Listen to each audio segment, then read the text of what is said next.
Can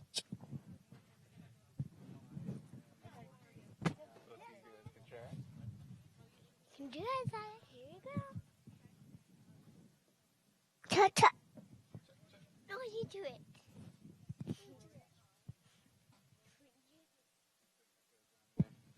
Yeah, one more time.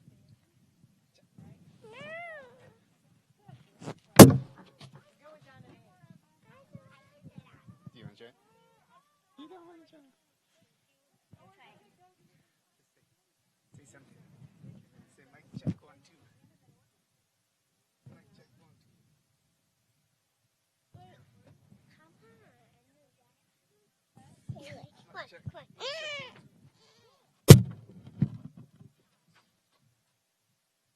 on. I want to do it. He said. No, you. You said. Mic check 1 2. Mic check 1 2.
Check check.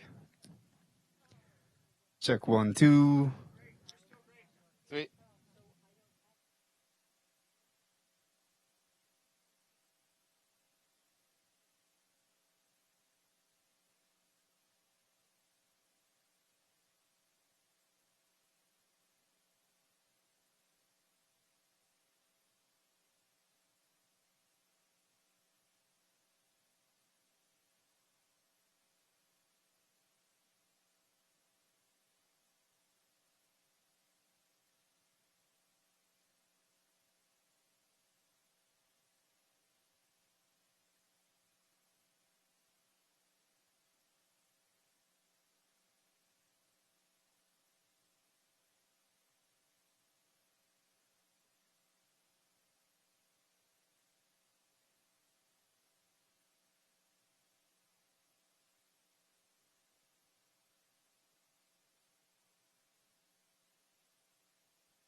But will they?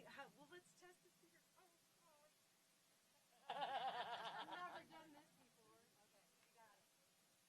Okay, got it. I'm probably still in the cameras anyway. Okay. Good morning. Good morning, Crestone Energy Fair, and all of our live stream audience. It's the first time we're integrating a live audience in person and a live stream virtually. So everybody put their manifestation powers and intention that we're going to pull our local audience in for our seating in here for our opening ceremony. And all of you at home, hang in there for a minute. I know we're running a little bit late, but we figure this is very organic. We are making things happen in the moment, still with building, with feeding people, with getting things set up. So thank you, everyone, for your patience. And I'd first, though, like to introduce, to start the day, we're going to have Eric Mackey, who's the property owner here, and let him have a few moments. And then we'll transition into our opening ceremony. So thank you all for joining us. It's going to be a beautiful day. And please come find us later if you need anything. Thanks.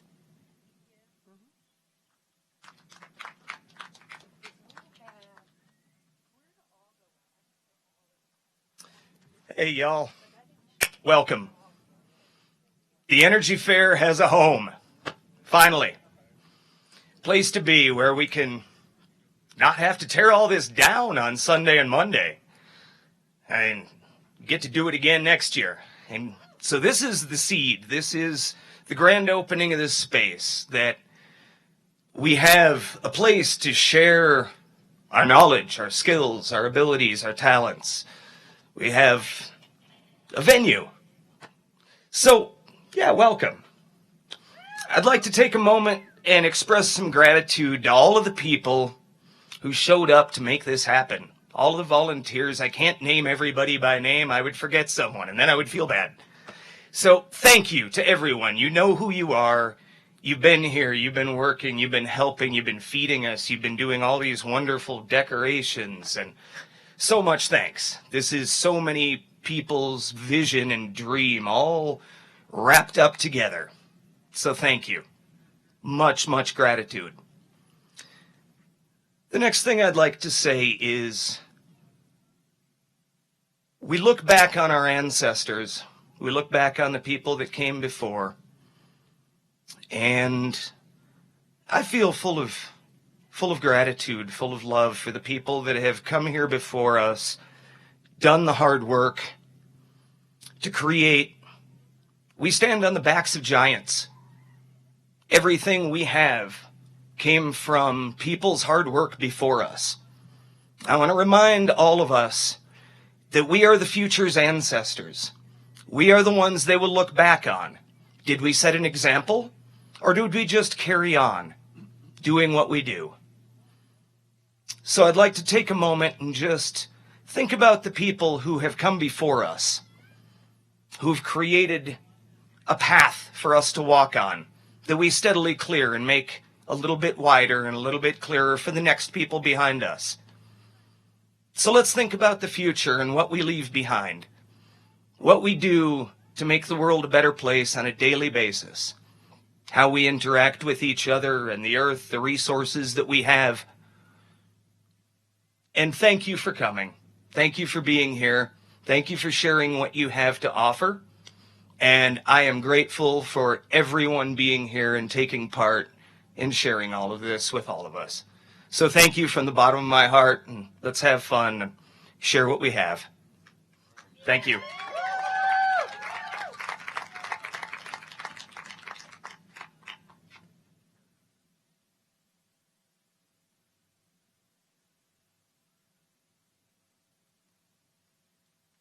Thank you, Eric. This wouldn't have been possible without you.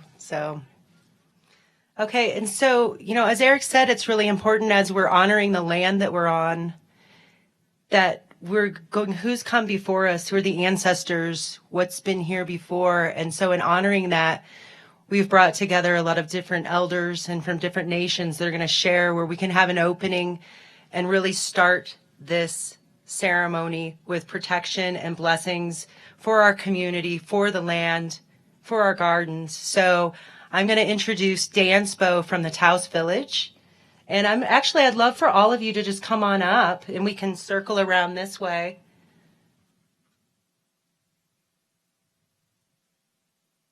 Did you switch? Are you introducing Howard first or Dansbo? Yeah. So if you can come on up.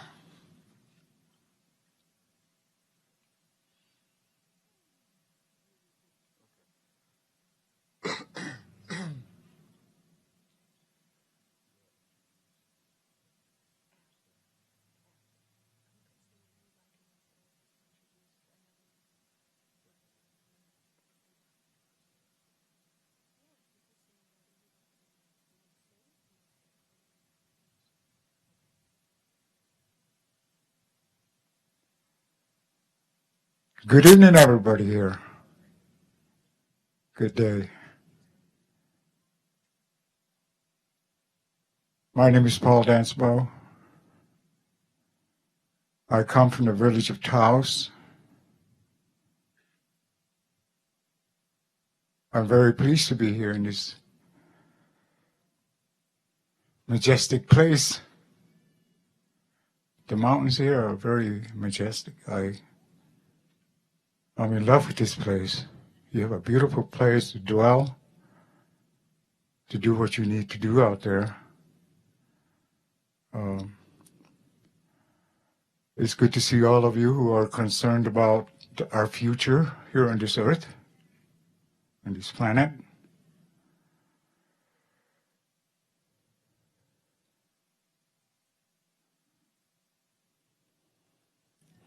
I look up to the mountains. I think of my forefathers. They're all around.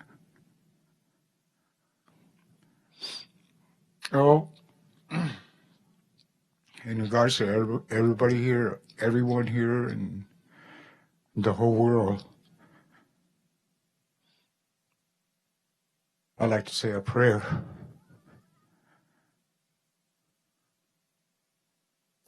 This is my daily life. I live this way. I pray for the whole world, everybody around me. That's what we live for, live by, native peoples of this country. We never forget this. We never forget who we are.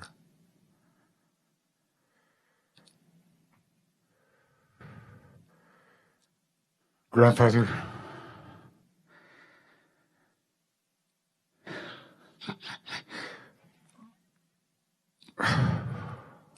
I stand before these beautiful people. Oh, I'm sorry.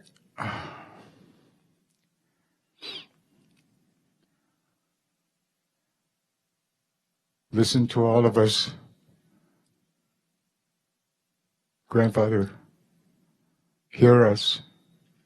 Take our word. Take us for who we are.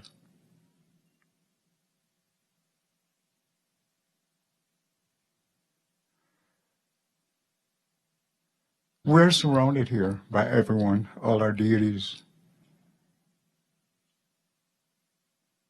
our forefathers. They all roam this place. They all crisscross this place. Grandfather, I ask you to bless all my people here.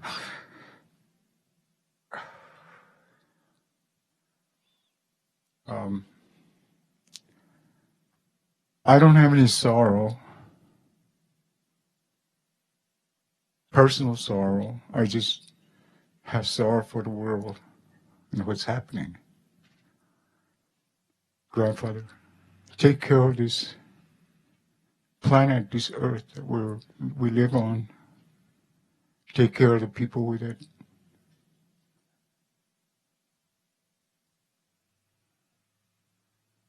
We have a lot to speak for.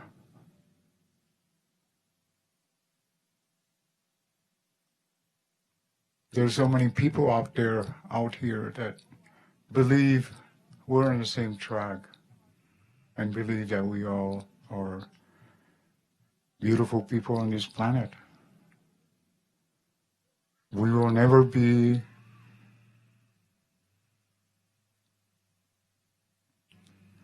we will always be family, but we never be our bloodline is different. As you know, as we all know, native peoples of this continent have dwelled in this place over and over again. Grandfather, please take care of my people.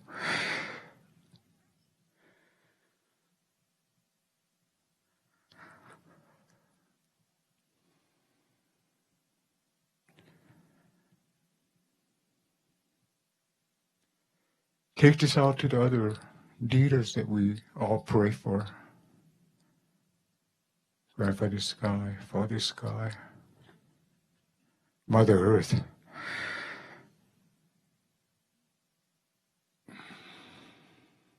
I look to the mountains.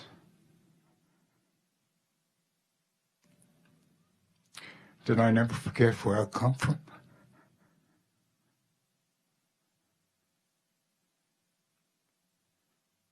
Grandfather Sky, Grandfather, please take our word.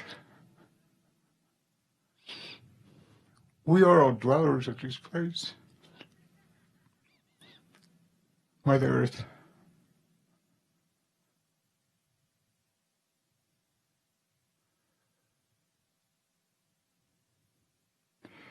put us in a place right next to you. Take us in the palm of your hand. Lead the way for us, that we can grow the best food. So, whenever we take this food into our bodies, that we become stronger. Grandfather, bless us in this way.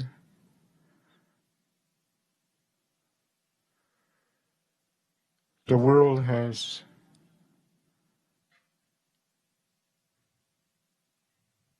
it's a very old place.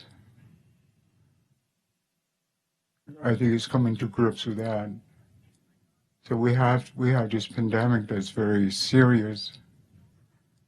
Grandfather, take this away. We love our way of life here. We love. We can't go on living this way. Grandfather, carry us in the palm of your hand. Take care of who we are.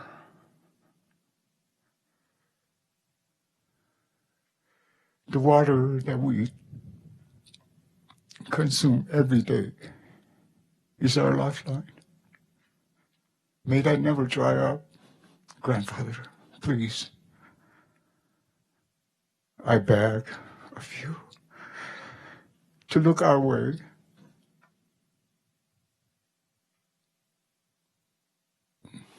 Put your hand down on us. We love our way. All the food we eat, along with water, is our way of life, is our lifeline. I want everyone here to enjoy this way of life.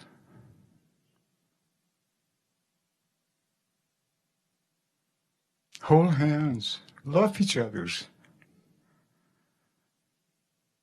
When one falls down, pick him or her up. Let love be that way. Grandfather, I ask you over and over again, carry us in the palm of your hand, all of us, the people who are here. My elder, Lakota elder here, Howard Badhand, he's the savior of that world. Lakota world. And he dwells in the same place I live. We're pretty close to each other. Grandfather, take care of my brother, the Howard Badan, in a way that we keep seeing each other's on daily basis. We live for the graces of you.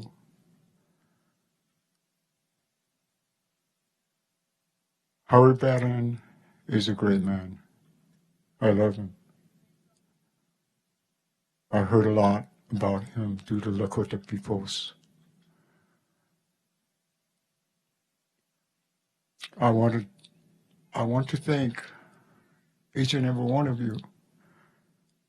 Eric, the landowner, I thank you for this place. Grandfather, take care of this man. For his generosity for us to be heard here. I thank Lisa here, to my right, a beautiful person. It takes a lot to organize this, something like this. Grandfather, bless this woman for her life. Bring her the best things in life. Grandfather, bless my partner, Gloria Collin. She's a beautiful person.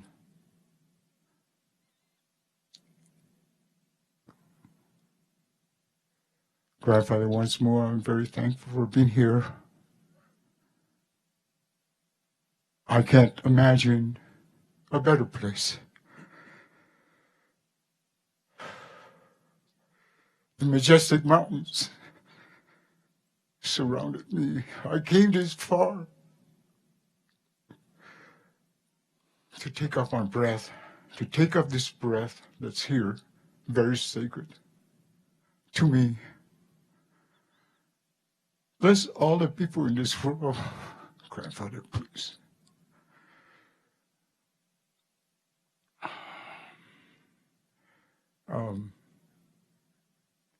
Lastly, love each other's. Don't let go of each other's hands. Embrace. Every morning you get up, you see your loved one next to you. They're there. They'll always be there for you. Grandfather, bless this way as well. I'd like to thank you for being the audience who will listen to my plea, to my spirit.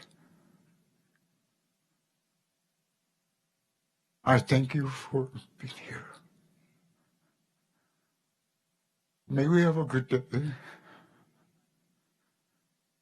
Grandfather will take care of us. Thank you very much for listening. Thank you.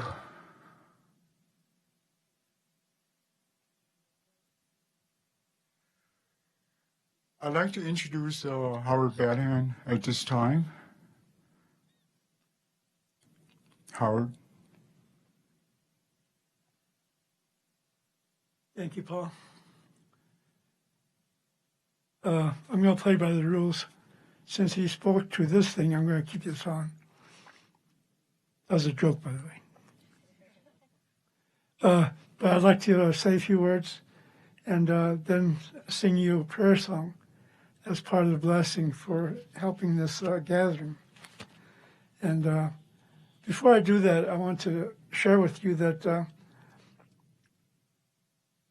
if you see this spider jacket I'm wearing, many of you who are skiers know what a spider jacket is. My daughter just bought it for me 2 days ago, so I thought I'd put it on this morning and show it off and look native-ish to you.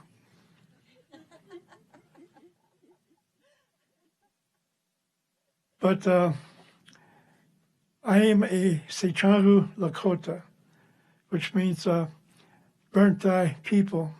The French called us Brûlé Sioux. And I'm originally from South Dakota, but I live in Taos, New Mexico. And I was born into a family of singers a long time ago. I'm not that old, but I am getting old. And so I grew up as a singer. And these days, other than Sundances that I conduct or ceremonies that I run for people for healing, inquiring of the spirit world, information we need to help life and all of its needs. Most of my singing these days are karaoke. In karaoke, you can pretend. So I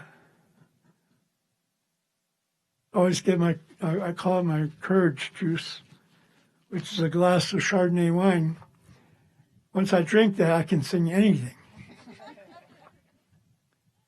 But my traditional name is Wichachpi Wankatia. In Lakota, when you're given a name, that's who you are. And translated, that Wichachpi Wankatia means high star. I had a vision about a Sundance over 20 years ago. And I shared it with a Dene friend of mine from out in Shiprock. He asked me to go take a look at his land near the Chaska Mountains. And I knew when he asked me to go look at his land that he was wanting me to go see it to see if that was a place we could actually do the dance. And I went out, and it's right, the grounds are right next to a mountain called Shush, which means the bear. In the image, I saw that bear stand up, bow to me, the earth shook, and said, "Come, celebrate." And so we started a Sundance there in 2006.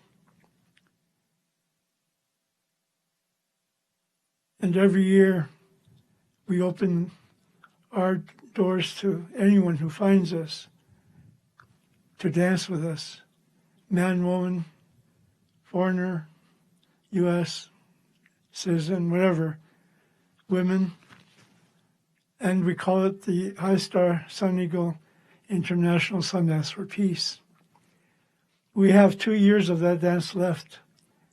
And because of COVID, this year we had to postpone it for the next 2 years. But I want to make certain that none of us who are going to go there to dance and pray took anything of the COVID out there. And I did not want to bring COVID from there anywhere out here. So I took the safe path and said, let's start the dance now, but we'll finish the dance next year. And that's what we're doing. We meet on the 15th every month on Zoom. Thank God for today's technology. We have a purification day once a month, all the way till next July, when we'll actually do the dancing to finish the dance. And then we have 1 year left after that where the vision of that dance is completed. And so I'm telling you about it because if any of you happen to be out toward the Chaska Mountains next July, beginning the third week, and if you're looking for something to see or do, I invite you all to that dance. Just come out there without any preconceptions. And if you find us and would like to join us in peace, you're all welcome. And this year when Lisa told me about this coming event and asked if I could help, I said, sure. So I come to share a song with you, a prayer song, asking creation to help us. And when I sing and pray this way, I don't speak to a creator out there. I speak to the creator that's in all of us, that we express as energy that moves. And so life takes on meaning. We are meant to live. And all of you have a right to live. And like my brother Paul says, love each other. Because love is what that creator is. And when we love, we are doing a godly act. And so I suggest that to all of you. But I'm going to sing a prayer song as my way of helping this event. Because it's related to energy, I want to make a statement about energy. We are all energy. Everything that you experience is energy. And we use it to make the right movements. Life achieves peace, harmony, balance. And things are the way they should be. And I'll leave that word to you before I sing my song, because instead of fighting evil, you should be loving each other. If you fight evil, you do evil. So if you love, you get love back. And I say that to you with all serious intent. I'm not into telling people that you should have a romantic love. I suggest to people in my prayers that you have godly love.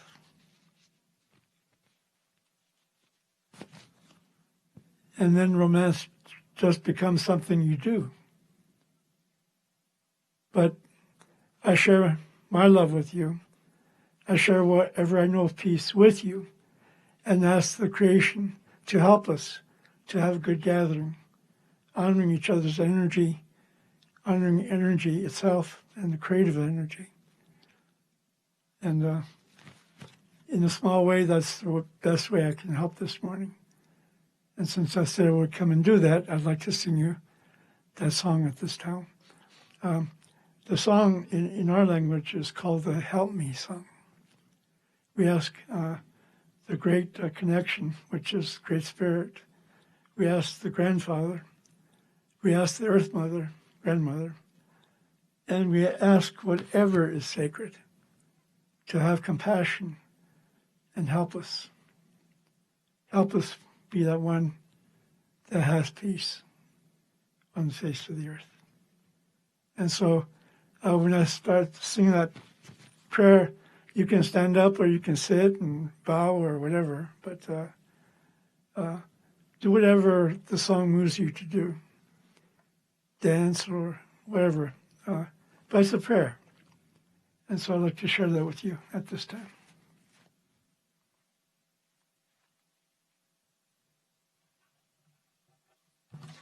Now this part is not karaoke.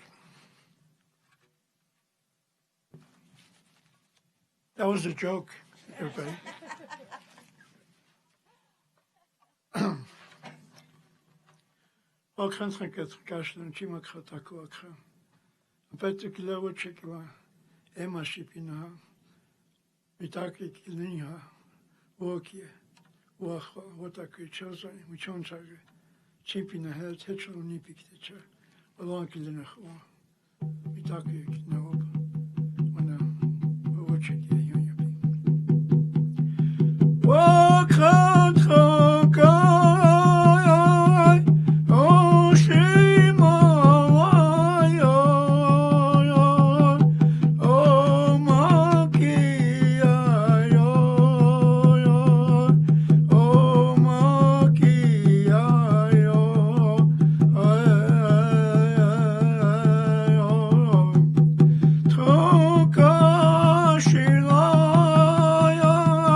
blessing. Anyone can say all my relations. That's like saying amen. And the Mitaque means I'm related to everything. So have a great gathering. I'll be here trying to sell you things. But I just love that we all gather this way with the intent to help each other, build community, build relationship. And I see it in all of you.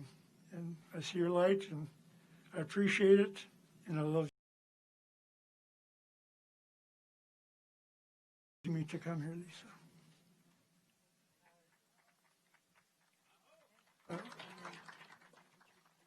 Next, I'd like to introduce a very good friend of mine, S.D. Youngwolf, who will do the Cherokee blessing, I believe.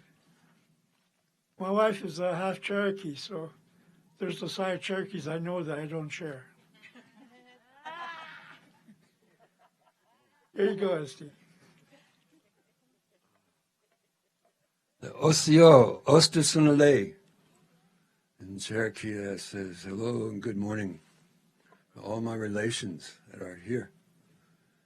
You know, in the ways of Cherokee and indigenous people, whenever you speak in the old ways, you acknowledge all the life that surrounds us, from the little beings beneath our feet to the plants that grow, the trees, the swimmers and the birds that fly, the star people in the sky, on up to Unethlana, the creator of all things, that we give thanks this day. We acknowledge that connection, that relationship that we have.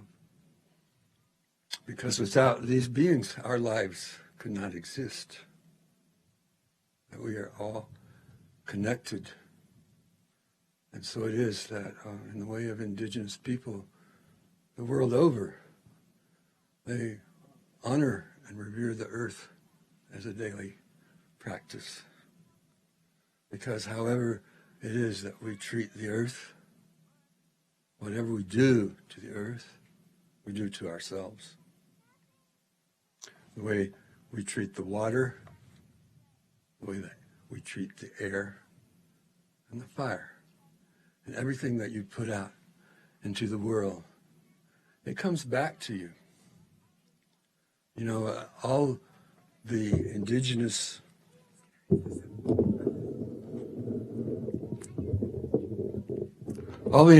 people of this world, they have that way of life. They have the values, the way I see it. That's what's needed to save this world. Because this time that we're in a very critical time with the things that are going down and happening on this earth. But this time has been predicted that this would come as a purification. So it's a time that it's important that we pray, that we make that connection. You know, I'm a member of the Cherokee tribe, but I'm a mixed tradition. Like they have a joke, you know, what's 12 Cherokees in one room? There's a full blood. But whatever tradition that you have, you're in that tradition no matter your amount of blood. And everybody on this earth, every person is a descendant of an indigenous person. Because all people are indigenous. Some of us have lost their way in this world. But some of us realize too that we need to pick that up again. We need to live in balance. That is the teachings of the old ones. You know, this sacred place, I'm very honored to be in this sacred place on this day. This is very considered sacred by many tribes. The Ute, the Dene, the Arapaho, other tribes, they said prayers upon this earth. You know, we can pick that up and carry it on. I acknowledge these mountains too, Cisnagini there, Mount Blanca, sacred mountain of the east right there. So I'm very honored to be in this, what I call, whatever people come together, call that a circle of life. Especially when we can acknowledge our connection, our relationship. And so in the time that we're here, I pray blessings that you can get a blessing and a teaching that you can carry on that will be good in this time. And what we do upon this earth, the way we interact should be in a way of balance in the teaching of the old ones, that we walk our talk, what we talk about, we realize that in our lives, and we walk in balance in a sacred way upon this Mother Earth into 7 generations. So I'd like to sing a song. This is a very old Cherokee song, a blessing song. I learned from Walker Calhoun, an Eastern Cherokee elder who walked on a few years ago. I'd like to honor him this day for what he carried forward and the teachings that he put out there in his life. So, this song, you might pray that you might take a blessing from it.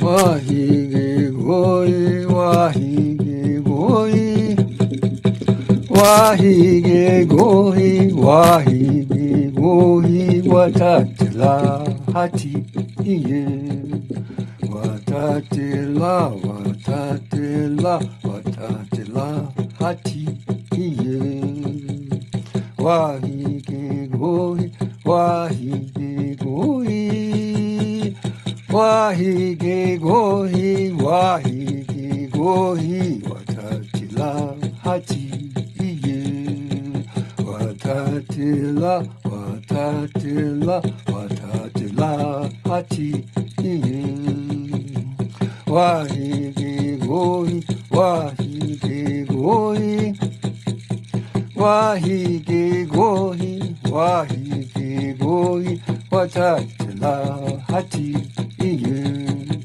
watatila, watatila, watatila hati iye, wahige gohi, wahige gohi, wahige gohi, wahige gohi, watatila hati iye, watatila, watatila, watatila hati iye. Well, I would like to introduce Gloria Collin to bless us with her words as well.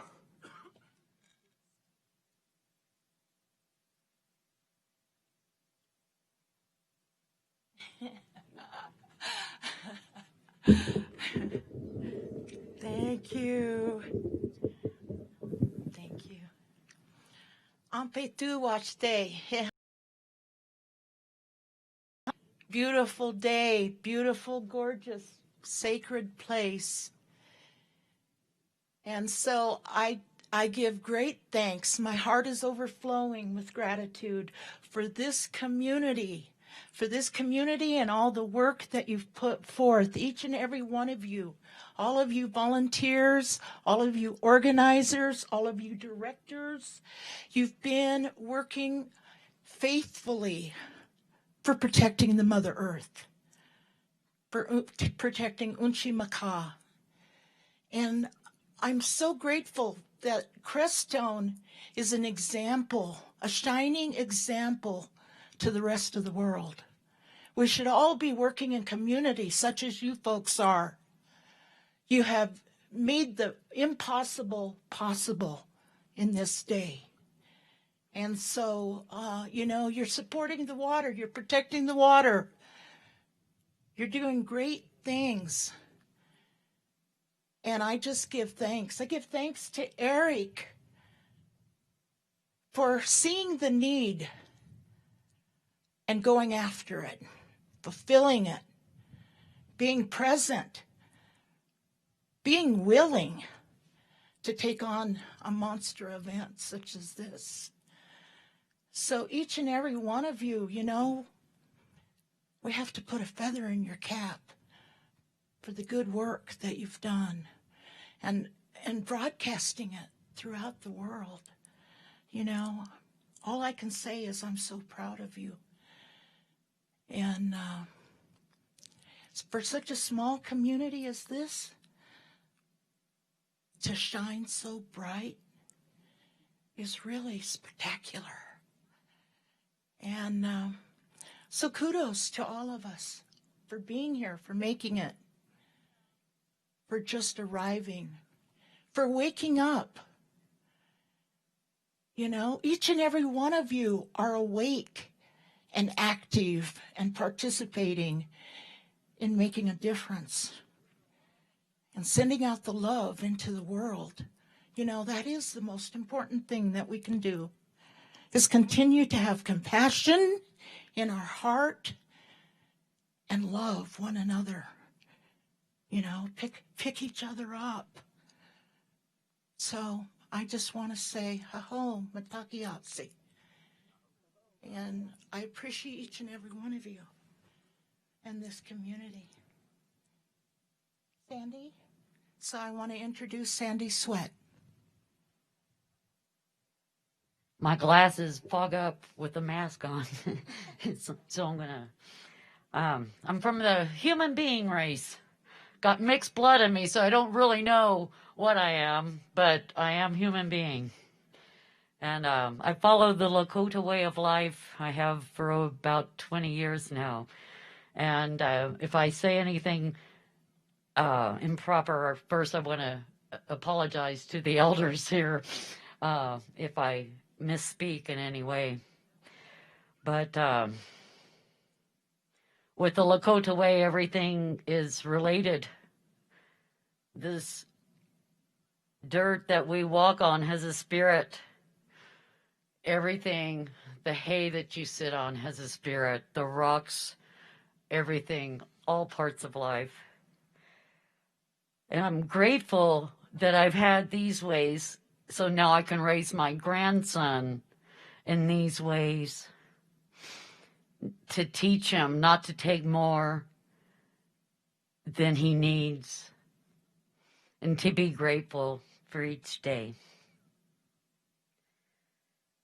I Sundance at the Hollow Hornbear Sundance up at the Rosebud Reservation. And I've been on this journey. And our dance, we were not able to get together this year, but the local people up there on the reservation were able to get together and pray still for our earth and for the people and for the healing. I missed not being there this year to pray for the people on the earth. So I'm going to sing a song asking for healing all over the world. And I'll sing it in Lakota. And as Howard knows, I'm going to sing it like a Lakota man, because I sing mainly with the men. So I'm going to just quantify that right now. And I'd love it if he would sing with me, if he'd like, or anyone else that might know the song. It's, I will translate it first. The first word is Makasitomi. It's the world all over. Tankashila. The Tankashila's grandfather. It's all the ancients from the beginning of the time to now. That's who we're praying to be with us. And then we say it with our heart that we're really sending this prayer out, and then we give thanks for it. So that's what it means.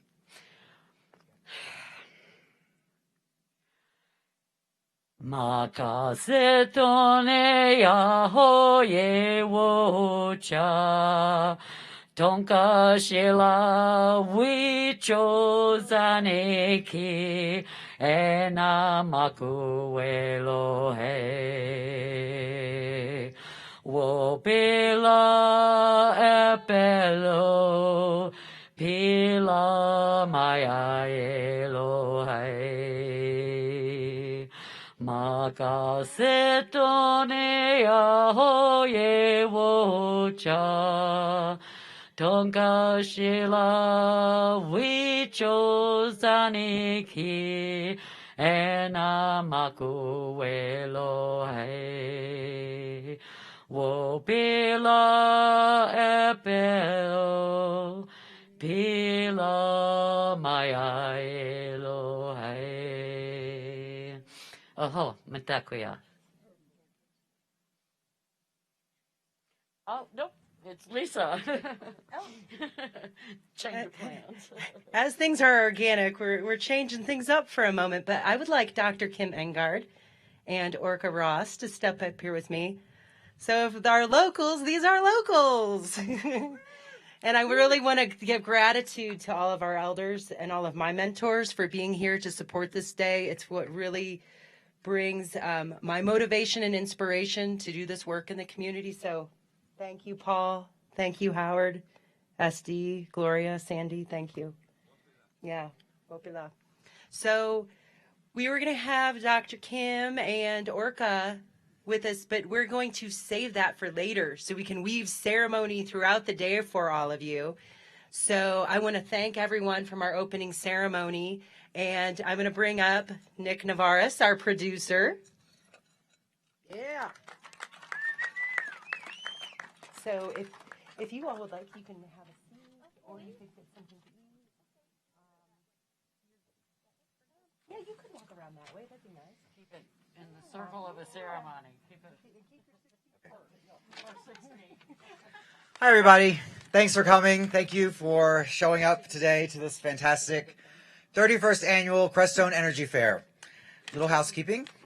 The Crestone Energy Fair continues to be a tradition in the San Luis Valley for 30 years, bringing innovative ideas in construction, lifestyle, and sustainability to the region. This event continues to be one of the longest-running sustainability fairs in the nation, and in the past has included a weekend of educational presentations, community symposiums, hands-on demonstrations, and guided home tours. This year, we have found ourselves at a crossroads, charged with providing this important knowledge to the public while also facing the challenges of a pandemic. As such, for the first time, we are live streaming this entire event for free online. Many of the would-be presenters and home tours have also agreed to provide their talks ahead of time, which you will find on the Crestone Energy Fair YouTube channel. Run by committed volunteers, this free, family-friendly event is committed to improving the lives of all attendees by empowering them to learn and experience the necessary skills to use alternative building methodologies and materials in future projects. Welcome to the 31st Annual Crestone Energy Fair. Yeah. Donovan Spitzman, please come forward. So I think Nick said it all there, but I'm just going to give some reminders that we're volunteers. We're all still looking for roles to fill. So if we just each keep eyes on everything today, we don't have to we're trying to break out of the old systems. We're already seeing that we're struggling with those in our country. So if you see that the trash is overflowing, bag it up, throw it behind it. We've got bags under. If the recycling's overflowing, same thing. We're going to try and teach you guys how to use some composting toilets here today, too. So if the toilet's full, goes behind the outhouse. We'll have a new bucket there for you. Put some sawdust in it. So those are just little housekeeping. Same with the kitchen.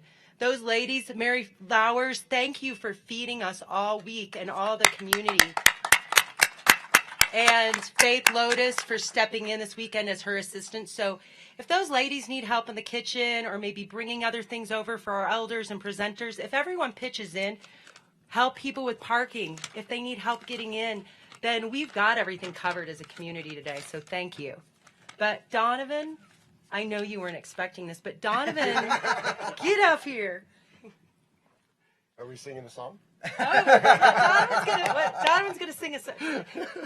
So Donovan has been carrying the torch for the Crestone Energy Fair for a number of years and continues to do so this year. He's been really, he and Eric Mackey. Eric, you want to come up? Come on. Are the ones responsible for what you see here today. Eric is the property owner and has graciously allowed us to have this event here. You know, we've had some challenges because the town of Crestone really didn't want us having this event, at least in town. There was liability issues, and we really thought that this message was necessary now more than ever to bring this information to the world. So we really want to thank Eric for allowing us to have it here, and Donovan for helping, you know, strategize on how to make this a reality. And we really hope you have a great time today. We have a lot planned and a lot in store for you. So. You want to say anything? Of course not. Woo! That's all I want to say. Nick doesn't get out of here that fast, though. Let's give it up. Nick is our producer, and so Nick was the first man in this community where I was like, whoa, you pay attention to all these details in that same way? So we came up with, we're like a little Wonder Power twins motivating everyone. So Nick has just been what he retains and organizes and gets in his logistical mind and heart for this. Thank you. We love you, Nick. Thanks. So let's see. Okay, so we can all look. All right, Next Hold up. on, hold on. Oh, go ahead. Hold on. All right, I will say something. Bodie. Yeah, Bodie, give me a hug.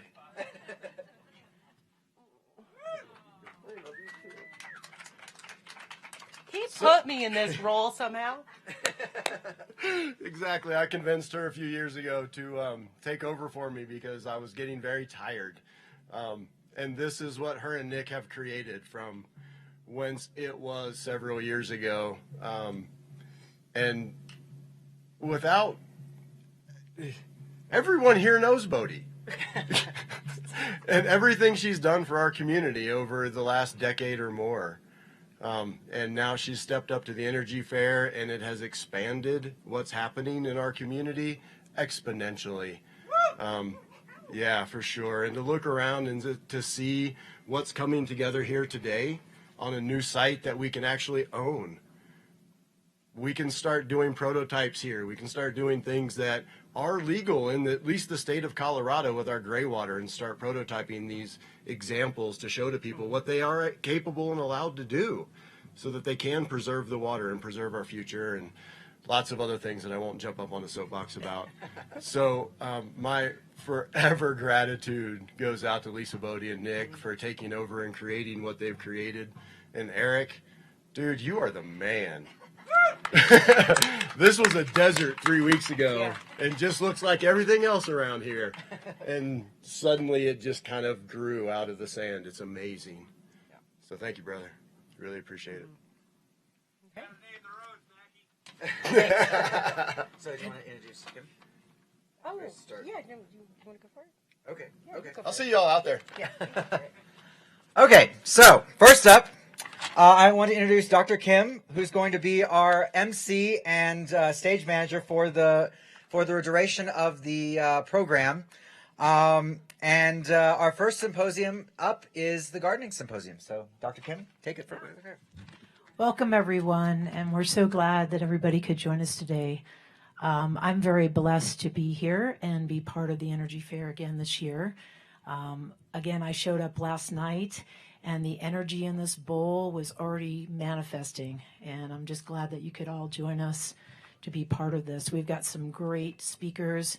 We've got some great events, and even though we kind of condensed the fair to one live day, one physical day, I think that it's a good taste of what the Energy Fair has been for a long time. And so I want to, what we're going to be talking about first is our garden symposium, but I'm supposed to be introducing the Valley Roots Hub. Welcome to Liza Marin and the Valley Roots Food Hub. Thank you. Come on, Liza.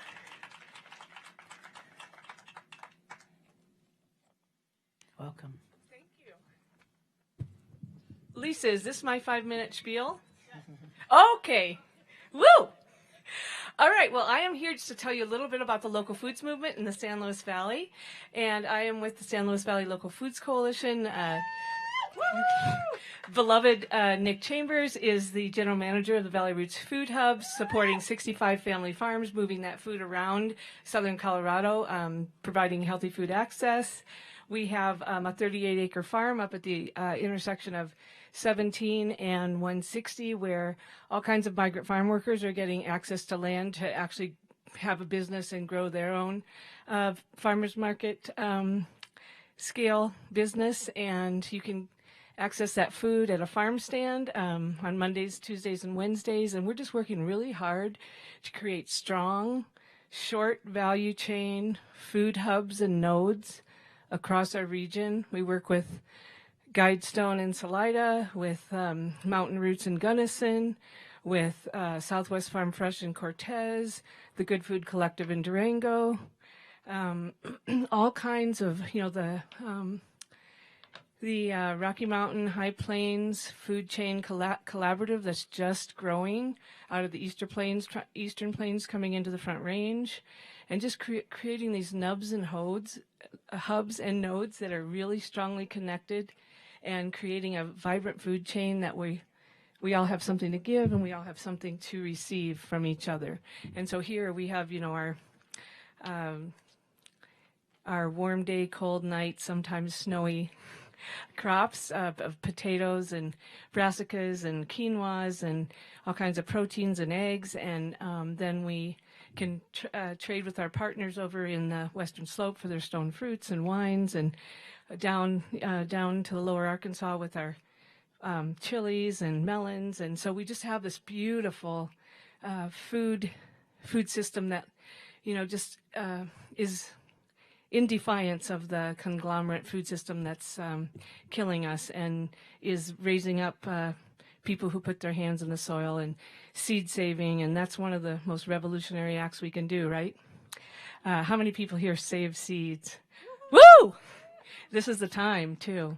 So saving seeds is a revolutionary act, and it's a really great thing. And Joyful Journey does a beautiful seed exchange every winter, and we have a seed library at Adams State University thanks to Mary Walsh. And there's a lot of really good people and good things going on around here. And the Valley Roots Food Hub is Nick Chambers' game. He is the founding general manager, and he's made it what it is. But we aggregate and distribute, so we have this beautiful just-in-time online platform. The farmer puts in what they have on Monday, or the entrepreneur if you make Taos Bakes or something like that. And Tuesday the customer orders, Wednesday the entrepreneur or farmer gets their order together, Thursday we take our trucks and go pick it up, and Friday we deliver it. So we really don't have to hold a big inventory. We only are passing things that have been, bought by people who want to buy that food. So our warehouse is in Mosca, and you can access that food through valleyrootsfoodhub.com. And we make a delivery to Crestone every Friday, and we were doing twice-a-week deliveries during COVID. But it's your own local food system, so that's it. Thank you.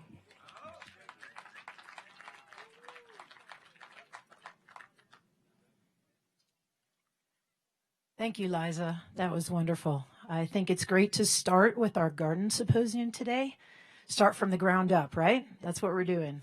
Yeah.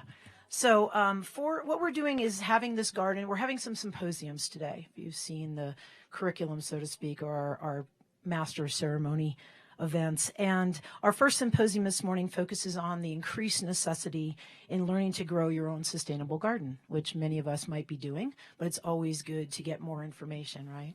And if you haven't started that, now is certainly the time to do that. Even with our little snow event, we got a little extra water and a little reminder that winter is coming here in the valley, right? And so wherever you are, Colorado, San Luis Valley, we provide a unique experience to cultivating fruits and vegetables, as Liza mentioned. And this panel will actually discuss the ideas, the do's and don'ts that they've learned through their experiences. So I'd like to welcome to the stage now for our garden symposium, Cheyenne Lacey, who's our moderator for the discussion. Cheyenne? Oh, they're behind me. Yay. Okay. So we have Cheyenne Lacey, who's going to be our moderator, and we have Brian Pike with Higher Ground Gardens. We'll have them introduce themselves once they get set up. We also have Kizan Lakai, who's a longtime Crestone resident and master gardener, and Robin Blankenship, also from Crestone, for Earthknack Farms. So please welcome our gardening symposium panel, and I hope you gather a lot of great information and wisdom from these folks. Thank you. Hello. How's everyone doing today? Woo! My name's Cheyenne Lacey, and I love plants so much, so I feel really honored to be asking all of these people questions today. Are we all here? This is everybody, right? Hi. Hello. I'm gonna just let you guys pass this mic around if that works. Yeah, we can do that. Cool. What should we I was gonna say. Pass the mic. Okay. I'm gonna turn it on. Okay. I guess just start with a brief description of your relationship to plants and gardening and who you are.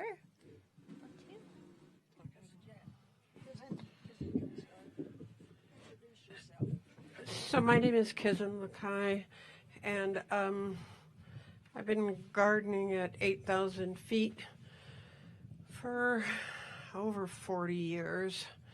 And Long time. And I'm still gardening.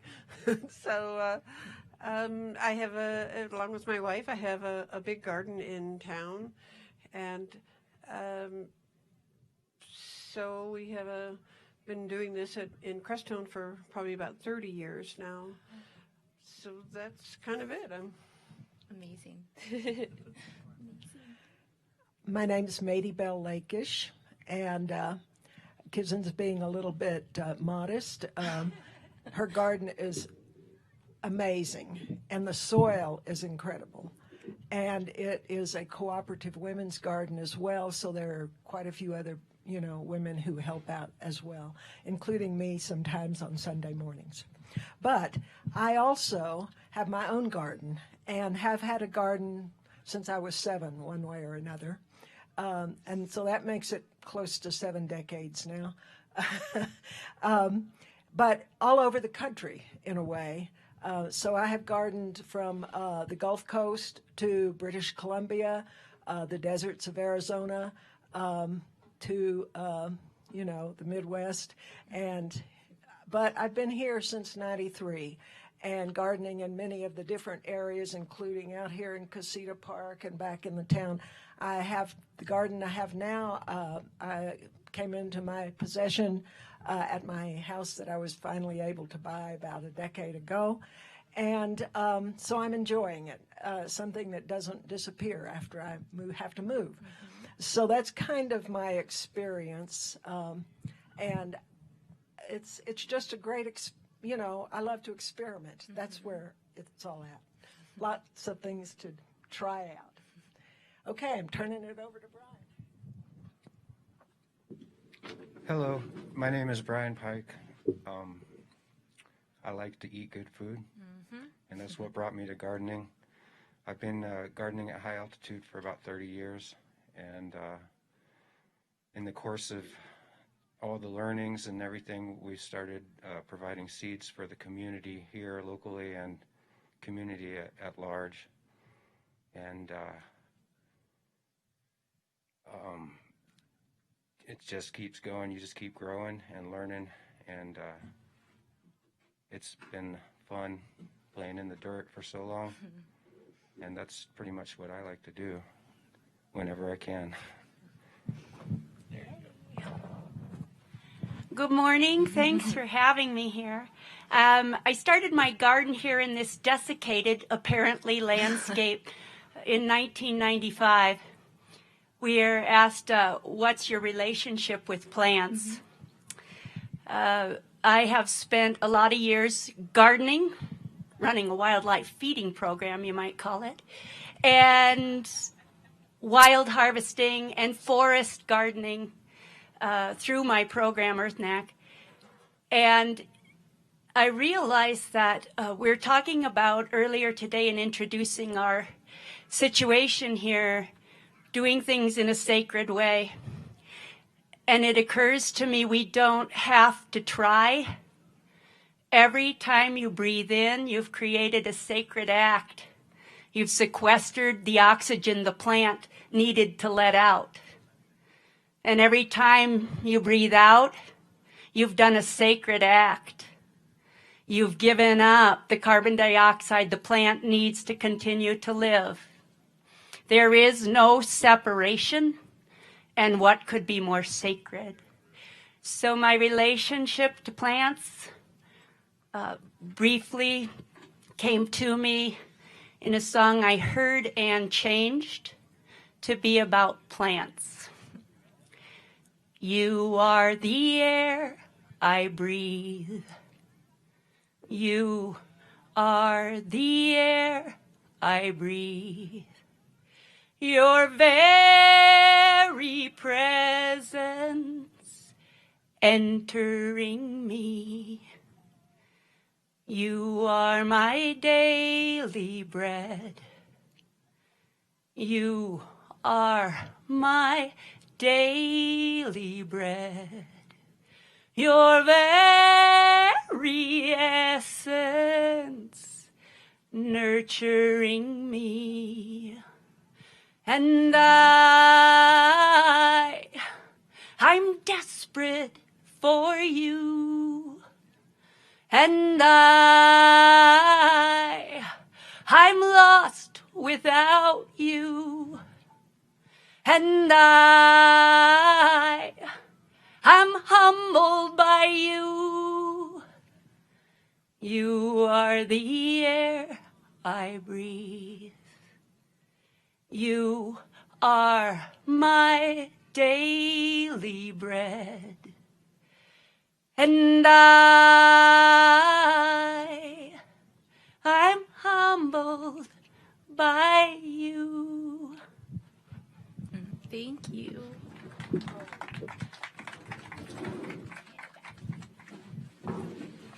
Thank you, guys. Really beautiful. Inspiring. The first question is, what are some of the advantages and challenges of gardening at 8,000 feet? So, do we have like about 12 hours to talk about this? Maybe. Okay. Advantages. Now, this is only going to take a minute. The advantages is that we don't have as many bugs as a lot of places. So, like when I've talked with Maida Vale about growing in places like Missouri, and there's just tons of bugs everywhere. So, we do have bugs at 8,000 feet, but it's not quite as extreme as some places. So, that's one advantage. Another advantage would be lots of sunshine. And a third advantage is for those who like to have a challenge in their life. Growing at 8,000 feet will provide that for you. The disadvantages actually are many, but the reward comes from the successes that you have. It's like this morning I just went out and uncovered all the squashes that we have, a winter squash and summer squash. Then on Monday, we covered with floating row cover and remesh and old blankets and old bedspreads and tarps, and then we weighed them down with 2x4s and 4x4s and everything else for the wind that came through. And they have been sitting covered up since Monday. So I pulled off the covers this morning, and they survived. They're full of wonderful winter squash that was like about 2-3 weeks too green to pick, and they made it. So, that kind of I don't know, when you've gone through an adversity and then you come out and it's like, it's good. It's like, yay, we've made it through. The challenges are the short growing season. We can figure about a 90-day growing season. That's pretty short for a lot of plants. A lot of plants are altitude sensitive, so you have to be aware of that. We have cold nights, so when you're looking at things such as tomatoes, that they like that it's so hot I'm going to sleep on the back porch kind of temperatures. If it's dropping down into 50s and 60s, those tomatoes have stopped growing. So there's a lot of plants that just do not like the cold nights. However, there's a lot of plants who really do like cool temperatures that do very well here. You can grow beets and carrots and spinach and kale and peas and broccoli and cabbages and a lot of things that like a little cooler temperature. So those are, that's an advantage. But the disadvantages are the unpredictability of the weather. I think every gardener here knows March we had unbelievably warm temperatures in the beginning of March. And then we went right from that to temperatures in the teens, which killed a lot of things that woke up too soon. And then you have mosquitoes, which right when you need to be in the garden the most, all of a sudden you're getting chased out of the garden. And then we had a frost at the end of June, which really nipped a lot of things. And then we also saw the snow and the freezing temperatures just the other day. So the disadvantages are really actually quite a lot. And so you learn, and we'll talk about, I'm sure all of us, how it is that we cope with the challenges of trying to be crazy enough to grow at 8,000 feet. Well, I don't know that I've got a lot to add after that. Kizin covered that. So I'm going to pass it over to Brian because he might have some other ideas. Yeah, you pretty much took all my ideas too. So I would say one of the greatest advantages we have at this altitude is our proximity to the sun and the UV and the nutrient load that it brings to whatever we choose to grow. Disadvantages, I think you covered a lot of that, Kizin. I'd say a personal disadvantage is just that life is short, seasons are short, and we're just trying to stuff everything into 90 days every season. So, personally, I see the 90-day season as a benefit. By the time I fill the last canning jar and the garden dies, I'm so grateful to be done with it. That's why I don't do greenhouse. You just keep going and going. I need it to be over. It's intense. It's crazy. You have 90 days. You go like gangbusters. Do everything you can to put up some food. You got to love it. If you're not having fun, it's just plain old work. And you won't enjoy it and you won't keep it up. Disadvantages where I live, most of my neighbors are bears. So an orchard I put in when I first came here, they really enjoy the fruit every year. Chipmunks, pack rats, squirrels, voles, moles, crickets, caterpillars, and birds love sand cherries, which grow really well, but you'll be lucky to get some. So those are disadvantages living in this wild environment. If you just care about the gardening. But when I moved here, I looked around and I went, oh boy, the place may go up in flames, the bears may eat everything, mice will ruin the blankets. Bring it on. I want to live in the wild.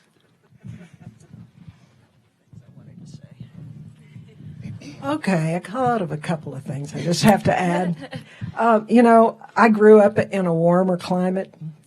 And I have some preferences, dietary preferences, like tomatoes and okra and peppers and things like that, that are a real struggle to grow here. So I guess those are some of the things that I would, our cold nighttime temperatures make it difficult to grow a lot of things. And of course, we've already talked about how challenging water is in a desert, but those are some of the things that come up for me.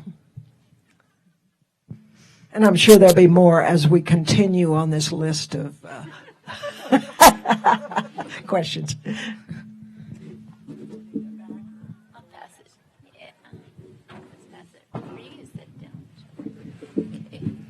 Please give us a brief description of your experience growing food.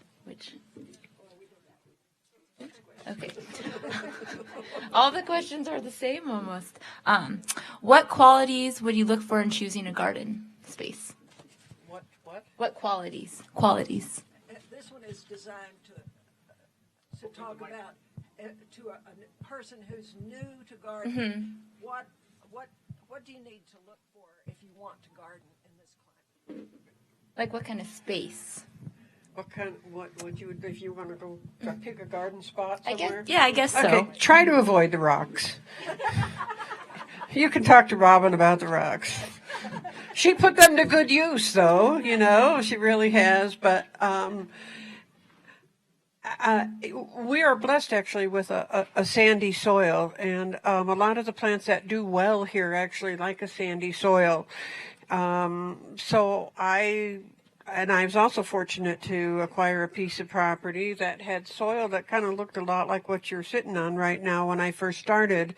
And very, very few rocks, and was able to, you're going to have to add a lot of organic matter, straw, manure, compost, whatever you possibly can, leaves, grass clippings, sawdust, anything you can to help build the soil and add nutrients and hold the water. So, you know, if I was looking at a spot, I want to see good sunshine and soil that you can work with. And that's primarily what I would say to a new garden. Pick a sunny spot and look at what you can add to it. Very, very good information. And just considering, Kizen's garden is more in a sunny area. My garden has a lot of trees because I'm in the chalets. Folks out in the grants don't have so much to worry about with trees, but they may have, you know, other challenges. Wind and water is hard to get, those sorts of things. So if possible, you know, if you're going, you want sunshine. That's a good first criteria. I found I can move rocks around. I can enrich the soil. I can do something about wind breaks, which, you know, is another big factor in some parts of the Baca and the Crestone area. But sunshine is hard to substitute for. So at least some sunshine. And then if you have a lot of shade, you know, you're going to have to adapt your plantings to accommodate that, and which you can do to some extent. But if you are the average lot owner, let's say in the chalets, and you're looking for the place to best put a garden, sunshine, preferably a south slope, because you'll be more likely to get warm sun on the south slope. So those are some of the criteria I would suggest. You can move rocks around. Sometimes if there are some shrubs and small trees, you might have to cut some of those to make the sunshine that you want. But that's my best recommendation, sunshine. I would say if you're choosing a new garden spot, just try to pay attention before you really start working to the microclimates, the niche microclimates on the piece of property. Try to identify those before you start putting in the work, and really work with those spots. And the way you're going to see those is by watching the property seasonally and seeing where snow stays and goes first, and what the wind moves, and of course the sun issue. But I also find that we can deal with shade pretty good up here because the sun is so strong, so it tends to be less of an issue than we're used to. So that's a few points that I would consider.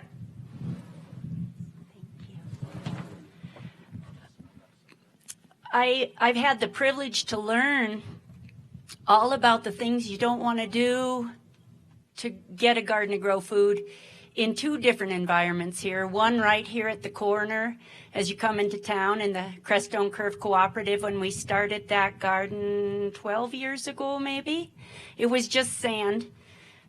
And that's a very different environment than the garden I started at Earthknack, in the chalets, in the trees, solid rocks.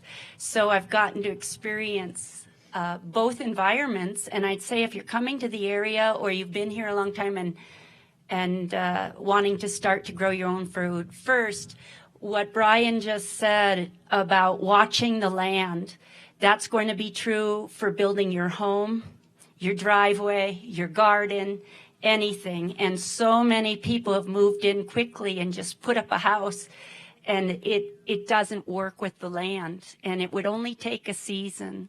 They're a little different, but that's really good advice. Look at it. No matter where you end up, whether you're out here in the desert area or up in the pinon, juniper band, you have all kinds of ways to use what's there to make a really productive garden.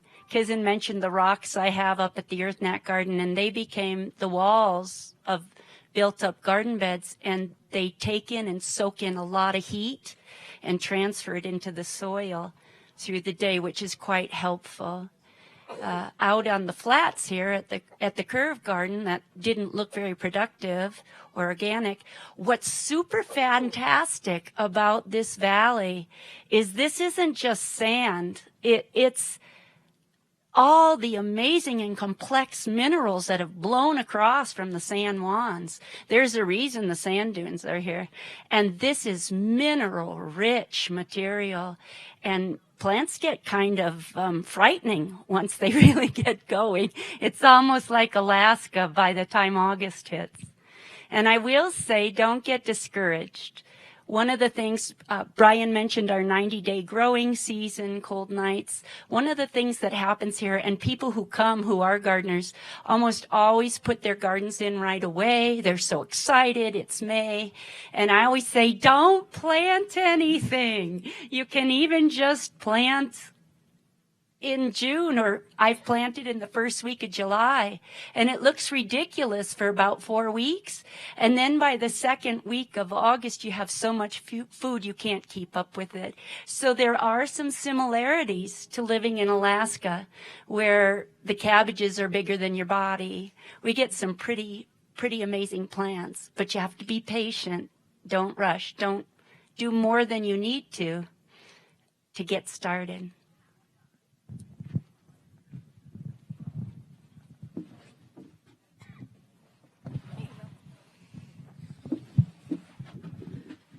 The San Luis Valley is technically a desert. How do you keep the plants hydrated?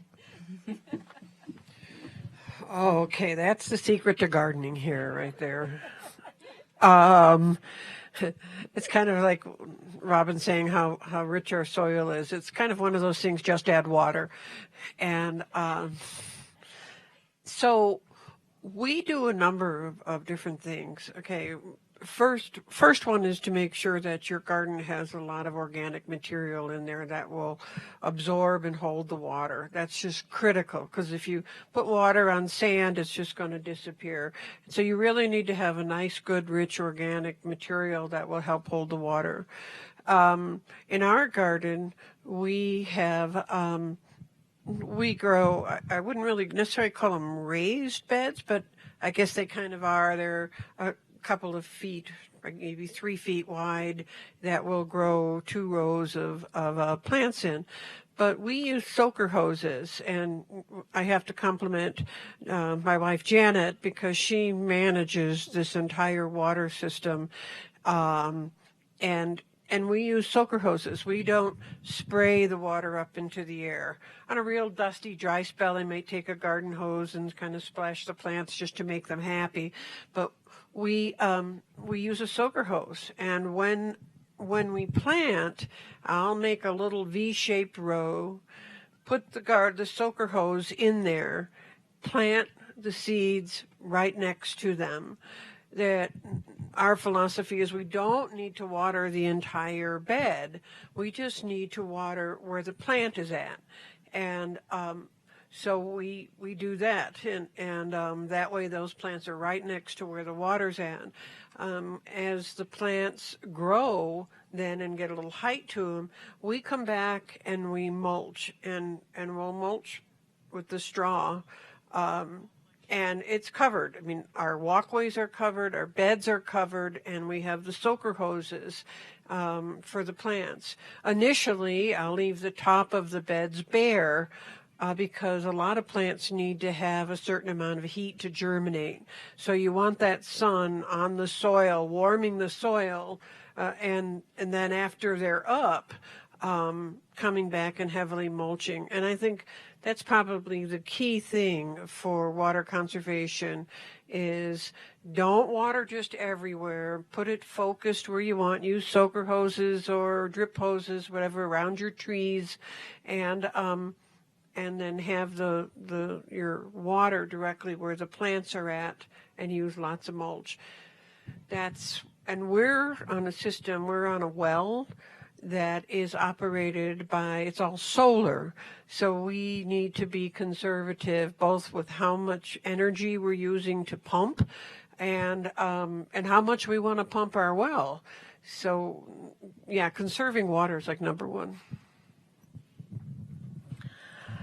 Well, I'm in the chalets, and so I have to purchase my water from Water and Sanitation. And I also prefer soaker hose, which is a different system than what is called a drip system. If you hear of a drip system, sometimes those have a different type of emitter that actually sticks up out of the ground and sprays water for about a foot around it. And I don't like that system as well. I have worked with both systems, but that particular one, it sprays more water than is needed. Weeds are encouraged around the plant, and those plastic parts tend to break down a lot. That's my experience with it anyway. So if I'm recommending to someone how to irrigate a garden, I would go with a soaker hose, just like Kizan was saying. And some of the things that I've learned about soaker hose, you want to be consistent in the type of hose that you're using in any given space.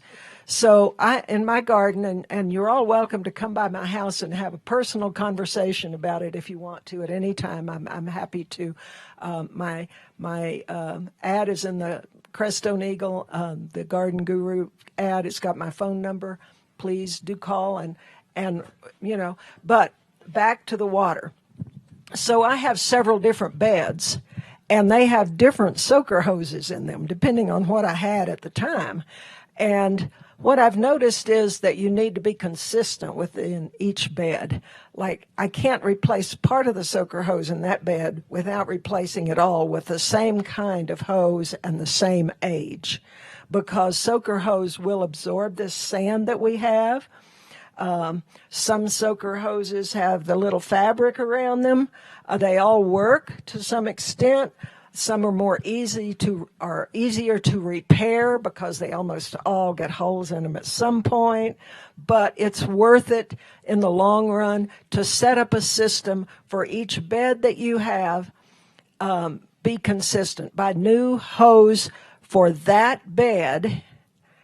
And another principle I use is to feed water in from both ends of a bed. I make a circular kind of situation. So if I have a bed the size of this stage, for instance, I'm gonna have my hose coming in here, and I'll have a Y going that way and a Y going that way, and I'll probably make circles with my soaker hose through this area, and then I'll plant my plants within 1.5 to 2 inches of that hose on both sides of the hose.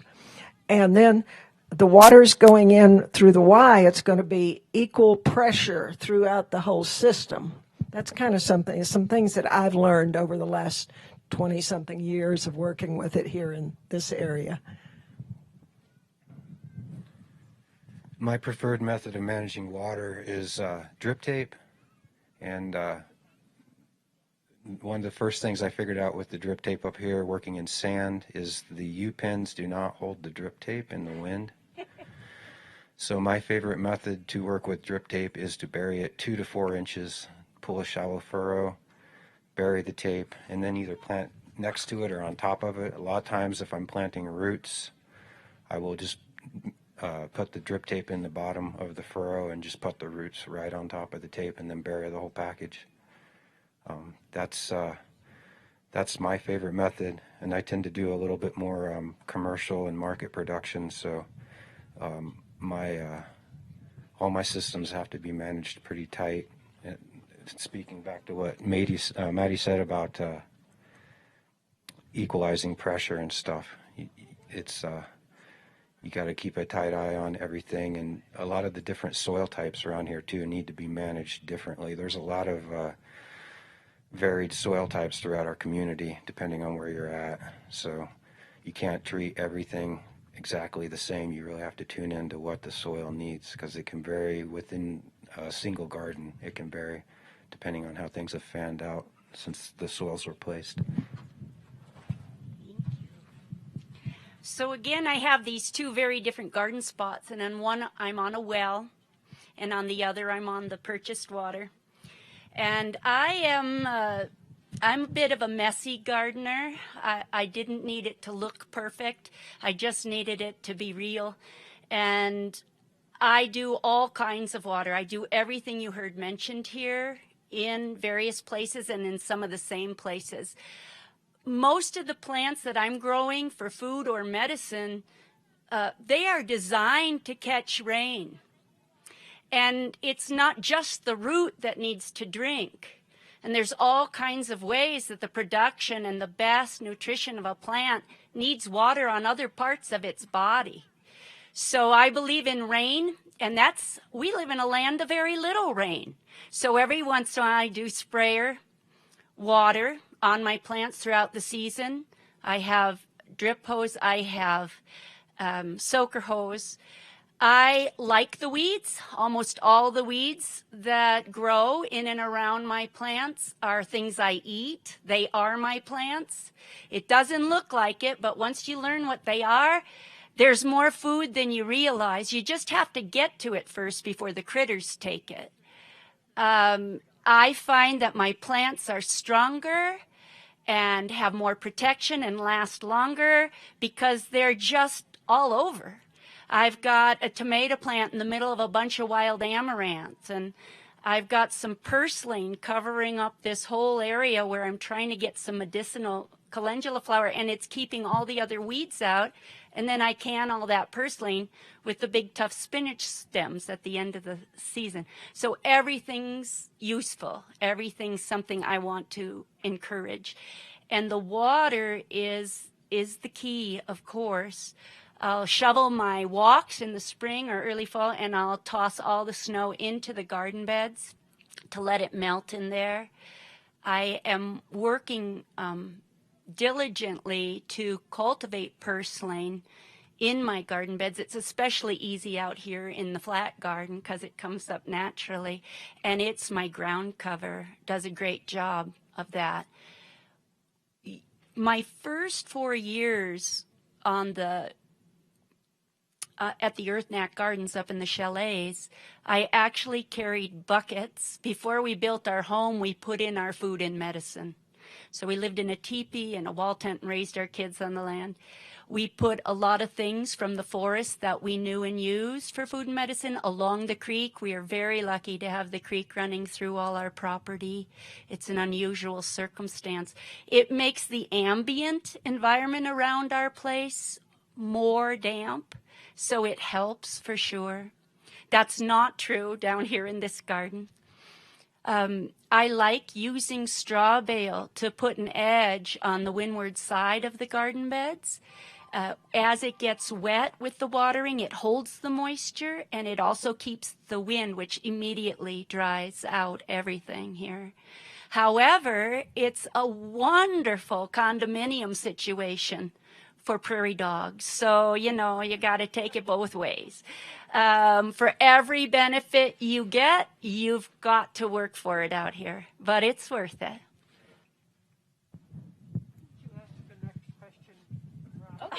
You start. What soil amendments do you recommend? Compost. We need organic matter to unlock the mineral content in the soil. Yes, compost. How do you get the compost, though? Sometimes that can be a bit of a challenge. When I got my place in the chalets, it had a garden before, but it was mostly still sand. I mean, we do live on basically a sand, extension of the sand dunes. So most of us have sand, and with the exception of some pretty alkaline clay in some areas, especially in the Grants. A few of us actually have some humus in the soil if we're close enough to the creek, as in Robin's original homestead. But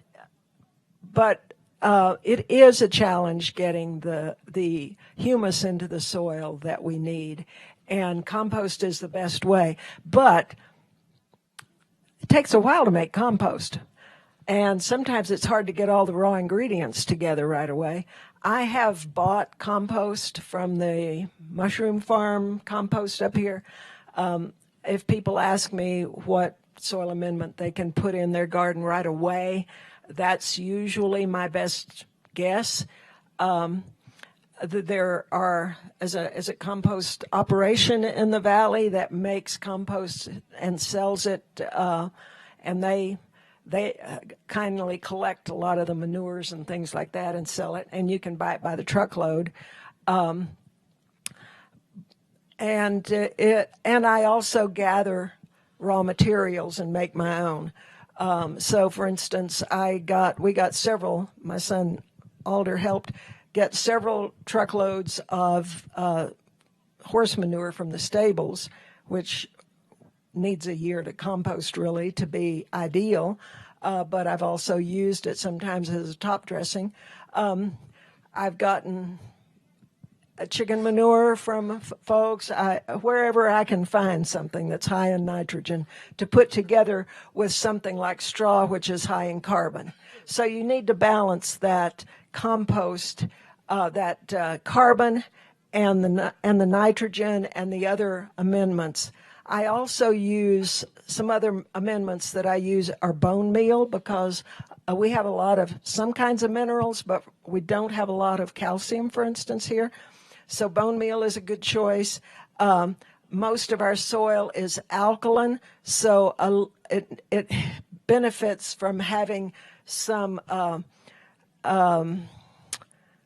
the iron is not available if the soil is too alkaline. So to add an acidic iron supplement, I have found, is helpful. And then, of course, the animal manures are excellent if you can get it, no matter what kind.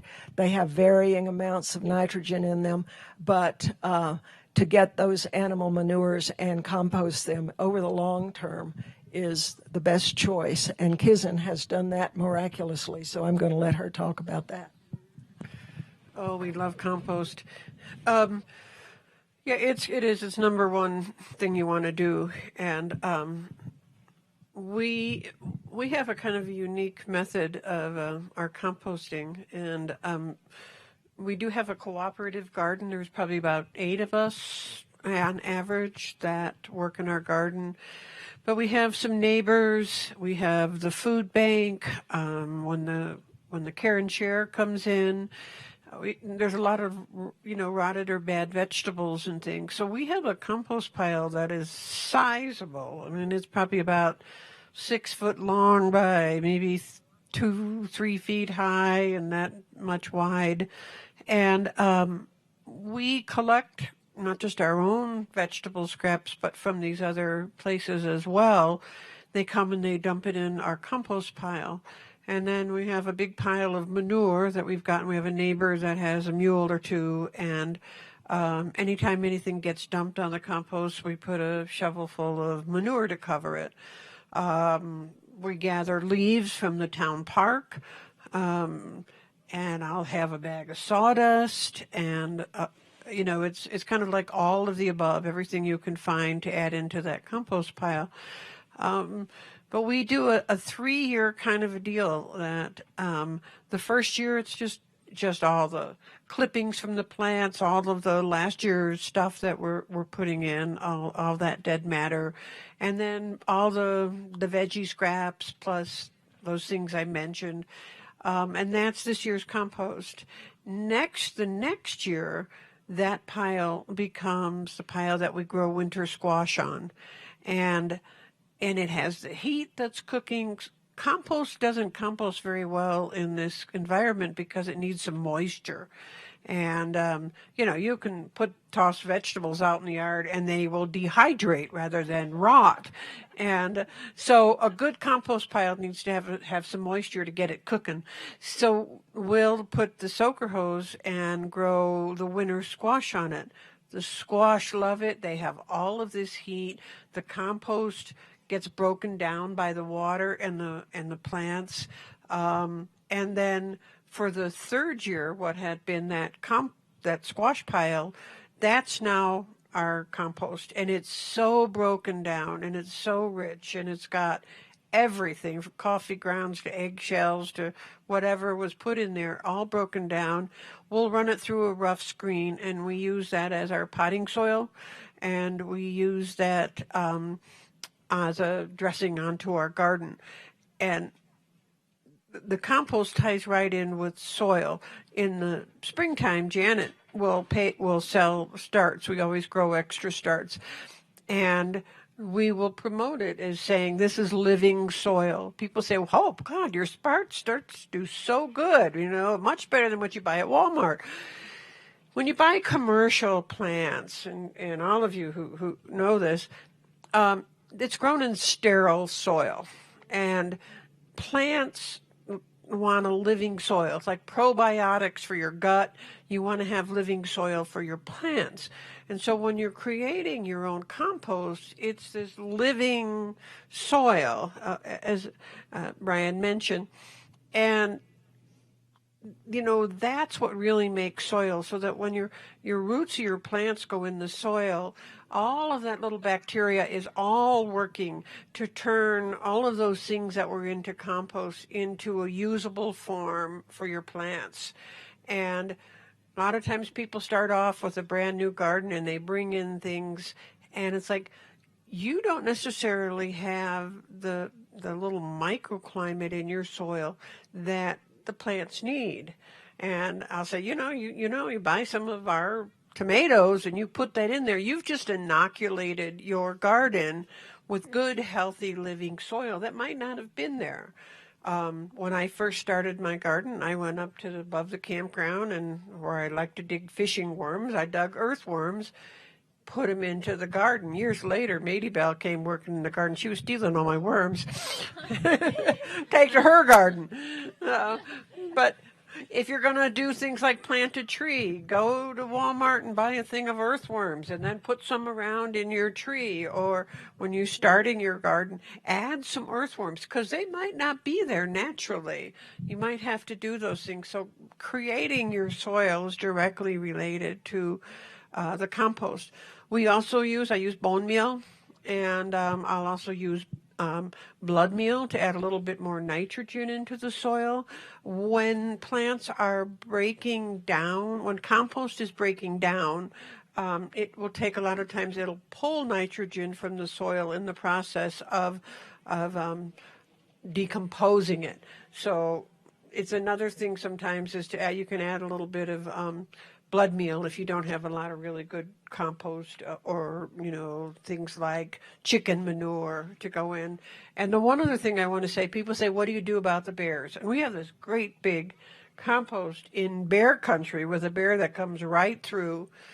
I've discovered that if you take your compost pile and you throw manure over the top of it, the bears are not interested. They look at that and it's like, oh, that was a good watermelon rind, but now it's covered with mule manure or whatever manure, and the bear leaves it alone. However, it makes its own other microclimate of it'll attract little mice and it attracts the fox. And so you'll see in the snow the little tracks of this little critter, and then you see the fox that comes in, and it has its other little environment that's going on. But yeah, the number one thing is compost and having living soil.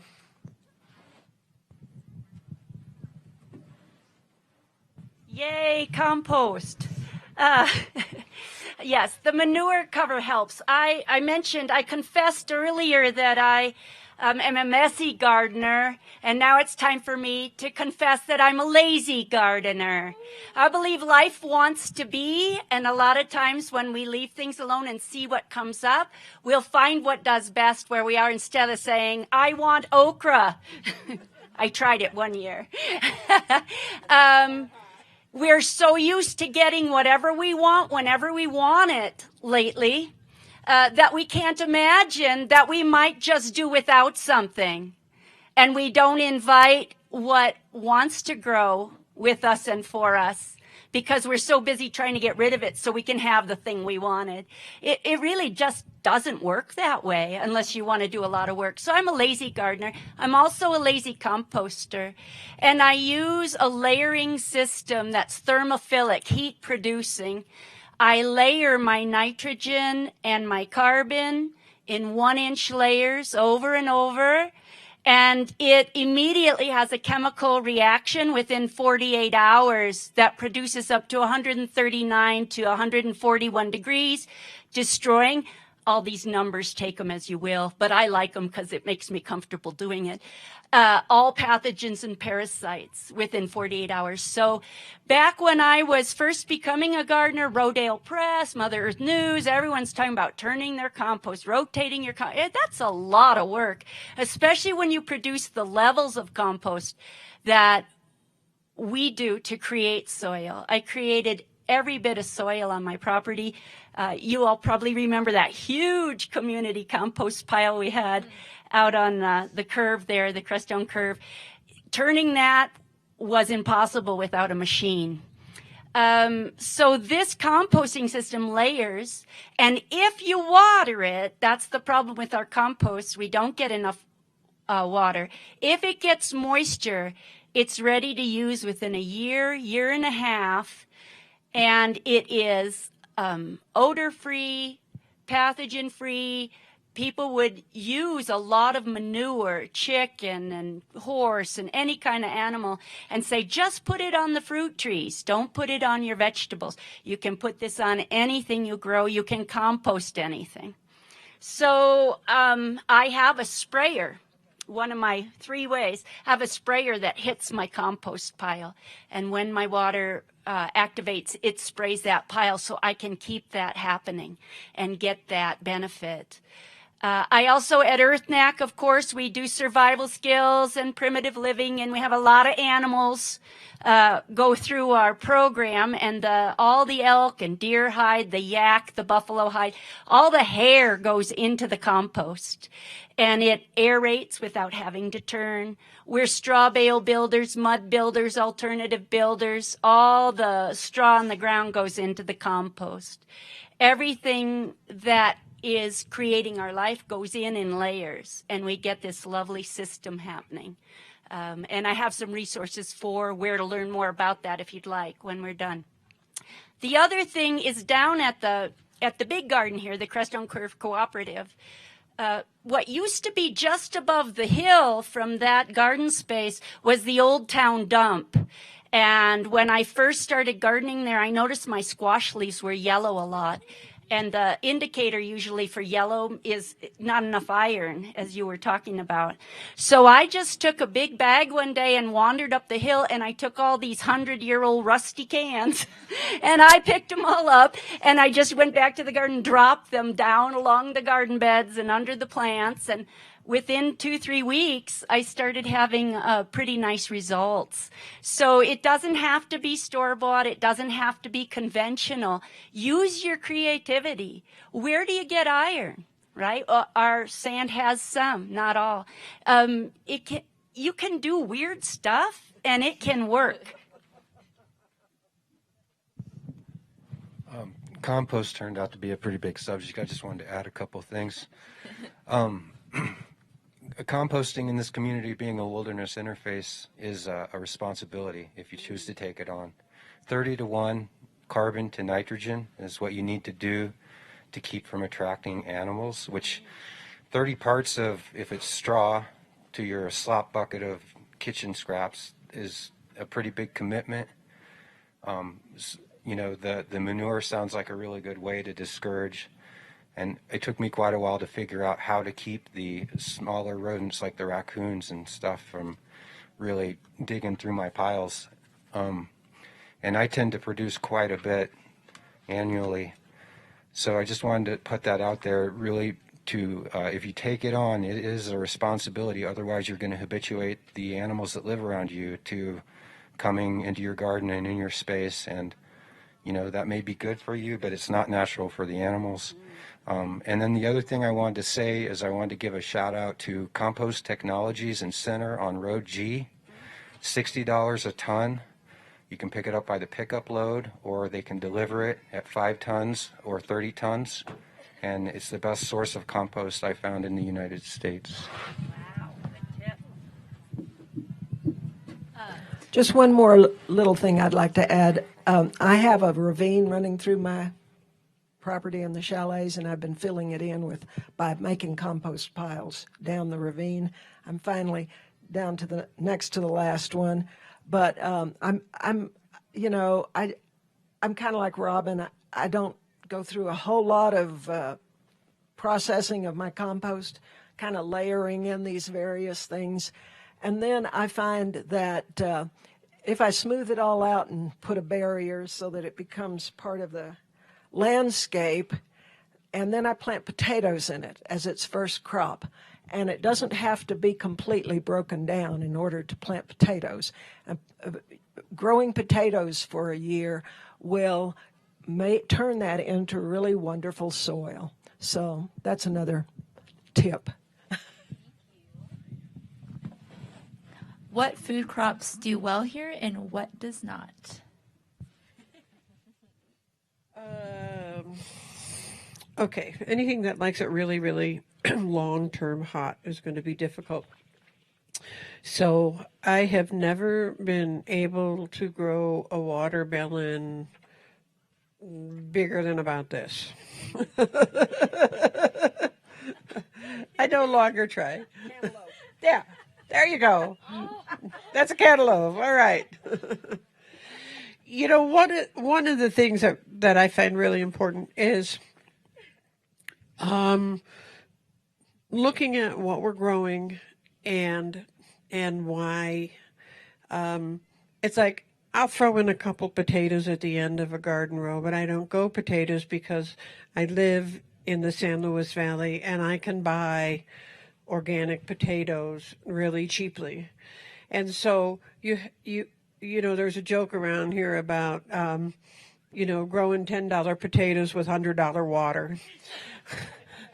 And so for a lot of things, when you're looking at gardening, look to see what's available earlier. Liza was earlier talking about it. And so for your own home garden, look at what you really want to go out and pick and eat. And if you're really looking at storage things, then we have actually farms and orchards and things that will provide you great big boxes of things for a lot less effort and probably a lot less money than if you tried to grow them yourself. So be wise about what you plant because you're going to be dealing with a limited space. And there's a saying, no farmers, no food. We are sitting right above a major agricultural valley. So consider that when you're planting what's available locally. What does well here? Root crops. beets and carrots and turnips and parsnips. All of your root crops will do very well here. Greens, so you got kale, spinach, lettuce, things like kohlrabi, tatsoi, parsley. We grow celery. Those do really well. Peas, oh my God, peas are wonderful. And we grow an early variety of sweet corn and summer squash, and then we grow winter squash. There's some things that if you're going to grow, you need to start ahead of time, like we do with the brassicas and tomatoes. I don't even bother putting them outside. They stay in a cold frame or in the greenhouse. But there's a lot that you can grow here, an awful lot, and those are the main things that we grow. Well, Kizen's covered most of the things that grow well vegetable-wise, and so I'm going to just talk about fruits a little bit. And at the end, if you would like to come and look in my basket, I'm going to put it down where people can see it. These are all things mainly fruits that I've harvested out of my garden in the last month. So I'm also trying the orchard fruits. We all know that apples grow well here, and so do bears. So the apples and the bears kind of, negate each other in a way. So I'm experimenting with some other things, and I've got some bush cherries that are a little bit bigger than the standard ones that are doing really well. And I think we're going, I actually can grow tomatoes outside, but they are long season, and I've been experimenting with tried to find the things that will mature here. But my basket has a couple of good-sized tomatoes in it that were grown outside. So there are a number of things that will grow fairly well. I don't know if there's a question about what doesn't, but definitely the okras and some of the peppers and things like that are a real challenge for me.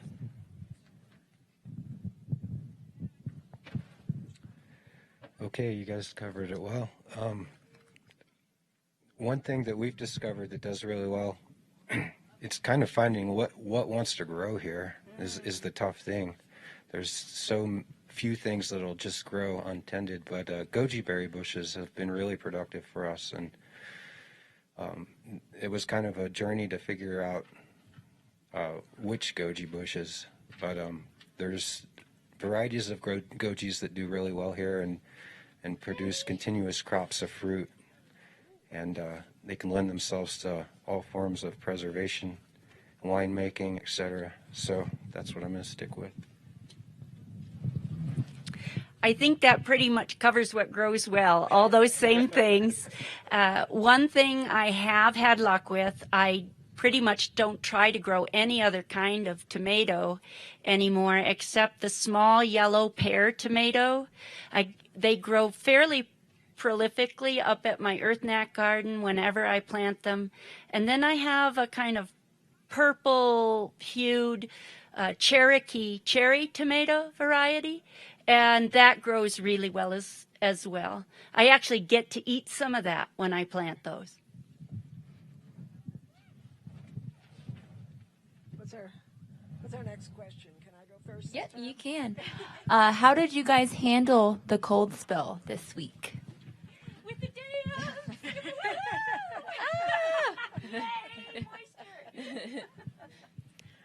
The cold spell. I mean, they were predicting 22, and that's really cold. So, what? I ended up at about 30, 29 to 30 is what I actually got. But the reality was, well, I might have gotten 27. My eyes aren't so good anymore. But thankfully, the reality was better than we thought it was going to be. But I did cover. Now I grow tomatoes outside, and I actually do have some good-sized tomatoes here. This is a yellow tomato I have been saving seeds from for a number of years, and these. This is either the Cherokee purple or the black crim. They act very similar.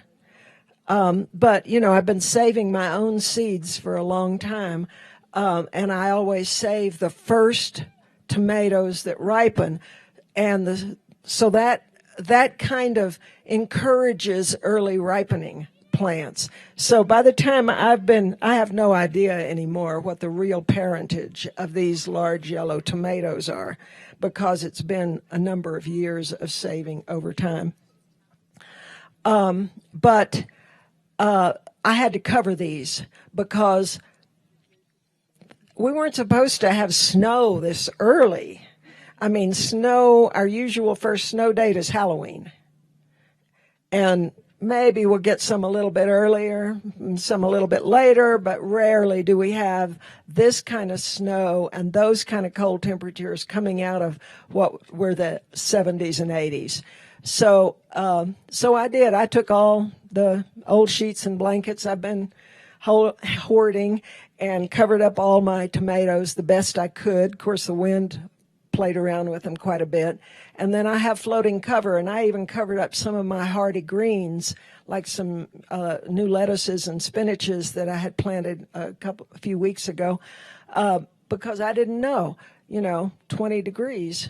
But as it turned out, it was not as severe, and the snow was protective. So I think I didn't really lose that much in terms of produce.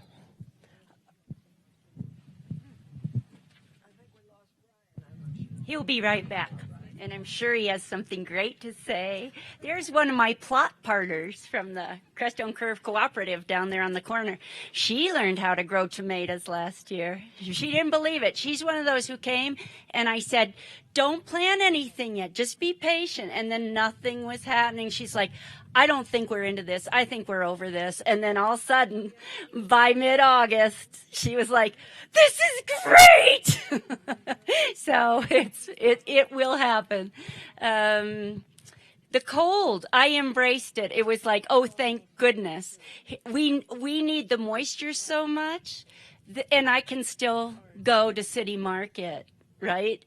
But if I couldn't, that could have been a tough one. However, you can take every single thing, especially your greens and other unripe tomatoes, and make a huge pot of soup and get out your canning jars, and it doesn't make one bit of difference that it froze. So don't forget, you have choices.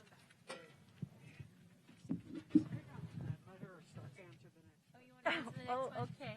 And then let's ask Brian about that one too. A lot of people do greenhouses here to prevent the weather from being a problem, and we have too much heat, too much cold, too much wind, whatever. If you have an established greenhouse, most people who have one end up within 3 or 4 years having some pretty serious insect issues, and you have to deal with that as well. So there's a wonderful system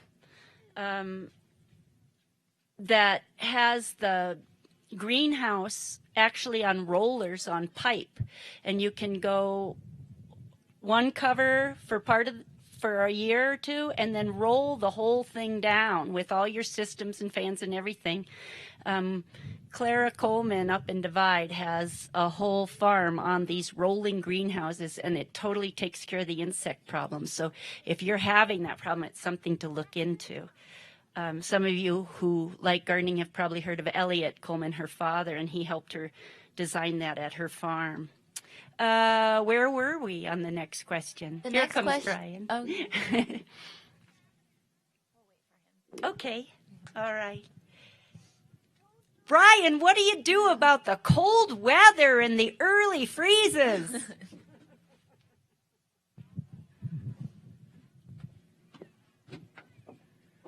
This is regarding last week. Yes. I tend to like to torture plants. I like to see what they can handle. So this last event, I really crossed my fingers and I got blown away by what they could handle. I've got corn that's made it through this event, squash, beans, peas, everything made it. in 4 sites, so I had varied topography. So I get pretty tired, and I get pretty tired of working with all the covers, especially in the wind and stuff. And as soon as they started predicting those 40-mile-an-hour winds, I knew I wasn't going to chase any of that. So being busy with a lot of other projects as well, I just let go of it, and I let nature run its course, and I was very pleasantly surprised this time, which doesn't always happen, but when it does, it's very affirming. So I didn't see it on your list, but I would love to have Brian speak about seed saving. He's got a whole business with the seeds. I am so impressed because I save some seeds, but his success is just amazing, and I would hope that you would maybe speak of how you do that. I just want to preface this with saying thank you, Kizan. I'm honored that you recognize that. It is a lot of work, and it's a ton of organization, and I have helped off and on, but it's pretty much a labor of love. And I just try really hard to let the plants reveal themselves to me and to really see what's happening around me. That's the biggest skill, is to not try to imprint what we want, but to see what's actually happening around us. And then I let the plants lead the projects pretty much. So one of the questions I saw on this sheet was, how do we select varieties? That's one of the biggest things when someone's trialing a bunch of stuff and trying to bring new and different stuff to the seed vault, the seed bank, or the community seed needs, is days to maturity, and just because it can be really hard to devote a space and all the energy to a crop and not have it finish, which is one of my biggest obstacles. I really have to put a lot of time into trials and selecting what we put our time into, because we only get one season every year outdoors, so it really bites when you lose a lot of work and hundreds of line feet of something that you install. So I'm not sure how I do it all. I don't know if I can keep doing it.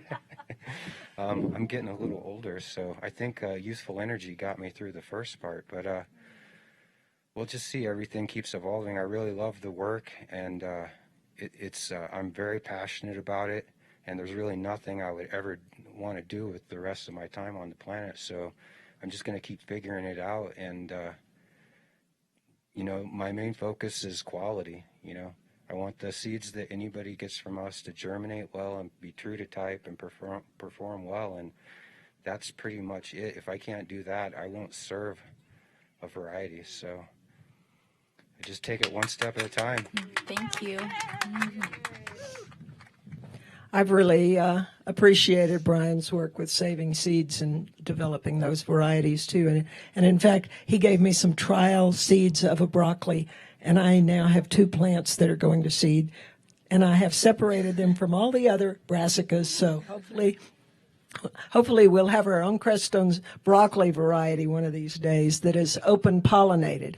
That's a big consideration for gardeners. All right. A lot of people, when they buy seeds, they don't know that if you're buying hybrids, you can't save the seed, or they won't come true to type. So it's very important to me. And one of my criteria is to try to grow open pollinated seeds and save the seeds.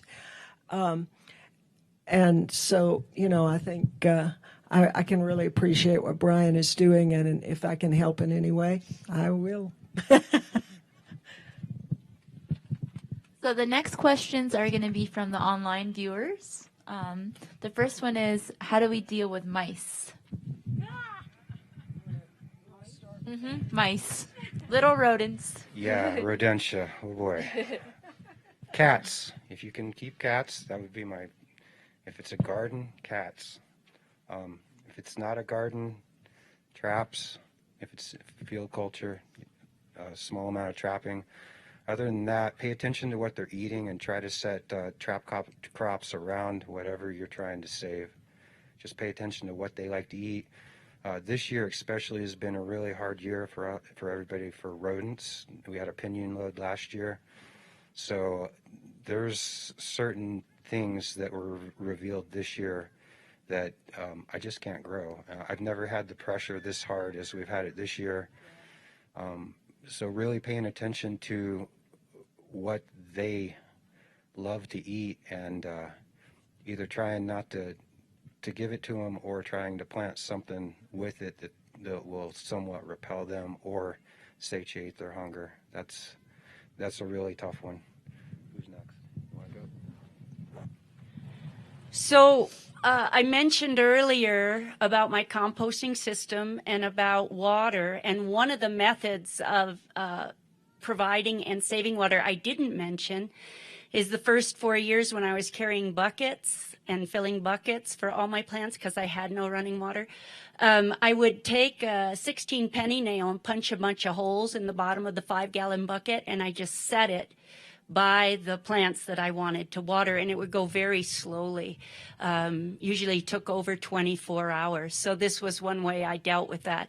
What happened, just because that happened to be a rodent year of biblical plague proportions.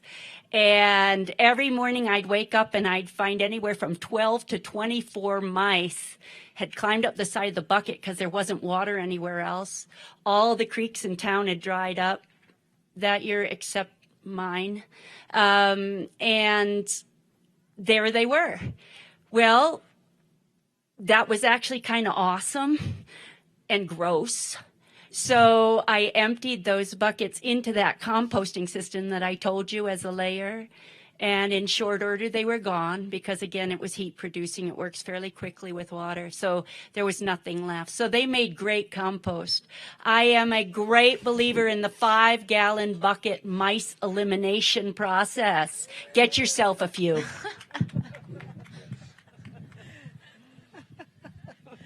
I'm going to pass this to Kizan because I know she got a really neat trap this year.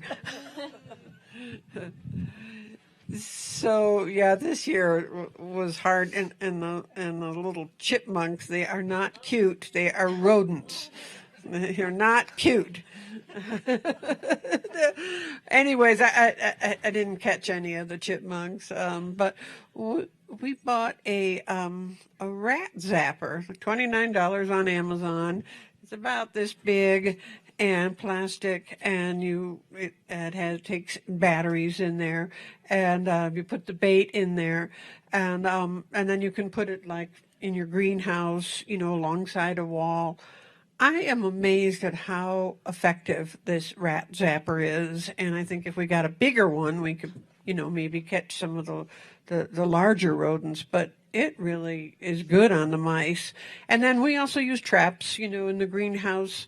We have traps, all over. I won't set the traps. Janet sets the traps. I just can't stand that. It just creates an anxiety. I can't set those traps. I'll empty them, but I can't set them. So I make Janet do that. Honey, would you please set those mice traps? But I find that that just that water bucket method just works really well, and traps and this new electronic rat zapper I'm really impressed with. I've tried live traps. I got a big live trap trying to get this rock squirrels that are just been terrible. They're just awful. But the live trap isn't big enough for it. I find that this critter is so big it gets itself in there and it eats the peanut butter, but its butt is holding the trap open, and then it just backs out, and I come out, and it's a very well-fed rock squirrel at this point. So, the rodents are probably one of the biggest challenges that we have. And I know there's a Crestone Facebook page called Crestone Community Gardens. It's Mady Bells started that, and on there it is a lot of our local gardeners who share their expertise. And let me highly recommend that you go to Crestone Community Gardens, because we'll share this sort of information. Like Katie Getchell was talking about covering her whole garden with remay in order to try to keep the mice and the squirrels out. And people share those kind of tips there. I have one more thing to say about mice. And this is gross too, another gross thing about mice. But as many of you know, I'm a primitive skills and Stone Age living skills instructor. So one of my favorite things to put on the Thanksgiving table is squirrel gravy. So I appreciate that they come down to the garden, because then they go into jars. I also lived on the trail for over 3 years in survival with very little to eat. And mice are quite nutritious. There's ways that you must prepare them to keep yourself healthy. And if you want to talk about that later, we can. But remember, when there isn't a city market, they are a food source, and they are a ubiquitous, plentiful, and actually quite nutritious food source. That's all I have to say.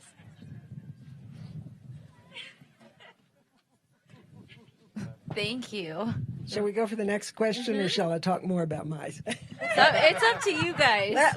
I want to talk about rock squirrels more.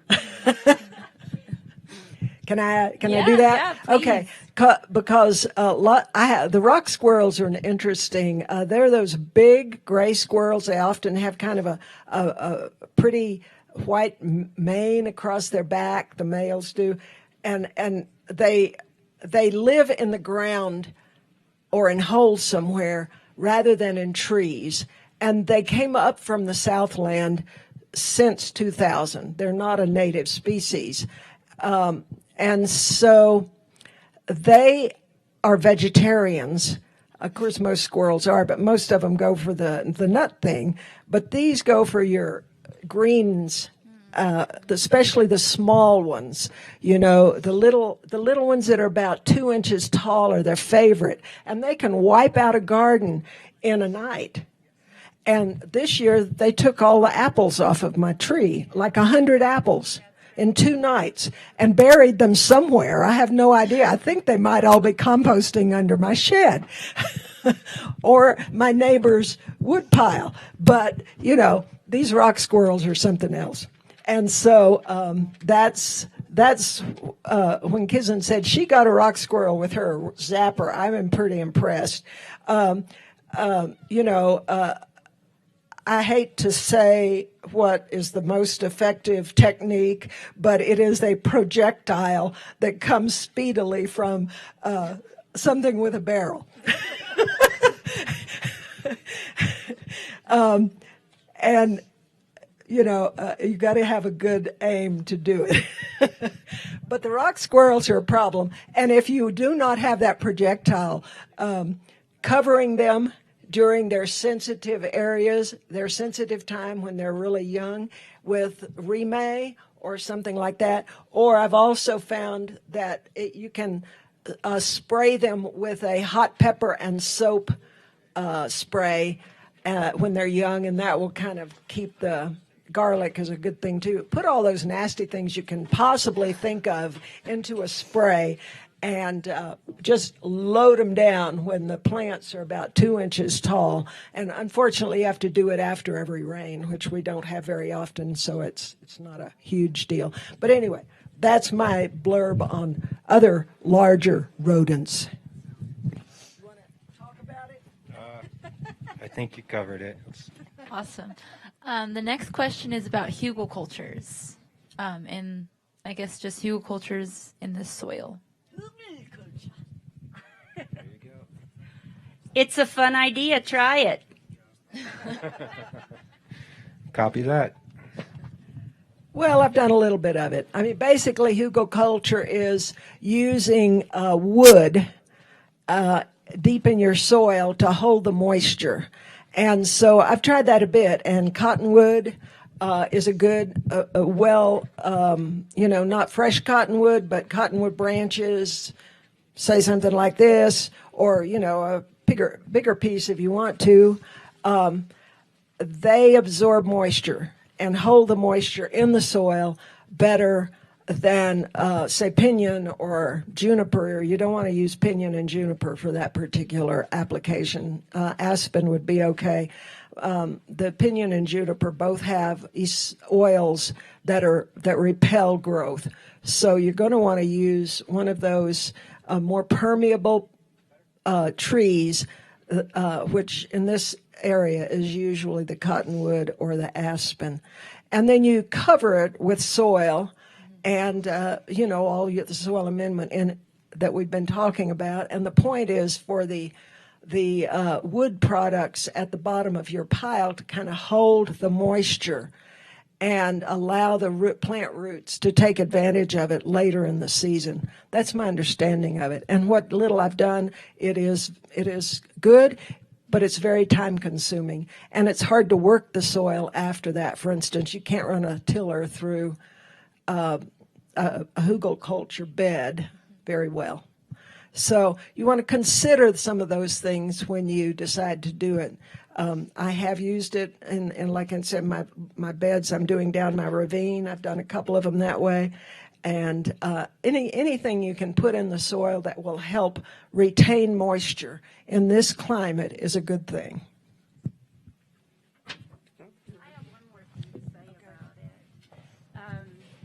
It's such a fun name, and I did try it for 2 years. If you think you'd like to, I always encourage people to try things.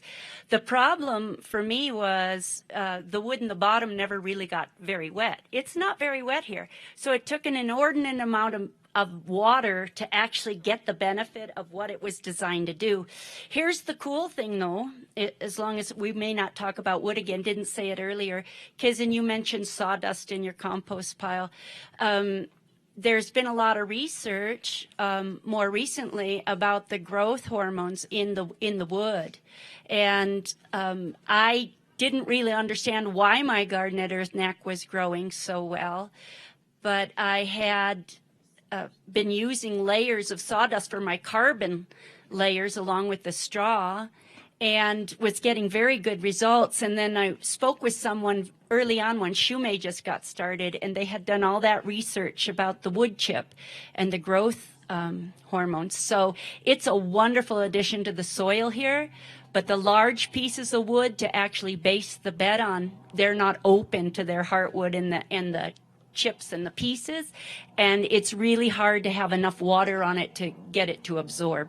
So it didn't work for me, but that doesn't mean it won't work for you. Give it a try.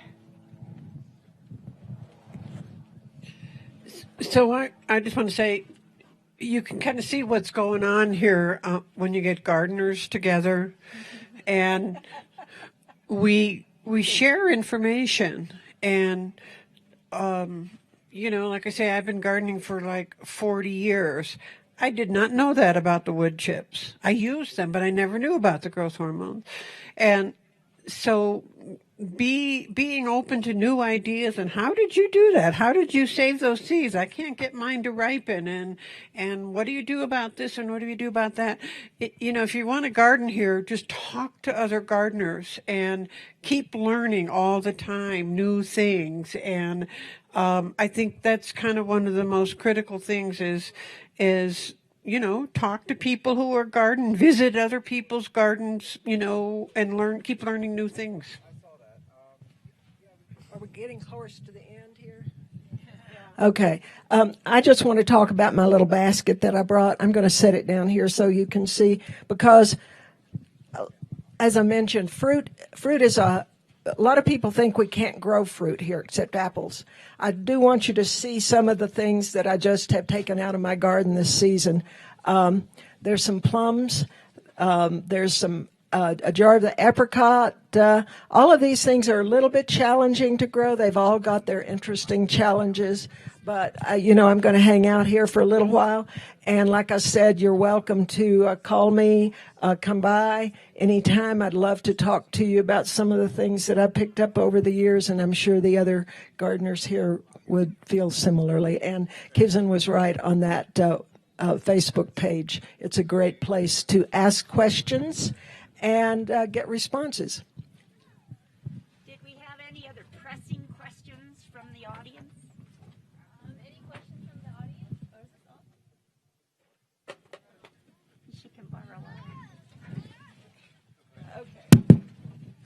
Are there any questions from the audience for these lovely gardeners? Come on up.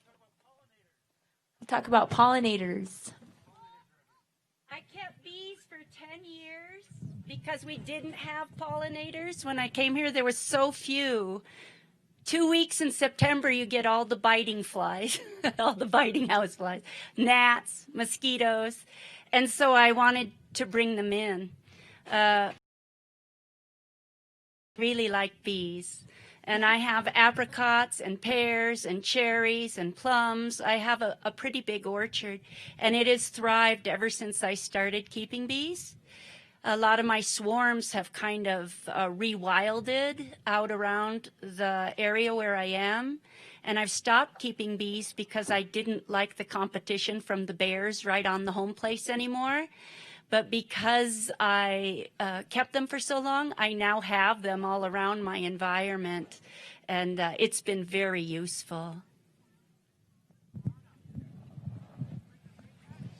So I keep bees. I have 2 hives, and thousands of bees. You'll see them all around Crestone.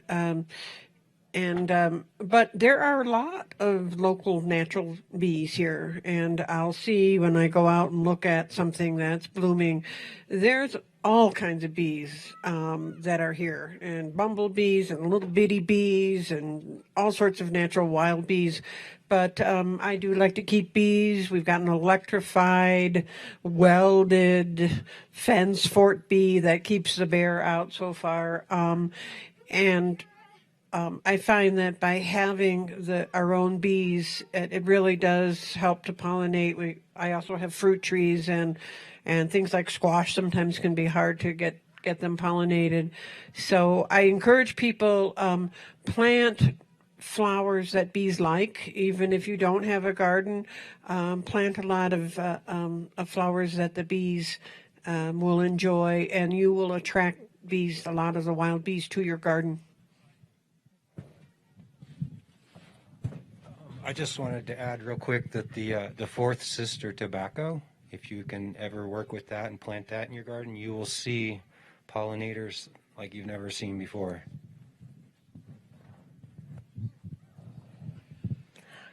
Yeah, pollinators are wonderful.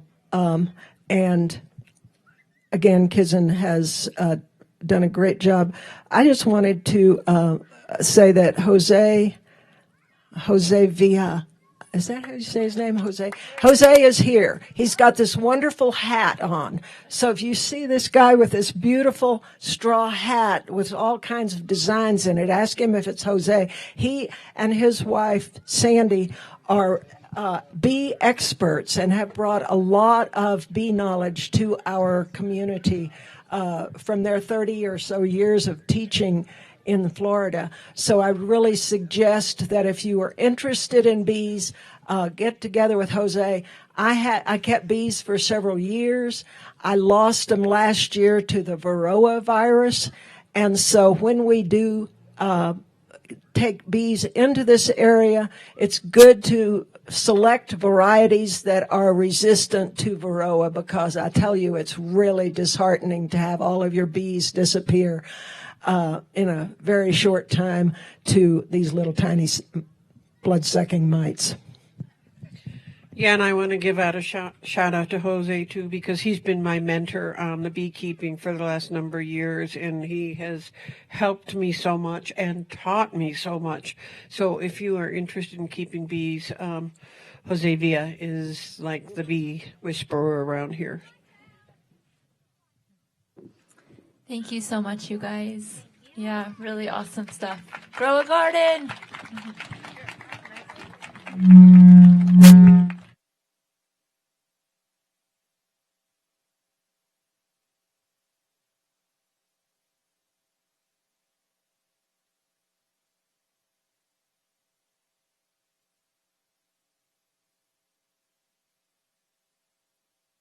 So thank you so much to our gardening panel of experts. We really appreciate all their great knowledge and interactions. As they said, these kinds of events are always wonderful, right? Because not only do we learn as participants, but the experts get to share a lot of things that they may not always be able to do. So another hand for our gardening panel, please. And thank you those watching in virtual land. And I just want to do a little housekeeping here. And our announcements are to thank all of our sponsors. We're going to have a few talk here in just a moment. But without our sponsors, the event would not be possible. And to keep this event free, please donate online if you're watching virtually, or anyone who's here today at www.crestoneenergyfair.org. Okay. We also have a donation box at the info booth. If anyone would like to contribute, we greatly appreciate that for all the efforts. Thank you. So next up, we have our sponsor for our gardening panel, Chase Hudson, and he's the president of Hemp Lucid. Please welcome Chase to be speaking on Hemp Lucid.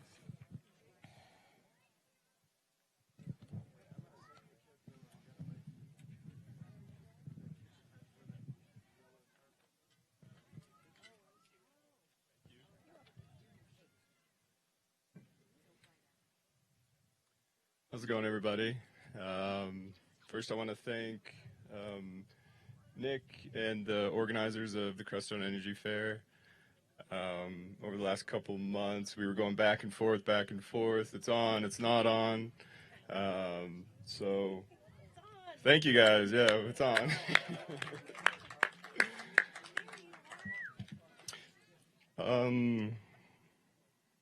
Yeah, so Hemp Lucid, we're 5 years old.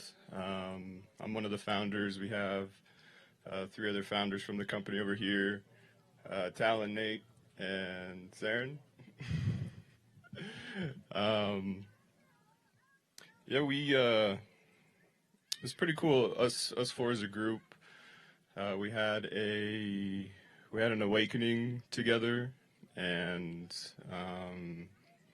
we all found our purpose and our intent, and we're trying to do our part to help humanity heal.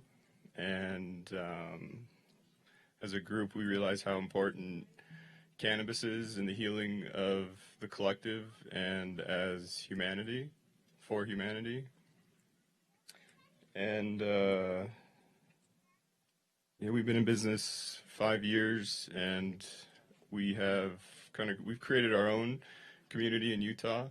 We're up to 40 employees, and we're trying to create what's happening here.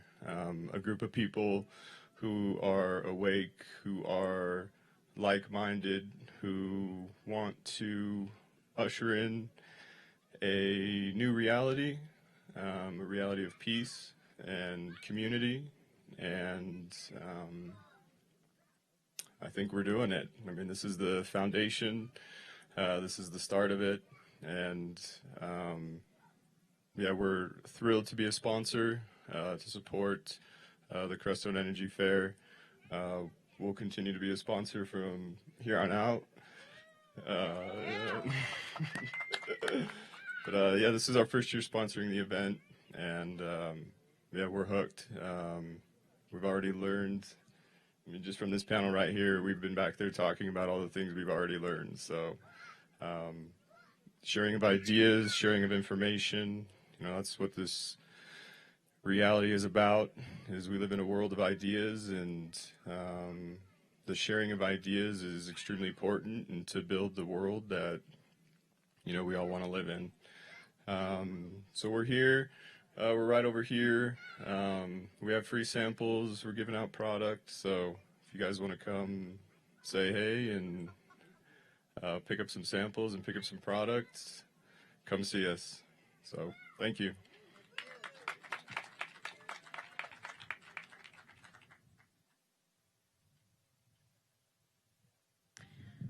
Okay, so we are moving towards our energy panel. Not that we're all involved in energy at any given time, right? So, next, I would like to welcome virtually our local resiliency group, which is CBR Solarize. And they're going to be discussing community solar program that we have going on in the San Luis Valley right now. And so what we're going to be having is virtually you'll be able to see the presentation, the talk, or a little information about them. And you folks here, all of us will be able to hear on audio the speaking, okay? Just because we don't have a large enough screen yet, but we can all visualize, right? That'll be next year, right, Nick? Yeah, you'll be putting that one up. That one. Okay. Okay. So please welcome CBR Solarize. Okay. Thank you.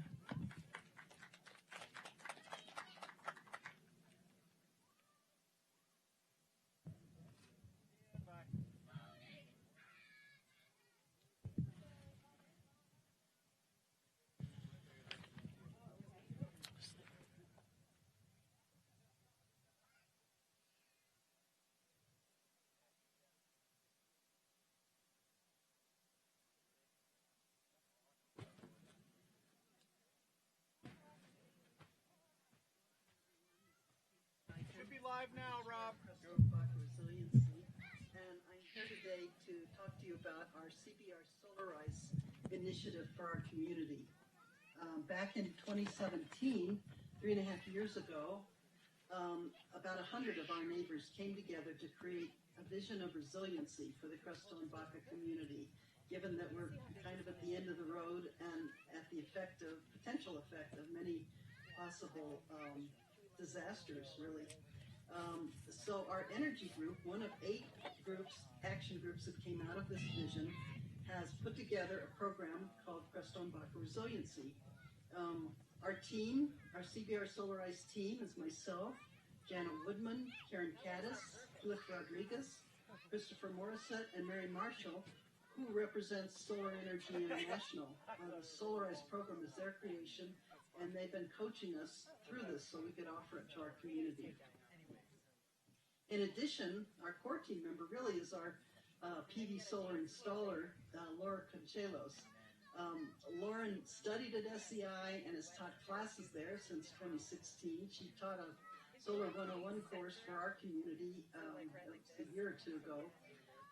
She's worked for a number of organizations. She has total certification to do the solar installation and started her own company, Sandhill Solar, in 2017. We're very excited to be working with Laura. She's totally professional and really knows the business. So what is CBR Solarize exactly? Well, it's a limited time offer, providing you with a solar installation, potentially. It's a program to make it easy for our community to go solar together and to fulfill our own 2017 vision of becoming a 100% solar powered community. It's an opportunity to work with a certified solar contractor who has been very thoroughly vetted. Opportunity to save money through group discounts. There are financing options available, and hopefully the process overall will be simple. There are basically 3 options for PV installation. There's grid tied, which is the most common, and that's involves having your own solar panels and system and being tied to the grid for those times when either nighttime or it's cloudy and so you can't get direct solar.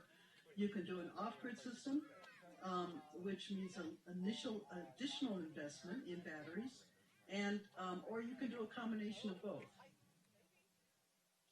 Payback period.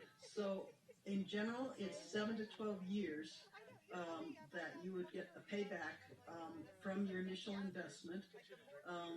It's estimated you save at least $1,000 a year, and that amount of savings only goes up over time. Also, it's interesting that to me that the solar panels and that system lasts about 35 years, so it's a good long-term investment. I mentioned before financing. We've worked out an arrangement with the Colorado Energy Office, who has a program called Renew with the Elevations Credit Union to provide financing for the solar installations. And specifics are very transparent, very available on the website. So how do you register for this program? Go to our website, cbrsolarize.net, complete the registration form. Laura Conchelos should contact you within 2 to 3 days. You get a free on-site assessment and then a proposal, and if you sign that, you're in, and you can proceed. It is time limited, though. You need to at least register for the program on our website by September 30th, so by the end of this month. The most important thing, perhaps, that I want to share with you is to let you know that tomorrow, Sunday, September 13th, from 3 to 5, we'll have a 2-hour Zoom presentation on the whole CBR Solarize program, and it'll include special guests from the Colorado Energy Office, as well as the Benton Credit Union, as well as Laura Conchelos. Our installer will be online, and there'll be plenty of time to answer your questions. So I hope to see you tomorrow, and I hope you're enjoying this energy fair. Thank you.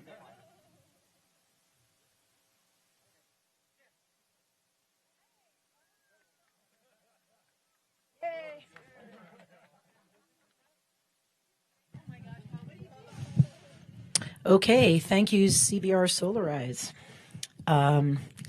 So next up, we have a live speaker who's here to speak about La Puente. It's Director Cherie Schreiner, and she'll be discussing the mission of this important resource in the San Luis Valley. So please welcome Cherie Schreiner. Yeah.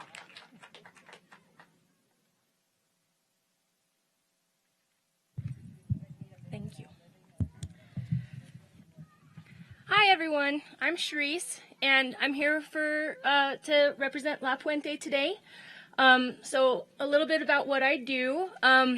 You might have seen me around the community in a big green van. I bring fresh, healthy food all around the valley, but I bring it to our food bank here. So I wanted to say thank you to Patty Jackson, who helped move the food bank, and thank you to Elaine and everyone at the Mercantile to house the food bank, and thank you to Marge and Wendy and Enid, who are now running the food bank. Yeah, for sure. And so now my new gig is the Healthy Community Organizer. So I'm here to ask for your guidance and ask for your wisdom, because your lived experience is what I'm looking at for that guidance for. So the question is, if you had a magic wand, what would things look like? How would your community look? What would you need in order to build the community that you really, really want? Right now we have an opportunity with La Puente to be able to support the movers and shakers in your community and help bring that vision closer to reality. Unfortunately, I don't have a more concrete talking points, because this is a moving, living thing. And so as we build collaborators, we get to build the better vision of what people are wanting to see. We don't have the answers, you have the answers, and we want to help support that. So that's a little bit about that. And then my lovely assistant Christina will help get names and contact information so that we can all talk about what you're envisioning. And if you know somebody that I need to talk to, please let's talk. Let's exchange information, because again, you guys know what needs to happen in your community, and we want to support that. And then some little bit of housekeeping stuff. So right now we have emergency energy assistance. So if you or your neighbor might need firewood for this year, we have up to 2 cords for emergency wood. And then we also have other stuff. We have crisis prevention services through La Puente. So if you know somebody who might need help because they're facing eviction, or even homeowners who are having to think about evicting somebody because of what's happening right now with COVID and stuff, I have flyers that I can hand out to y'all, and I'll put them around town too. But if you need that, please come and see me. And yeah, so thank you guys so much. Thank you, Lisa. Thank you, everyone who has made this happen today. I really appreciate it. And come find me. Thank you.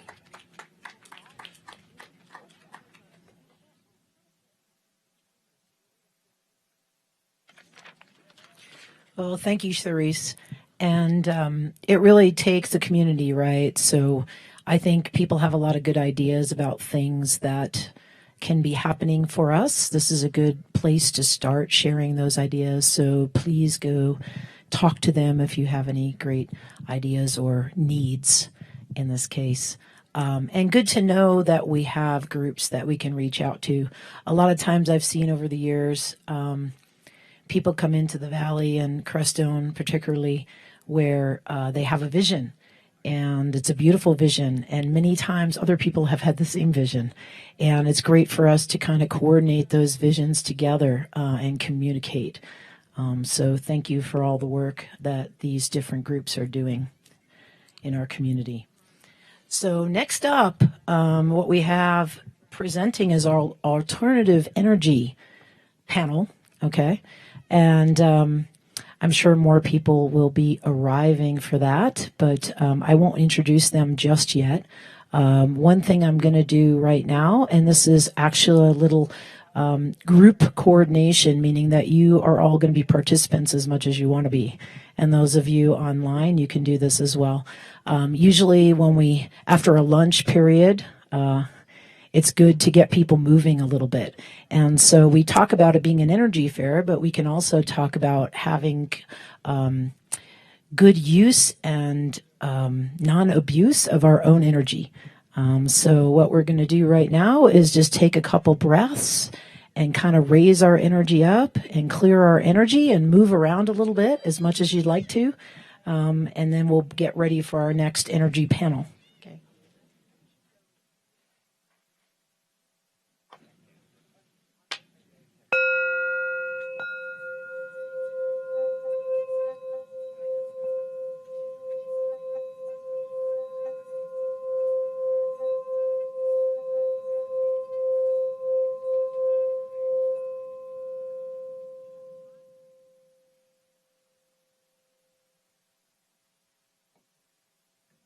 So if everybody wants to stand up, if you don't, you can imagine it in your seat. That works also. So what I'd like to share is just a little bit of Qigong energy field work. And all of us that have been sitting, those of us that have been running around, trying to organize, we can just kind of stand with our knees apart, shoulder width, just kind of drop our torso down as if you're taking a seat. And in a lot of traditions like Qigong and yoga, we talk about taking a seat, okay? And that will prepare us to be in a place where we can work with our field and just kind of shake off any kind of stressful energy, fatigue, and really embrace some new energy so we can prepare ourselves for our energy panel coming up next, our alternative energy panel. So if we want to just kind of slightly bend our knees, drop our bottoms down, imagine that from the top of our head to the bottom of our perineum, that we have a line of energy going through the center of our body and actually aligns with our chakras, like many of you know. And so we can take a couple deep breaths like that. And in the Qigong world, we talk about dantians. And so we're going to concentrate today just on our lower dantian right now. And our lower dantian will help. We call it the Sea of Qi. And so it's a place where we can kind of revitalize our qi, our energy, and kind of ground ourselves. And then we're going to just do a little lifting up with a little geyser activity here in a minute, just to awaken our qi, especially been sitting for a long time. I found this really good for fourth year medical students when they were exhausted and stressed out and all that kind of stuff. We had to kind of move around and get our qi moving. And so all of us could use that at any given time. So let's just take our knees, bend down a little bit, and we're just going to breathe into this dantian. You can take your breath in, feel that energy drop down to your lower dantian, and you can imagine that that sea of qi can become a ball of energy. You could imagine it as a sun, and just imagine that that ball of energy with your in-breath is expanding and your out-breath, it's relaxing. Okay, and just imagine that energy coming in with the in-breath and then filling up that lower dantian, that center about 3 inches below your navel in the center of your body, that you're just filling that energy, that sea of qi, with good energy coming in with your breath. Take a couple minutes to do that. Breathe out. And as you breathe out, you can imagine that any negative energy, any stress that you might be having or fatigue just kind of exhales with your breath. And if you want to just feel that energy just kind of leaving your body, releasing to the earth, that's a good way to just let go of that energy. We're going to take a couple more breaths. Breath in, feel that chi come down to that lower dantian. Fill that ball of chi, that energy field, just feeling a grounding energy, a relaxing energy, vitalizing your whole body. Ready to go. All right, let's roll this thing. So we're going to start with Paul Shippey, who's a solar hot water expert. And first, Paul, just tell us what is solar hot water. Round us out on the basics of what does it mean and what is it for? Well, solar hot water is just one of the many applications of solar energy. Solar energy is those rays that are coming down from the sky. And a lot of times in the morning, I go out on my deck and I welcome the sun like this. Stand up. Let's do this. Embrace the sun. That's something to celebrate because the sun is our only source of energy except for geothermal in the ground. But I wanted to widen the perspective here on solar energy. And a lot of people's minds are stuck in that with the buzz and the rapidly falling prices on PV or photovoltaics or solar electric, that is the only. If you go on the street in Denver or any place and ask, 9 out of 10 people will say, when they heard the word solar, will think in their minds, solar electric. We're losing the consciousness of other aspects of solar, such as solar energy warms the ocean with heat and light to make plankton so the fishes can eat. So that's a natural one. If you put a green leaf in front of the sun, it's going to grow food, plants, and trees. So there's another one, a second one. You can heat up water in black pipes on the roof, which is what Eric just mentioned about solar hot water. I've done a lot of that. If you observe and stop a minute, as you get in your car in the winter or the summer and the windows are rolled up, the sunlight coming through the windows is also a form of solar energy. It's called heat. We heat up, the sun also heats up the Earth's surface, like today, so we can enjoy outdoors and have fun and play games in the outdoors because the Earth is warm. That's going to change in a few months. It's going to start getting cold, but it'll be back. And so this 93 million mile away thermonuclear furnace is supplying all of our energy, not just PV. So with PV or photovoltaics or solar electric, that is not the extent of solar energy. That's a specific application. And it's looking like it's going to be the biggest one in our life, in our lifetime, and on into the future, because it's going to displace fossil fuels, the ancient solar energy that you find in the ground. So what happens when, well, I just supposed to talk about passive solar maybe later, but just to give an idea of the 5 things I already mentioned that solar energy can do and does do. I mean, solar energy, our bones are made of solar energy. When you think about it, we eat the plants that are driven by the sun. But in the specific aspect of PV or solar electric, the sun shines on these little wafers, excites electrons, and off those electrons go into a wire, and we call that electricity. It's a wonderful, wonderful boon to mankind to get off of the dirty, polluting fossil fuels. So I'm going to leave it at that, and I hope you enjoy the panel.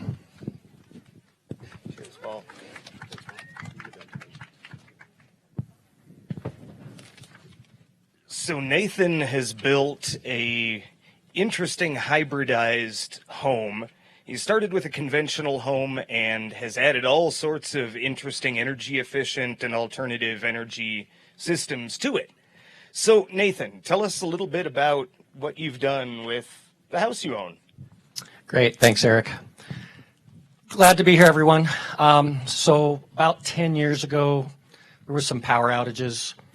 issues that made me start thinking about off-grid. I've been to Energy Fair since '91, but it's the last one to do it yourself was me. Basically, I just said, well, I better do it now. I got some money. So I called up Talmuth, and he brought in Eric, and so we put 4 dedicated plugs around the house in the areas that would be most likely to be needed. Upgraded that later with some more capacity so I could not be afraid of running off grid for more than a week. But then, like what Paul was saying, the water, I was like, well, geez, I got an electric water heater. That's not going to work on solar. So I had to buck up and get the governor. Great, because then I have these 2 German Weissman panels up there that are giving me 80 gallons of free hot water every day, as long as the sun's shining. So it's kind of a no-brainer. Of course, it takes a bit of money to do this, but there are grants available through CBR and other methods, so we're going to bring it right up to today. Over the years, Eric and I have put in water system powered off-grid. So as the Baca water started becoming less reliable, I put in some backup water, all powered by the solar system. I went ahead and took water that was being wasted, flushing poop down toilets, and repurposed that water into the legal system that the state requires. That you have a diversion.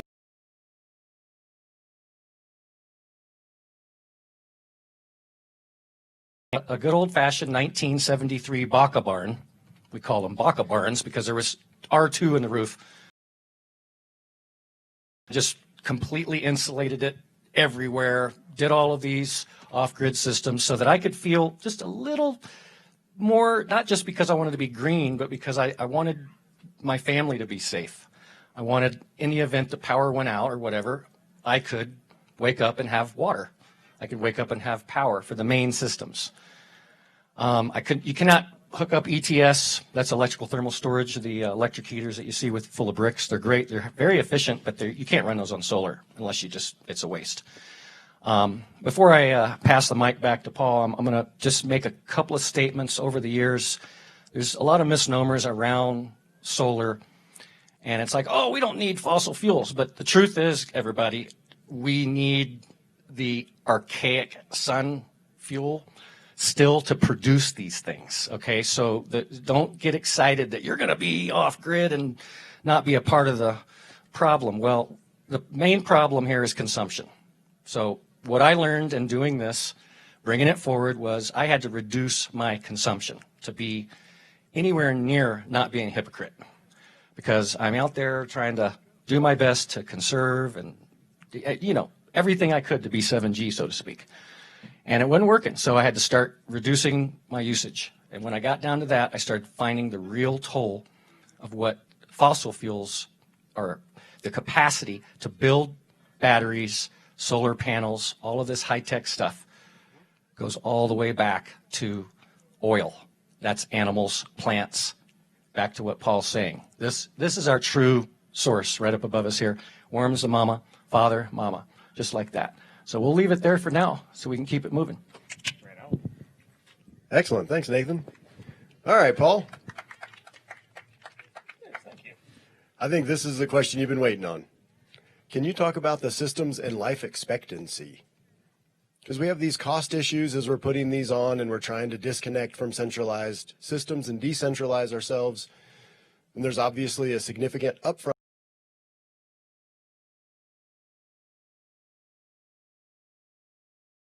And the hot water, domestic hot water. If you spend, say, $15,000 putting in a hot water system on your house, how long can you system? Well, with the solar electric panels, the efficiency, the efficiency degrades over time. And right now, in the past few years, I have measured between 13% and 18% efficiency. There's a huge amount of research going into solar panels, especially for the large microgrids that are 2 megawatts, huge arrays, whereby they're getting efficiencies up to 50%. When the efficiency of a solar panel gets close to 50% and above, then it's going to be feasible to start heating water with it. because solar hot water panels operate, especially if you're operating with a radiant floor where you have lower temperatures running through the system. Solar collectors, solar thermal or hot water collectors, and radiant floor is actually a marriage made in heaven in terms of solar thermal or hot water, because the radiant floor is low temperature, and when you run low temperature waters up to the collectors on the roof, the solar thermal panels, you get efficiency above 50%. You get them 60 and 70% if the water running through there is 90 to 100 degrees. And throughout the day, it starts to climb up to 110 degrees, and at 120, the efficiency starts falling off. So with those panels, they have a blackened last probably, well, mine have been up 15 years, and I don't see any problem another 15 years. So you're talking life expectancy of panels. I would quote, manufacturers say different things, but it's usually in the range between 20, 25, and 30 years. But I think they'll last longer if you want to put up with the degrading efficiency of the solar electric panels over time. But have no fear. The solar electric panel industry is working really hard to put out more efficiency and lower cost. So the future is bright on that score. So if you like to get in now, you're doing good. If you want to wait a few years, you're going to get higher efficiency and even lower costs. So that's what I would say. Excellent. Thanks, Paul. Nathan, how about your gray water contained wetlands and your climate battery? Awesome. Thank you. Well, let's see. Donovan helped us get the Energy Fair at the music festival years ago, and he's like, hey, what do you think about a gray water display based on your model at your house? And I thought, geez, this is going to be fun because the state's legalizing it. So I was like, all right, we can showcase this now. So anyway, just to give you ground zero, I have a crawl space. So you kind of need a way to access your wastewater to get it to be able to divert it. Okay, and then once you have that, you just add these cocks, they're ball valves under each appliance. And you got to remember, gray water is defined as water that is not with human waste or kitchen waste. Brown water, kitchen waste, we typically keep those microbes in a separate area because that's going to be, it's not legal. So you're basically using your bath water, your washing machine water, your hand sinks, but you want to make certain you're putting biodegradable products in there. Otherwise, when all that stuff goes into your reed bed, you kill your microbes. You don't want to kill your microbes because your microbes, again, 90% of them are your friends. You start putting stuff down there, it kills it. And then your reed bed dies and you're defeating the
So anyway, I don't know what else I can cover, but the main thing about passive solar is letting the sunshine in, providing thermal mass inside. And you get that article you can read about and see pictures more than I can explain standing here. But I think that passive solar is the cheapest, easiest, simplest way to go. But in my house, I knew that that would not heat the house in the winter by itself, that I would have to have a backup. So I decided to put 7 solar thermal panels on the roof to pump water all day long into the radiant floor. All day long, the sun is shining on those panels, storing water in the radiant floor.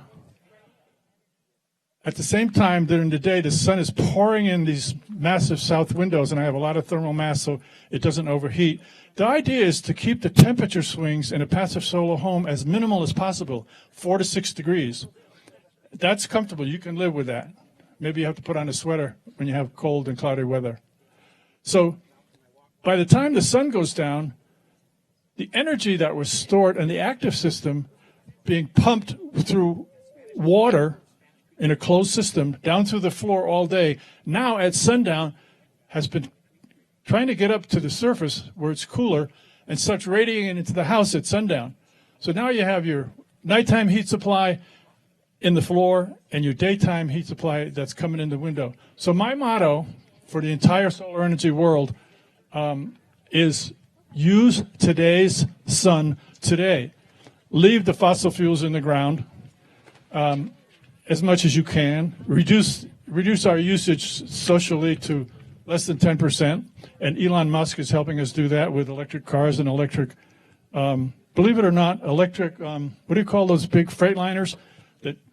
Over-the-road truckers, diesel spouting into the air. He's got electric trailer trucks. Is that what you call them? Trailer trucks online being tested and out there going across the country seeing how well they operate. So we're looking at an electric future, except for that tiny blue flame that you want to cook with. So we'll look to Nick for that solution using your waste to make biogas, and you can still cook with gas on into the future where my house is 100% solar heated, by the way.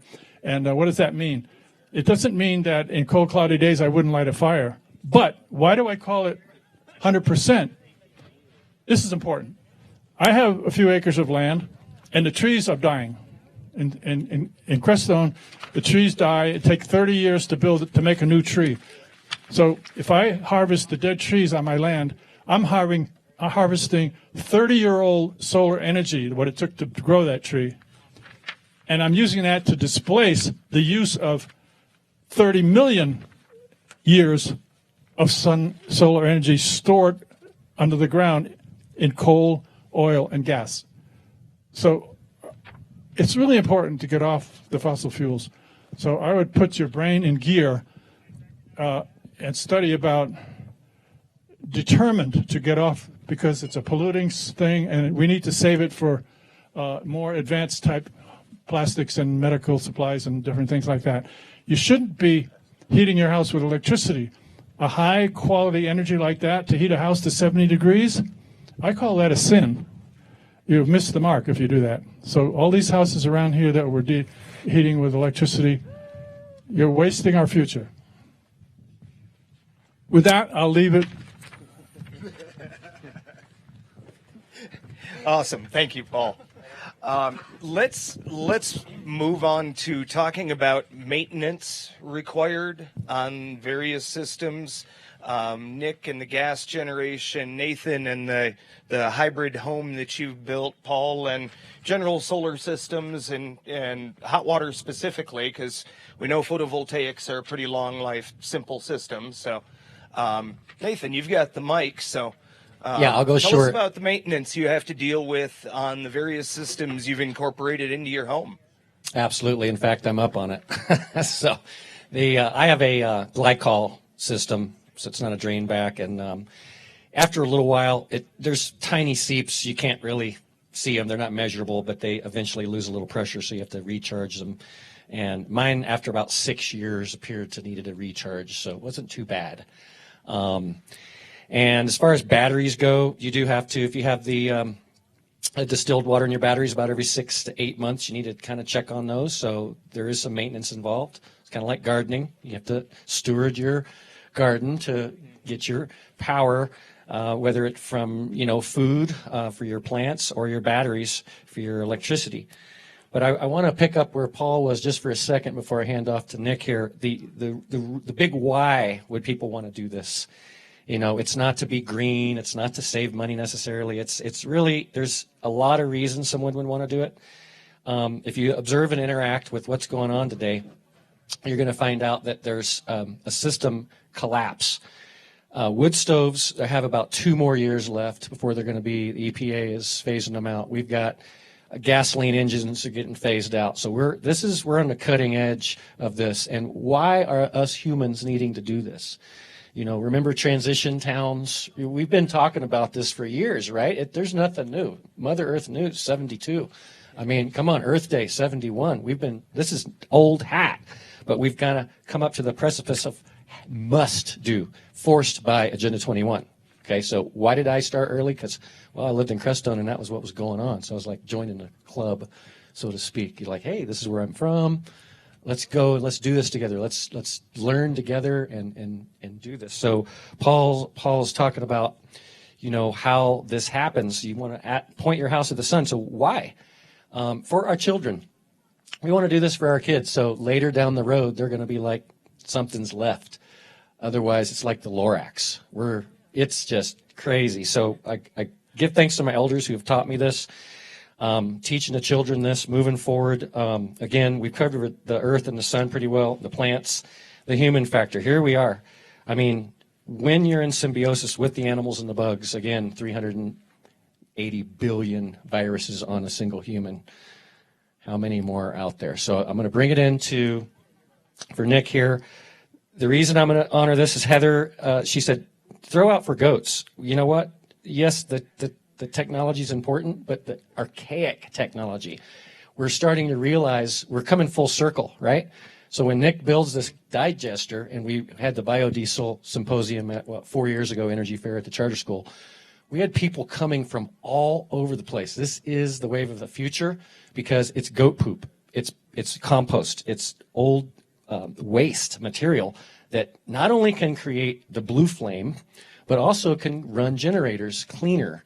And it stacks functions because we're just talking about a complete cycle. And at Living Arts, Nick's created that, and he's inspired many, and now he's on the food train because we need food, family safety. It's kind of in that order. So anyway, I'll pass it off to Nick here, but please observe and interact. Keep your ears and eyes open, especially your heart. Stay meek, stay teachable, and let's get it going, folks. Love you. Awesome. Thank you. As far as maintenance on these cast concrete hydraulic pressure digesters, they're really beautiful and simple.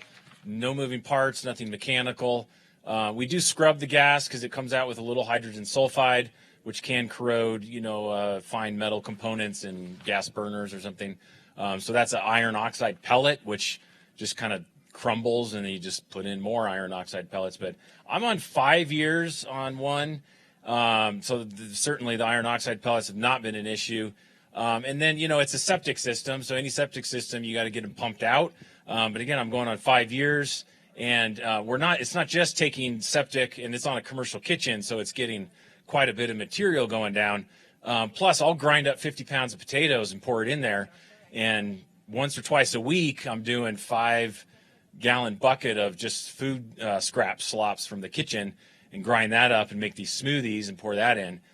So despite everything I'm putting in there, it's a 2,700 gallon vessel. Nothing suggested we needed to remove some material at this point. So pretty low maintenance, on the spectrum of septics. Cool. Paul, what are the maintenance requirements for hot water specifically, but also PV systems? Oh yeah. Well, let me just back up a second. One of the passive solar systems that I didn't mention, besides the direct gain and the thermal mass, is to put a greenhouse on the south side and let the sun come in there and let that temperature rise and fall day and night. and then put a concrete wall or a water wall or an adobe wall and let that absorb the sunlight and then heat the house with that instead of the radiant floor or in addition to the radiant floor. So you have a vertical thermal mass, then you have a adobe floor. I just want to say a greenhouse attached to passive solar, you can grow food in there and you can put a climate battery in there. It's a wonderful way to go. Don't bypass that option if you're thinking about building a house. As far as the solar hot water systems, Nathan mentioned that he has a glycol system, and he's right. Those are glycol systems. Glycol will seep through soldered joints slowly, very slowly. But a plumber in Salida, where I did a solar house, told me that, but I didn't really care about that because I don't do glycol systems. I only do drainback systems. So the maintenance factor in that is due to the fact that if it was designed properly, it could also be installed improperly.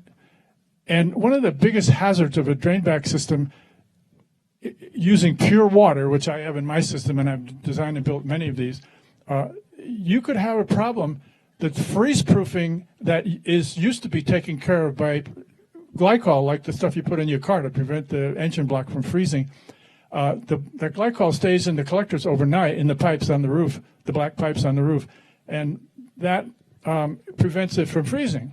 It wears out. You have to recharge it like every 5 or 10 years, like Nathan said.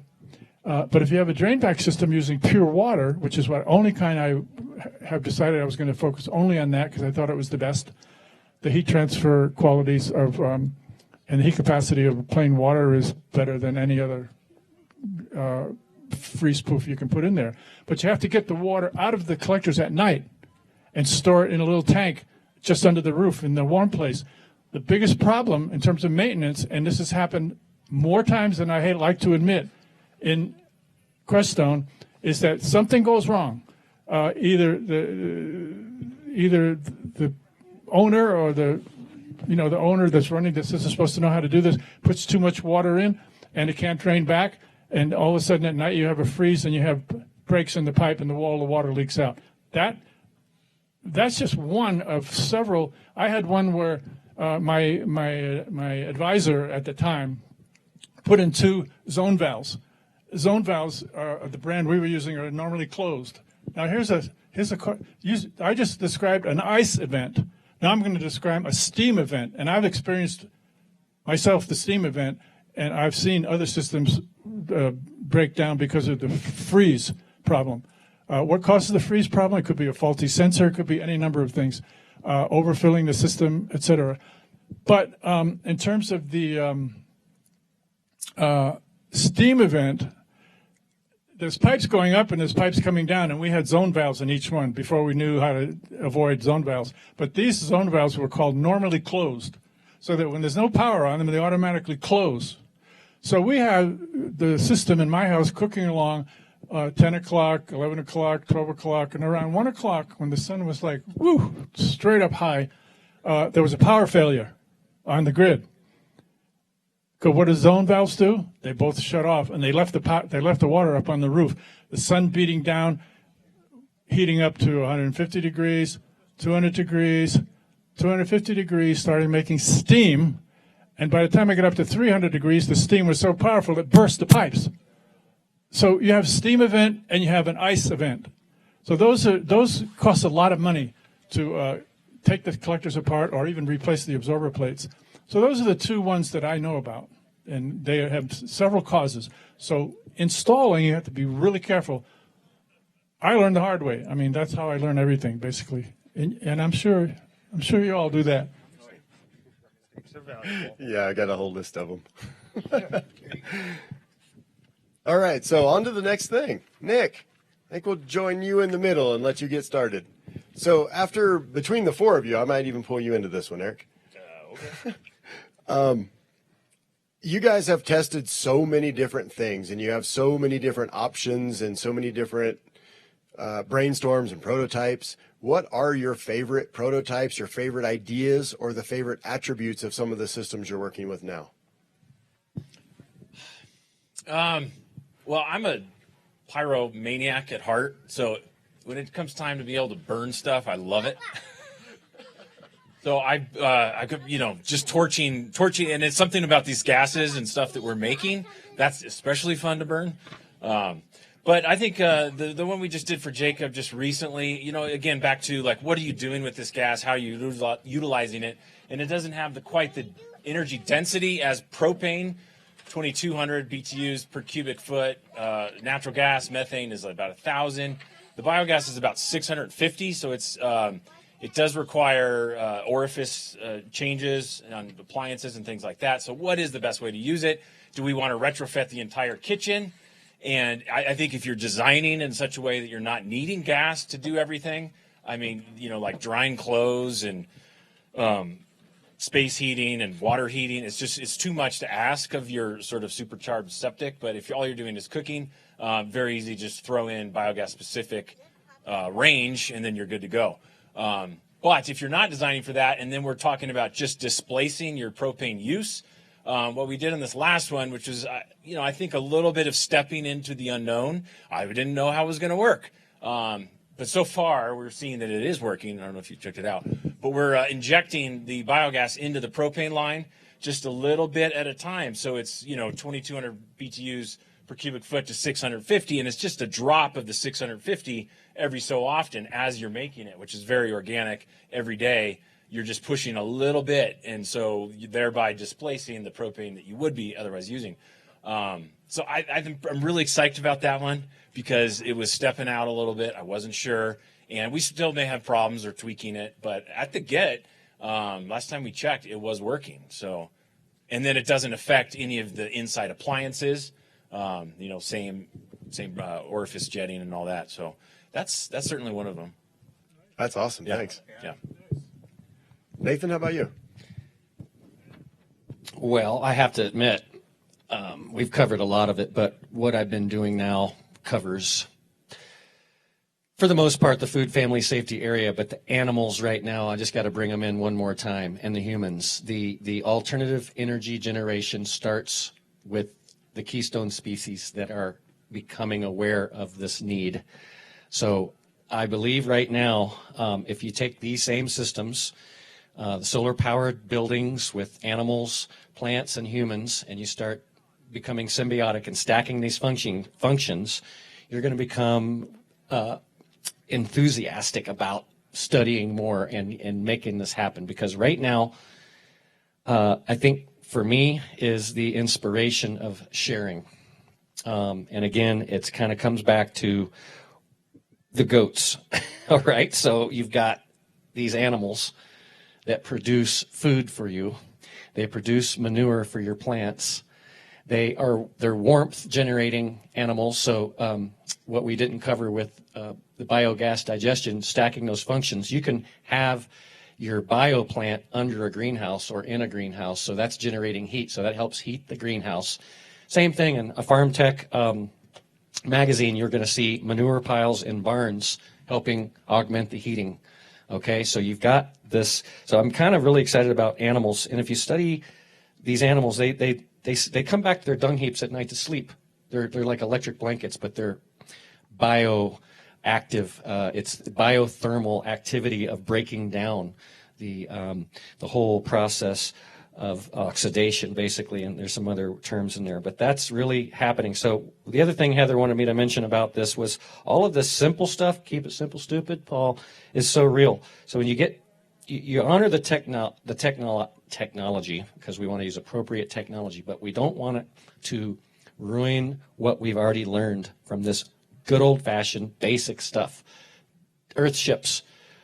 I mean, we're just really there, folks. I'm not trying to say don't do tech, but when I sell a new gas stove, I talk about the future of biogas, changing out the orifices.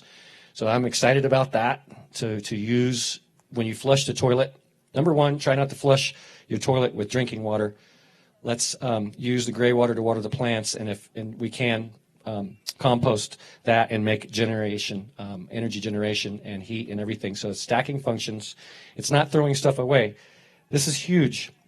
So if you can grasp this and take this home and then say, you know what, I'm going to just research a little bit of this. Perhaps this rings a bell with me. Perhaps this is igniting something inside of me to become inspired. Every Energy Fair, people leave and come back to Crestone saying, I moved here because of the Energy Fair. So it's like, I came here before that, but it was the Energy Fair made me in 91. I was like, I'm going to move here eventually. By 95, I was here. Okay, so what's exciting? It's the microbiome. It really is. It's the soil. When you add water, the bugs just come alive.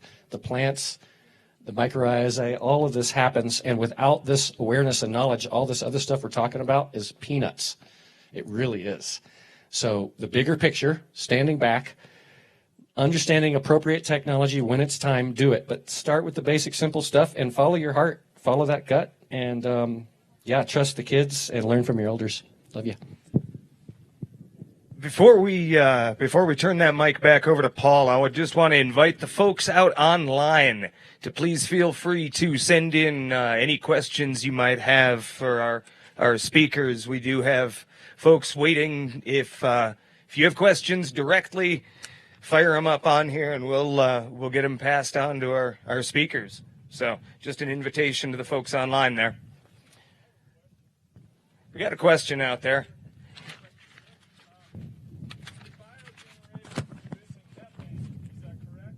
Yes.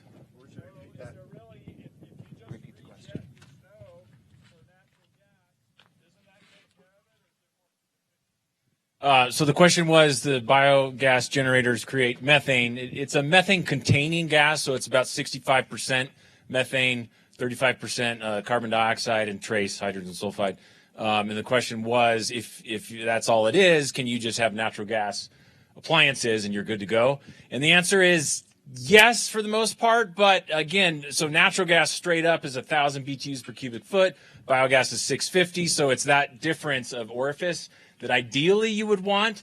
However, it works okay. And even a propane burner, it's going to burn it. It's just going to be very carbonaceous. It's going to be a big yellow flame. It's not going to be the nice clean burn of a blue.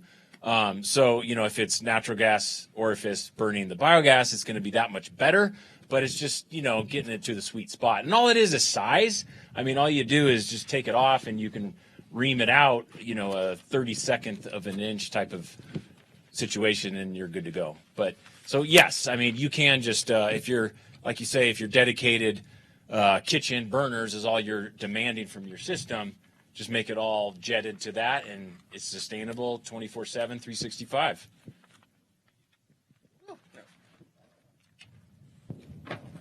So yeah, Paul, what are your favorite aspects of the solar heating and power systems you've created? What are your favorite attributes and aspects of it?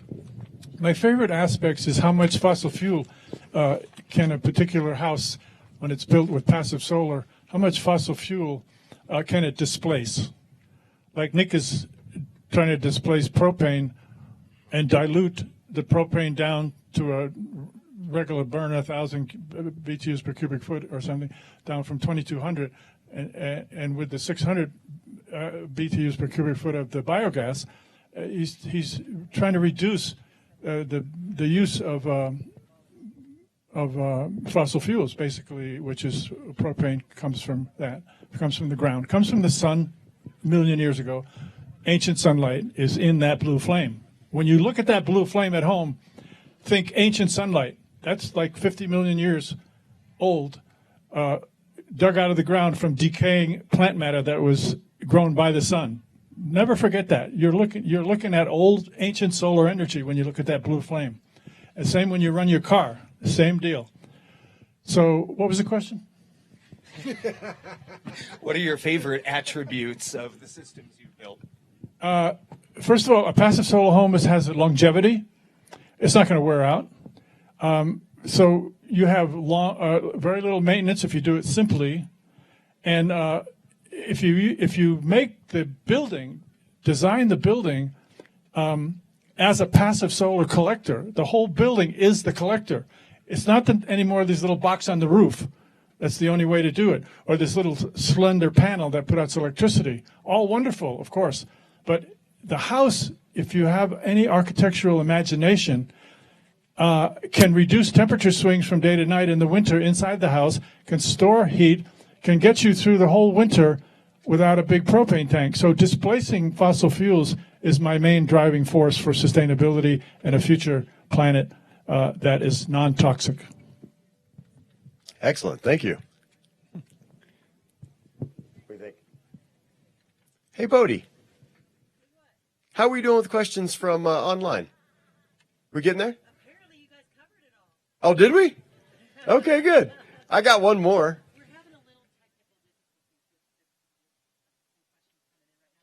No worries. Yeah. I got one more to float around, and then anybody out there got something real quick? What you got?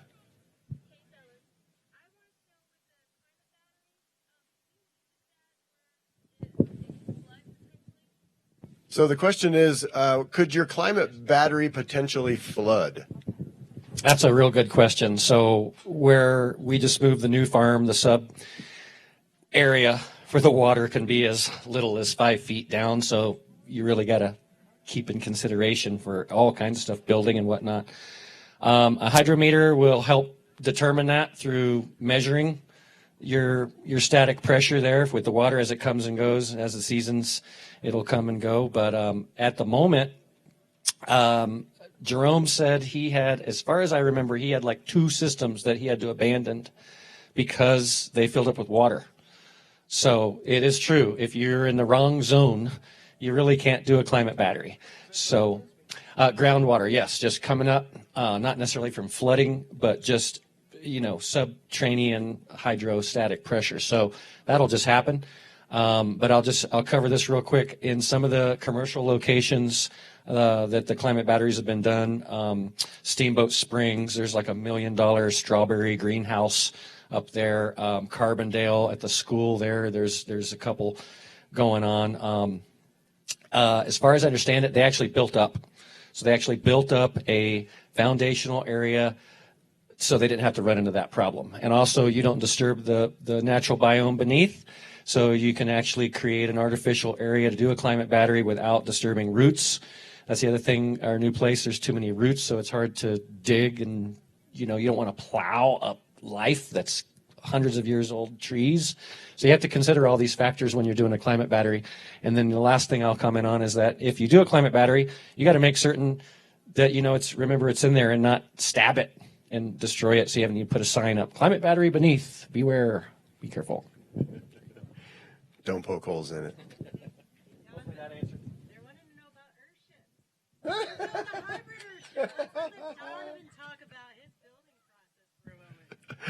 Okay, so someone asked about Earthships. What'd they ask? Oh, you want to learn more about Earthships? I think we're going to cover a lot of that in the construction.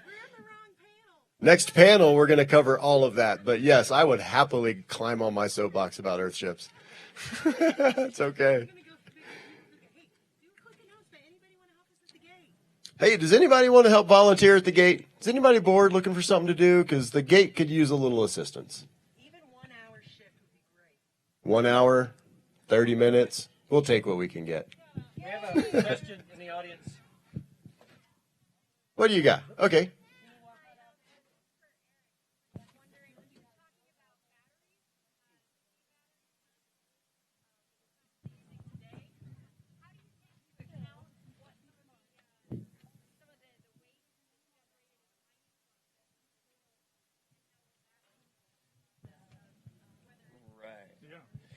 So the question is regarding sustainability of lithium and the mining and refining thereof. Is that correct? In the batteries?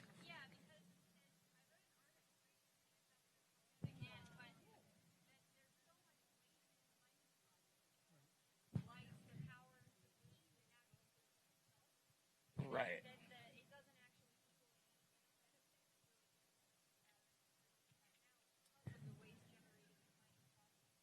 Right. Okay. So the mining and refining of lithium is, yes, a very intensive process. Yes, there is waste. Yes, there is environmental damage. When we start comparing that is, I think, when it becomes relevant. We're talking about a longer lifespan for the final product, which stretches out any initial investment. The environmental damage of mining and refining lithium compared to anything else, say the AA batteries that we're addicted to, they never store as much power as it took to make them. A lot of our batteries for hundreds of years now, a lead acid battery doesn't store as much energy as it took to make it, and it never will. The initial investment is still incredibly high, so being able to stretch that out further, making better use of, yes, everything has its downsides, unfortunately, and the same is true with the old nickel cadmium batteries, the nickel metal hydride batteries, all of our alkaline batteries, the single-use batteries that we throw away. Compared to those, no, I don't see lithium as nearly as detrimental to our planet or to the systems at large. We are getting better at recycling lithium back into batteries. Yes, lead batteries are very recyclable, but there's also waste streams involved in those as well. A lot of it has to come down to, are we going to compare apples to oranges in terms of what's more toxic, what's more, I mean, if everything has a downside, we do have to make some choices. And the fact is, as all of these guys have said, the consumption is the real problem. You power the planet with solar, and we're still going to run into the same, well, different set of problems. But anywhere we turn, the problem is not how we generate or store the power so much as our demand for energy and the way we use it. And so, yeah, we do need to make some conscious and moral choices about where our energy comes from, how it gets stored. And those are bigger questions. And you're absolutely right to bring them up and demand that they be addressed. Our whole society has become very toxic. Everything we do has side effects.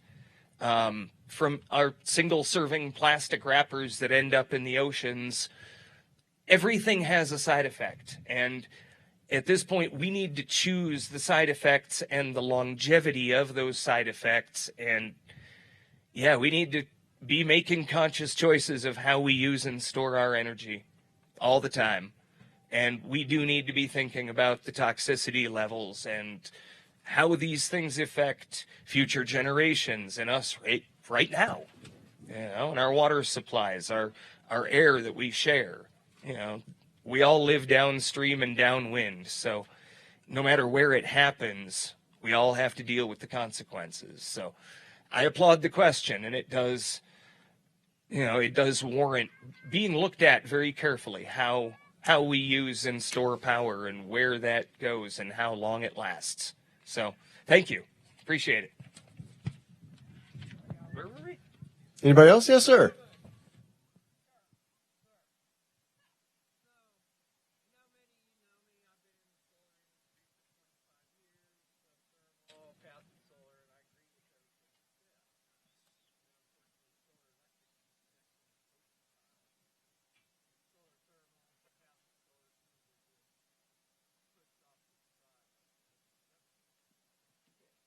Let's get you a mic. Just come on up, grab a mic and say what you got to say. Nobody else can hear you. All right. Yeah, it sounds like you got some good things to say. So start over. Thanks, Eric. Yeah, you're very welcome. Thank you. So, I've been in energy, solar energy, wind energy, solar thermal, and most of these guys know me.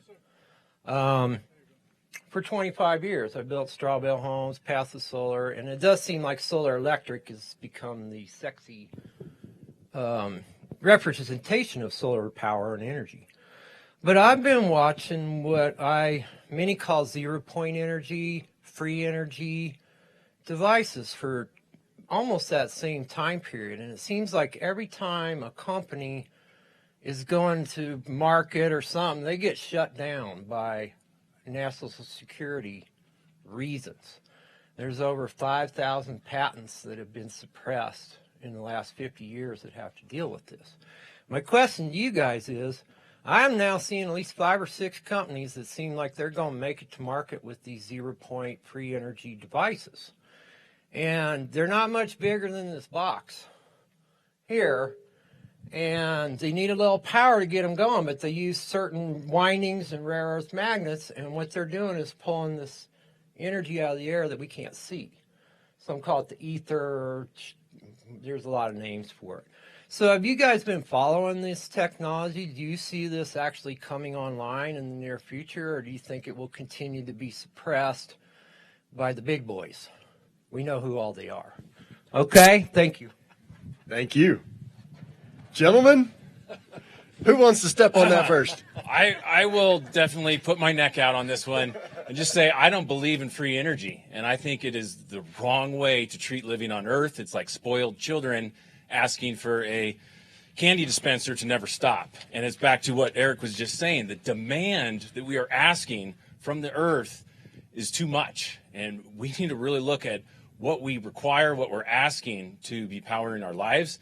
And not that I don't believe in free energy, it's right here. It's the sun. The sun is the great driver of this planet. It's a carbohydrate economy, whether it's biomass or direct, effects of the sun. I mean, that is it. And I think these other things are distractions.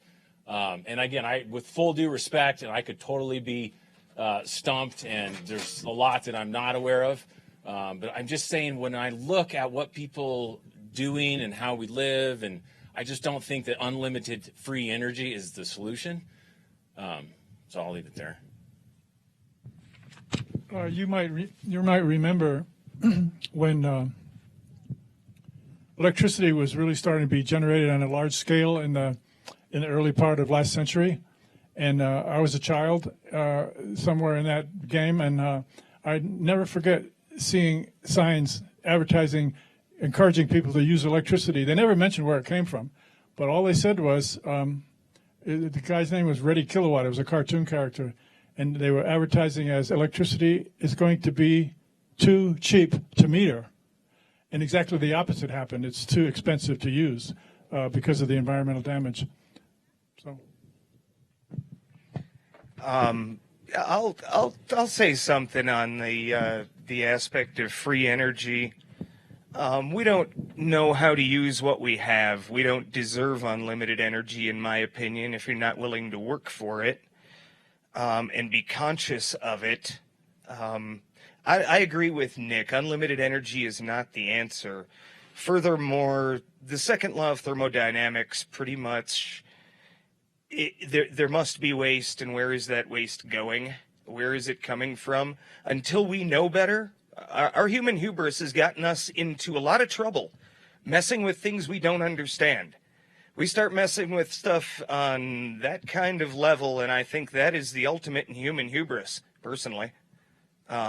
Thinking that we understand those basic physics principles enough. It says to me that we're not ready yet.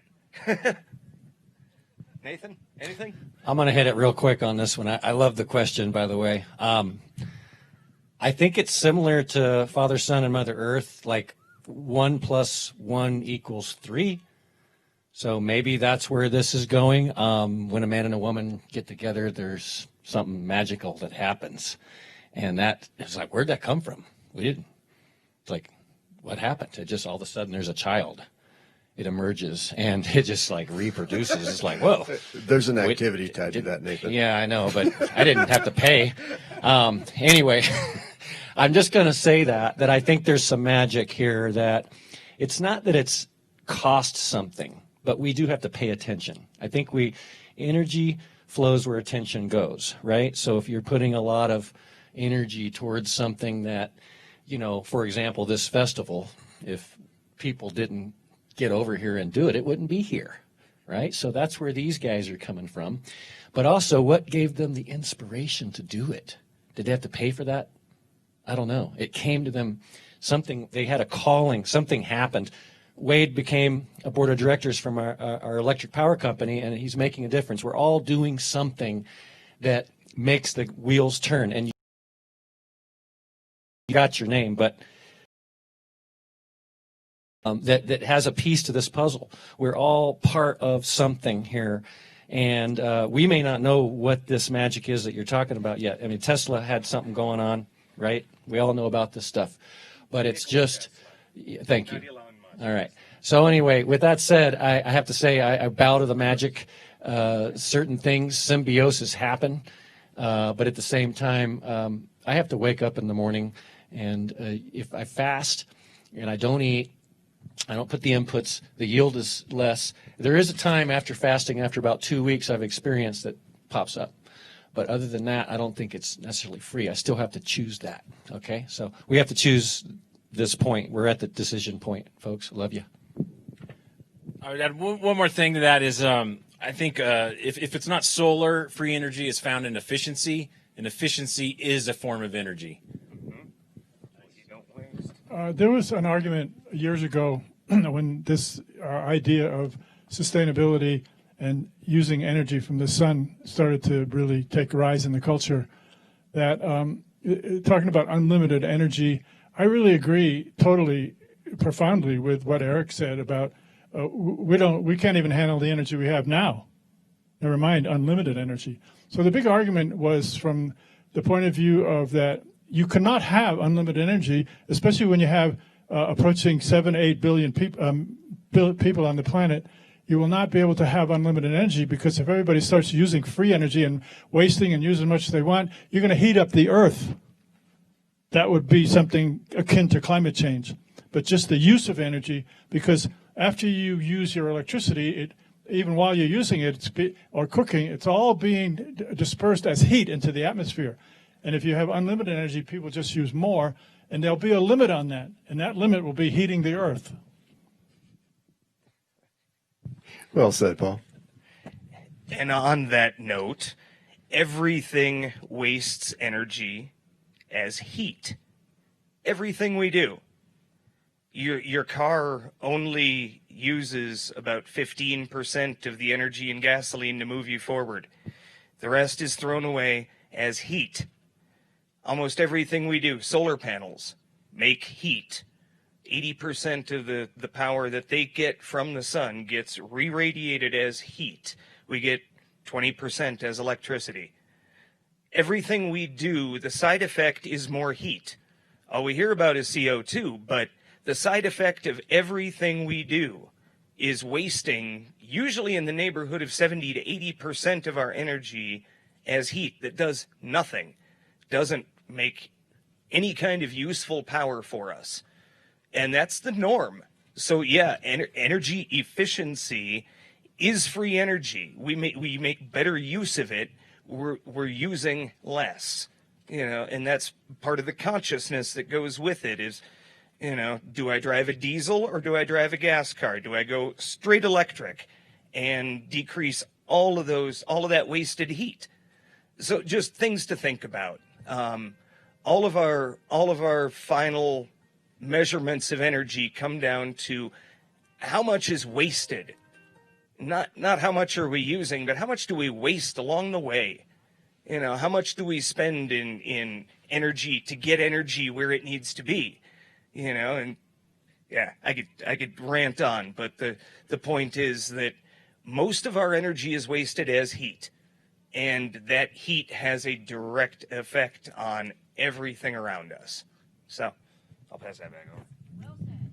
Excellent. Anybody else out there? Questions about energy? Yes, Wade.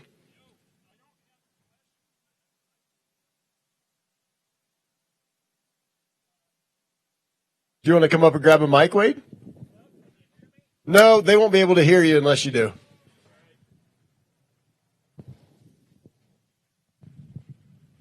Thank you. The issue of batteries is a big one, because that all of our renewables, can you hear me all right? All of our renewables are basically, it's when the sun's shining, right? Okay. Sounds like there's an echo. Anyway, what do we do at night? Okay, that's the question. So we can have hydro, right, if we're near a dam. And where I'm going with this is something called pumped hydro. And we were going to do that here in Crestone, and we didn't pull it off with getting a grant from the government. We're too small. We don't have enough people here to drive a project that costs that much money. But pumped hydro is one of these things we have to come to terms with. We don't like to see windmills, do we? But we kind of like to turn on the lights and listen to music at home and such. So one thing about our new sort of paradigm that we have here is we need to get used to our energy habit and figure out ways to accommodate that without taking the whole thing down, sinking the whole ship, right? So where I'm going with this pumped hydro is something kind of like wind energy. Wind and solar, they all generate lots and lots of energy during the day, right? Well, what can we do with that energy? Well, we can run pumps, right? There's actually a huge surplus of energy from the sun and from wind, and there'll be more of it. But the question is, how do we store the stuff, right? Okay, so what we're going to do is use gravity to generate electricity during the off hours of night. What does that mean? Well, we got to be thinking about where are we going to put this water? Where are we going to put it? Yeah, well, how does that feel? I mean, think about it. Where do we usually store water? We have dams, we have water tanks out in the plains where they have the name of their little town on that water tank. Well, every time that water comes down the pipe, it can be turning a turbine, and that can be generating power. So that's the kind of thinking we need to be looking at is a little bit more, how much flexibility do we have? Obviously, we don't want to be putting a dam up there in North Crestone Creek, right? Yeah, maybe. Can we do it in a way that's aesthetic? Can we satisfy that? I mean, no, it's not going to be natural. It's not going to be natural, but there's a hell of a lot going on here that's not natural. So it's a question is what you want to have. Of course, we're going to have our retreats where we want to escape from all this craziness, right? So if there's a dam up there in North Crestone Creek, we're not going to be real happy about it. Well, it's just something to be thinking about. All right. Thank you. Thank you, Wade. I'd like to just give Wade a shout out that he is, I believe, on the board of directors. Is that proper? For the SLVREC, is that correct? So he's working with our local energy grid to try to clean things up, and so yeah, the guys out on the front lines trying to make some conscious change happen. So thank you, Wade. Appreciate it, man. So we got a question from the web here, asking to compare lithium to the extraction of petroleum. First and foremost, lithium is reusable. Pump and burn doesn't really compare, in my opinion, to mine it and use it 10,000 times. I don't know of any way to use petroleum 10,000 times other than recycling the plastic that gets made from it. So as far as that difference right there, you could potentially mine some lithium and use those batteries to go dig coal, I guess, if you wanted to, for a long time. Yeah, to me, the question is, yeah, single use versus multiple use. And yeah, anytime you can reuse any single resource more than once, you're doing great. So yeah, I hope that's that's my 2 cents worth. Anybody else got an idea on that? Nick, you got something to say? No, that's perfect. Yeah? All right. Let's see. Nick Navarez? Where's that hat at? There it is. What kind of time we got left? Because I've got stuff we can talk about. 5 minutes? Perfect. Guys, we got 5 minutes left. So you guys, how do you ask this question? So we are where we are, and we're definitely pushing the envelope of what culture is doing, I like to believe. But for you guys pushing that envelope, where do you see the future in some of, I don't know, our lifestyle choices, some of our energy usages, some of the ways that you see things shifting into the future, or possibly, like Curtis brought up, free energy or something coming down the line that could have potential? We got 5 minutes left, so I'll just do 1 minute real quick. I'm going for waste. I think the future is to not throw stuff away. This whole idea of throwaway is just over. Zero waste is where we're at. I believe all the poop that is just flushed down is energy that we're wasting. So, in addition to the drinking water. And so pretty much add that up to every single thing we're throwing away. I think that's alternative energy's future. Okay? Love it. Thank you. Thanks. I have just two suggestions for the future. One is education. People educate themselves about the issues. Obviously, Eric is very educated. He brings in a lot of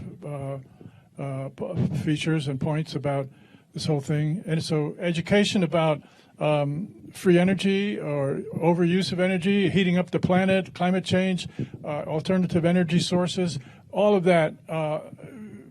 But it all comes down to the education. Hopefully you'll come out the other end as you go along. You'll come out with the ethic of conservation. So using less, using less, and using less, and using less again, and again, and again. So use less will save everything. Thank you, Paul. And I think that is what we have learned at this point, is that it's our consumption rate that's the problem. Exactly. Yeah. You know, the Energy Fair is such a great point for us to all come together and do this. And, you know, each year I feel like we kind of up a notch a little bit and thinking differently or doing something different. And it's propelled a lot of us. In the beginning, we were just doing stuff. And then people were like, well, does that pass code? And I was like, come on, that's not the point here. But more and more, and I guess as I'm getting older too, after 30 years of the Energy Fair, it's also like, okay, we got to play by the rules a little bit. So one small success is we are getting the digesters. I have one more to do, and then it's passing Colorado Regulation 43, which means it will be an approved product in the state of Colorado, and people awesome. can pull it off the shelf and plug it in. It's not going to, the fallacy is to compare it to a septic system or to compare it to the propane that people are normally using. But I think the success is at least it's, stamped, approved, and available. So just kind of upping the ante year by year and getting things more into the mainstream. And if they have to pass code, then we got to do the work to get there. So it takes a lot of work. That's why the free energy thing bothers me, because what doesn't take work, and especially in trying to keep humans in a good homeostasis on the planet. I think we have a lot of work ahead of us. Excellent. Thank you. Right on. All right. Thank you, gentlemen. We got a question? Oh, we got another one.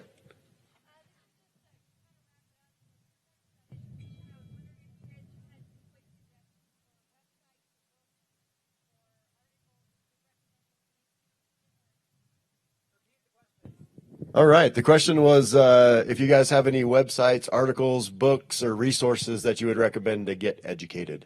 Yes.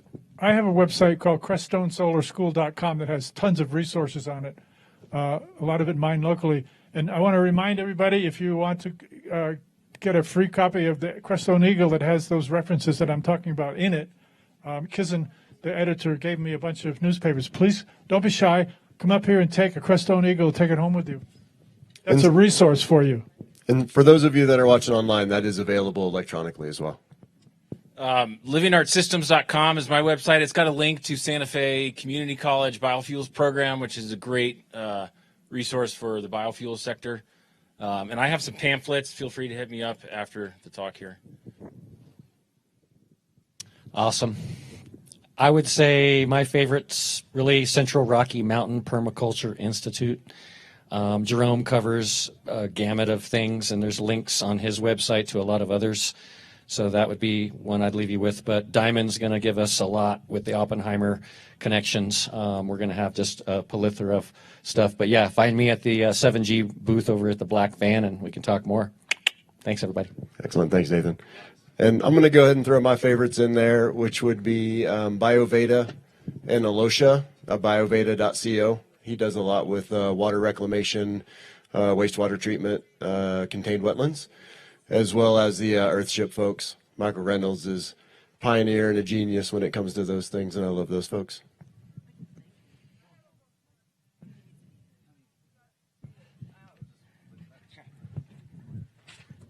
And we have one coming from the audience. Okay. And we have one that says Virus Mania. Avian flu, cervical cancer, SARS, BSE, hepatitis, AIDS, and polio. Virus mania. There are things that how the medical industry continually invents epidemics, making billion-dollar profits at our expense. Thank you. Then we'll pass this back up to Eric. I'm sure Eric's got a resource or two he'd like to share, and then we will be out of here. Yeah, I guess this is when my true nerd colors show. I like research papers from university, like, physics departments, and, like, I try to go straight to the source instead of getting it interpreted and filtered through media, because most of the time they don't understand the concepts and get it wrong anyway. So I try to go straight to the research departments themselves and study these things like hot off the press from the universities themselves, the companies that are doing R&D. Yeah, I just try to keep myself on the cutting edge direct from the source. So that's my take. Okay, and another resource, a really good resource, is the two government solar energy laboratories, one in Golden, Colorado called NREL, National Renewable Energy Laboratory. Just go nrel.com. And the other one that's also local right down here in near Santa Fe is Sandia Laboratories, Sandia. They do an enormous amount of cutting-edge research on photovoltaics, including fostering creative partnerships between different levels of the culture, like the universities, the entrepreneurs, the business people, the manufacturers, the communities. They're developing this whole concept of how do you call it? CCA's community, gathering communities to agree to buy a certain amount of energy from a huge array.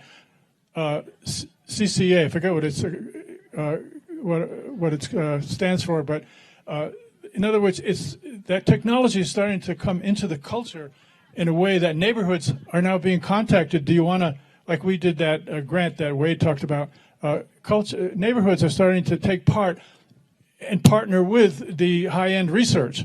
So there's this flow starting to happen between the culture and society and the high-end research, where can we put the next more advanced system that has the highest software for increasing the efficiency and et cetera, like that. So there's a lot of things besides NREL and Sandia, and California has a lot of websites that'll give you a lot of that creative partnerships that are going on among different levels of society. Excellent. Anyone else? One more? Last chance? Closing it down? Gentlemen, thank you so much for sharing. Thanks for everything you do in the world. Back to you, Kim.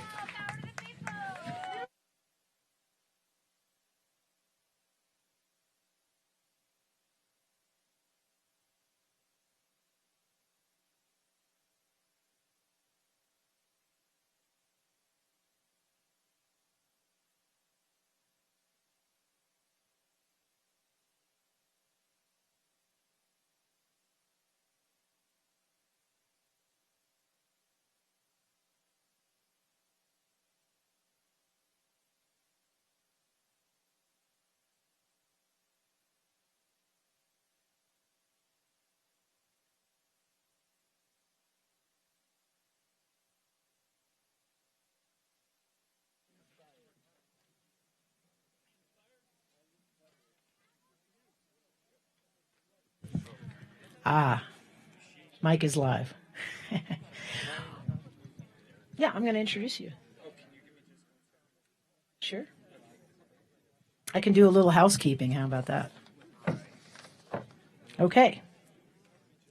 So we want to thank our sponsors again, which we'll be talking to a few in a minute here. We also want to keep this event free. All the vendor booths are free this year. Your entrance is free.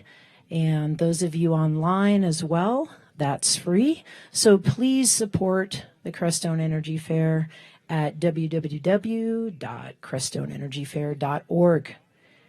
And there's also a donation booth at the donation box at the info booth. So thank you, everybody. Next up,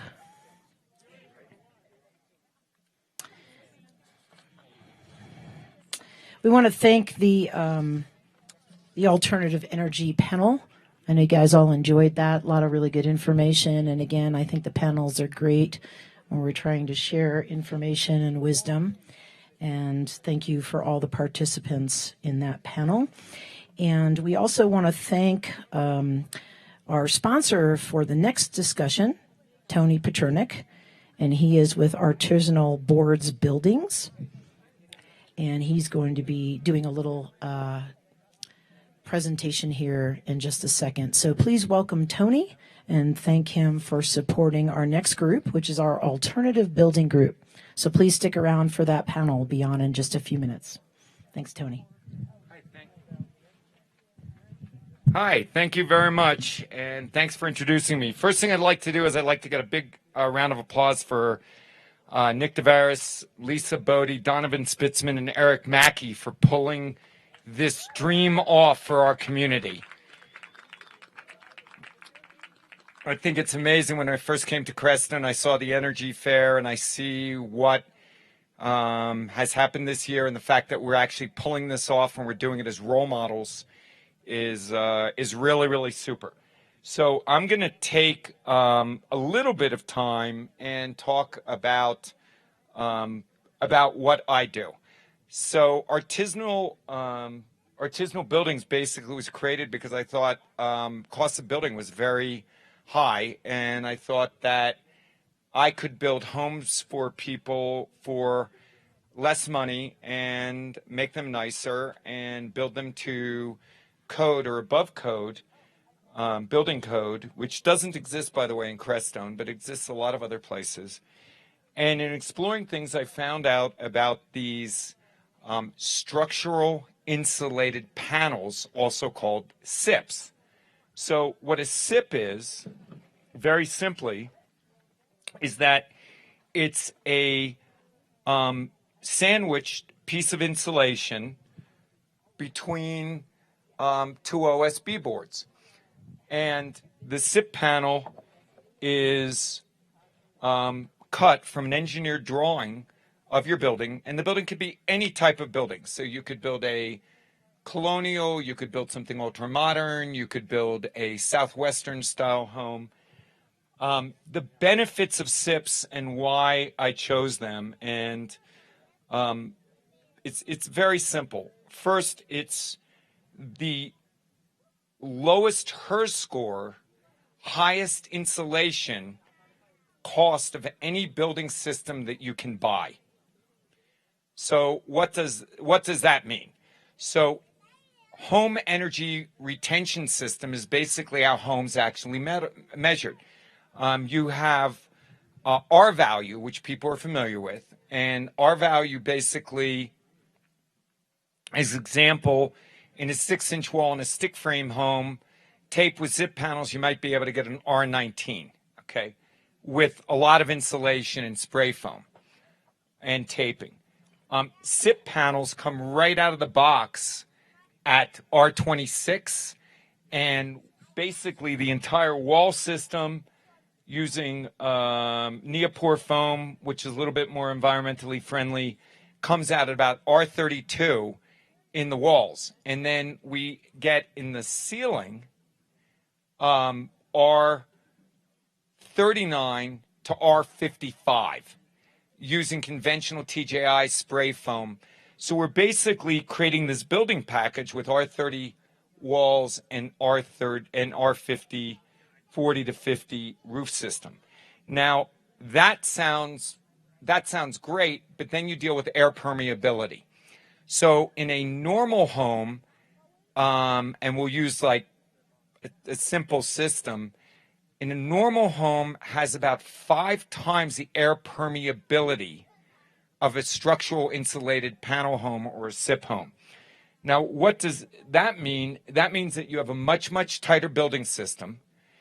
And we now start looking at the whole home as a unit, and we heat energy retention system.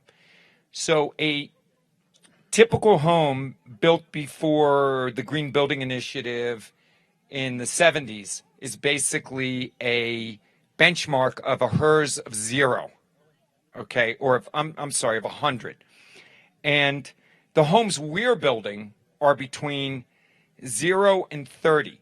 A stick frame home is about 75 or 80 on a HERS value. So translating that, you basically save 4 times the energy cost with a structural insulated panel house over a traditional house. I do like straw bale and cordwood and papercrete and all of this, and those are really great. Those are really, really great ecosystems. And I'm not suggesting that anyone would want to do that with but a SIP home. But if you're looking for a home that is extremely energy efficient, actually now the metrics are, because lumber's gone up 16% in the last 2 weeks, SIP homes now actually cost less to build with higher heat energy systems than a standard stick frame home. And then there's another advantage with stick frames. If anyone's seen Camino Baca Grande and on Palomino, basically we put up 1,000 square foot home, roof system on, metal on, and if it wasn't for the snow, it would have been stuccoed in 2 weeks. Okay, so the panels, and this is all very, very familiar. It's nothing special. Basically, we got a big semi-truck of panels that arrives on a Monday, and we unpack them and sort them. And then we put down sill plates just like you would in a normal house, except we use a little bit different system to get them sealed up. And then we basically take our panel walls, and they have block spines which are insulated between them, the male and female joints. And pretty simply, we build a corner, we stand this corner. These panels, by the way, can be 9 feet by 35 feet tall. So some houses, we actually just stand the whole back wall. It's a 30-foot back wall. We just take the wall and put down the plate and just stand it up, and the insulation system is in. You basically have your plate built like this, use a nail gun, and you shoot this in. And top plates, and then the roof system would go on. Now, the inside of the house can be like any other house. So if you wanted a mud wall, as an example, or adobe wall, or if you wanted tongue and groove wood ceilings, or if you wanted to do built-in cabinets, and actually with SIPs it's easier because you're not trying to hit stud walls with screws. You're just screwing right into the OSB. So drywalling is easier, assembly is easier. The OSB that's used on these is a very high grade certified wood from a standpoint of for a certified product, or it's an upcycled, recycled wood product as a byproduct from other types of wood. It's treated for mold and for insects with LEED certified low VOC chemicals. And you basically, from a standpoint of a SIP house versus other houses, and it has to do with the insulation and different things they do with other houses. The SIP house is much healthier air on the inside. I would say thank you very much for listening to this. Our website is artisanal.homes, ARTISANAL.homes, and you can look us up on the internet. We build for smiles more than we build for money. And I have owner builder, you 1,000 square foot SIP kit, all of the roof materials, framing, window systems, everything, about $35,000-$40,000 with doors. And we can help you erect that very quickly, and we'll set it up so that you can finish it, do the paint, drywall inside. I really tried to start to do this as something for the community here so people could afford to do things. There's a lot of home builders and love to help you. Thank you very much. Thank you, Tony, very much. And it's always great to get a lot of details about the thought that has gone into renewable products and healthy products for our home environments, right? So we are going to be starting with the alternative building panel in just a moment, but we do want to invite Orca Ross up to the front here. She is the Restorative Practices Coordinator at the Crestone Charter School, and she'd like to speak to us a little bit today. Hi, Orca. Great to have you. Thank you. Thank you so much, Kim. Okay. Hey, everyone. So my name is Orca, and I wanted to talk to you a little bit about a different kind of energy. We've been talking a lot about the physical energy and of, gardening and solar and all that. And I wanted to talk to you a little bit about personal energy, like connection and relationship building. So I've been the Restorative Practices Coordinator at the Crestone Charter School. This is my 3rd year. And so I wanted to talk a little bit about what it's like to be a Restorative Practices Coordinator and why we need it in our community. As you probably have noticed, the world is, there's a lot of changes happening, and we're in a very challenging time with the world. And a lot of what I've seen is people looking around like, what do we do with this? What do we do with all these changes, with the divisions that are happening, the confusion that's happening? What do we do with it? And as a restorative practices has it's like an umbrella modality of all these different ways that we can relate to each other. And so it builds on relationship. Relationship is the very foundation of restorative practices. So connection is also building onto that relationship. And in this day, like, there's a lot of disconnection. There's a lot of people that are feeling lonely, and they don't know how to talk about, say, their feelings and needs. And what I'm going to ask you is to step out of that fear. You could still be afraid of talking about your feelings and needs, but actually take that step to have that brave conversation. A lot of things that are happening that are up right now are conversations about race. People are looking at racism and, white fragility, and how do we heal from this? How do we take that time to look back at what we've learned in the past from these historical harms that are now, like, we're all facing all of this. And we take that time out of our everyday lives to have those hard conversations and to give ourselves that opportunity to be witnessed and to really witness another. So just taking that leap of faith is a building of relationship.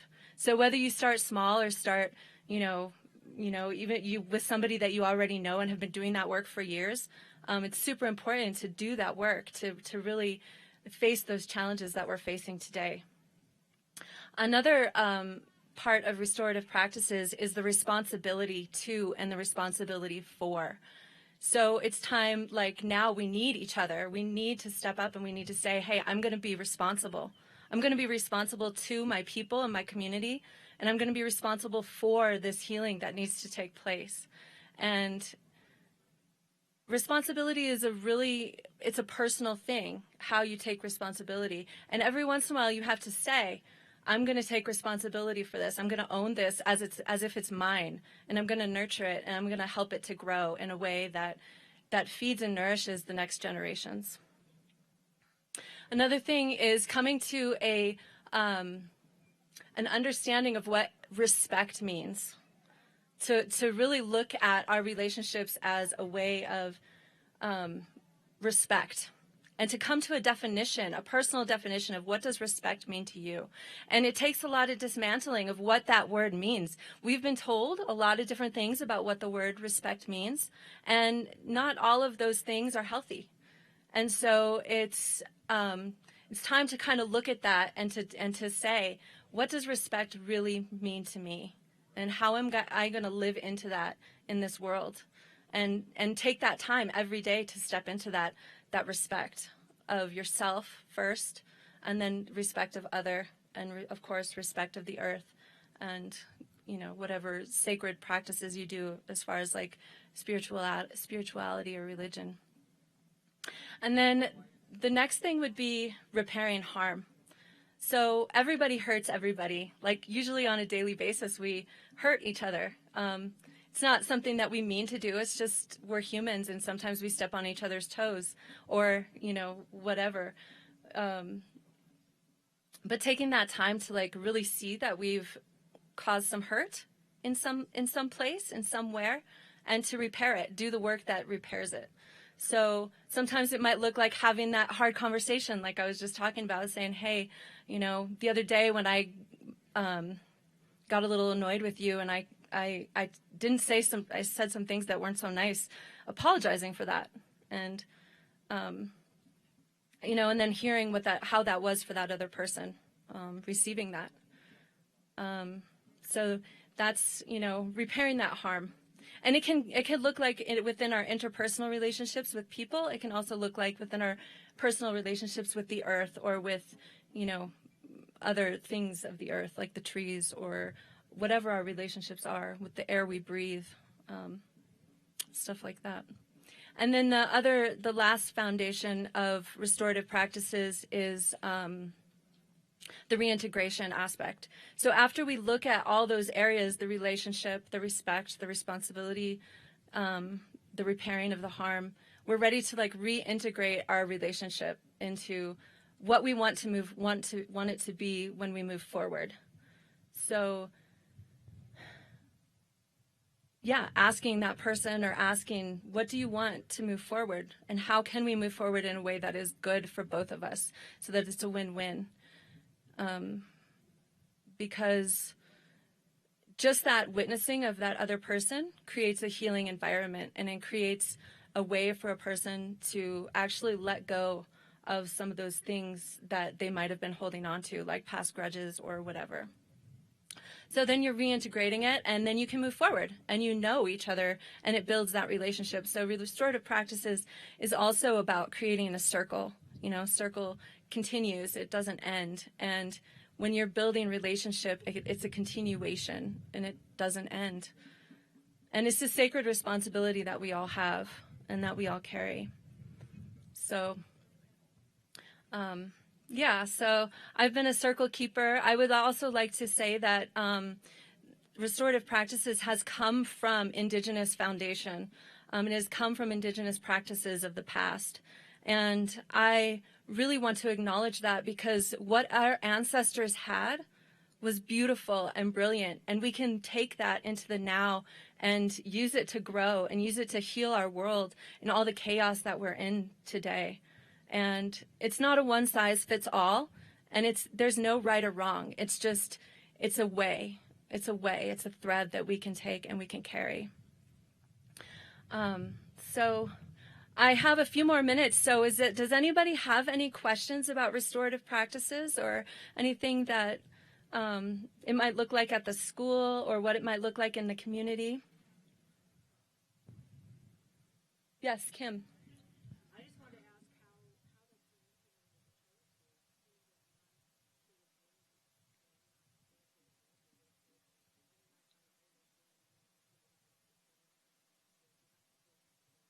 Yeah, thank you.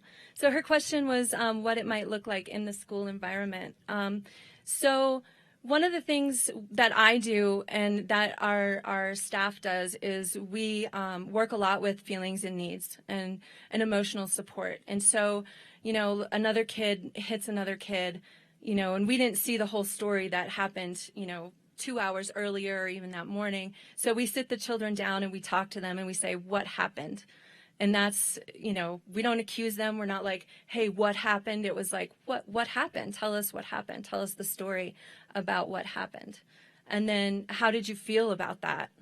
How did you feel when that happened to you? What were you thinking about at the time? You know, what do you need from this other person, you know, to make things okay, so that you guys can continue your friendship? So we do a lot of talking to the kids about that. And it's really important to give them that opportunity to talk about their feelings, to talk about, you know, the stories that they have and not feel shame around their fear or their hurt, and just allow it to give it a space to be. Yeah. And then the other thing that we do is we do things like peer mediation. And so, you know, the middle schoolers and high schoolers get to learn what it's like to peer mediate and sit in a circle and be the facilitator and listen to their peers' stories and see what happens, you know, and talk about that with them and ask them questions like, what did you think about doing this? Or, you know, what happened when you tried that? Or, you know, really like empathize with them. How did you feel when that happened to you? So, you know, those are just a couple of things that happen in the school environment. Yeah. Thanks for asking that question.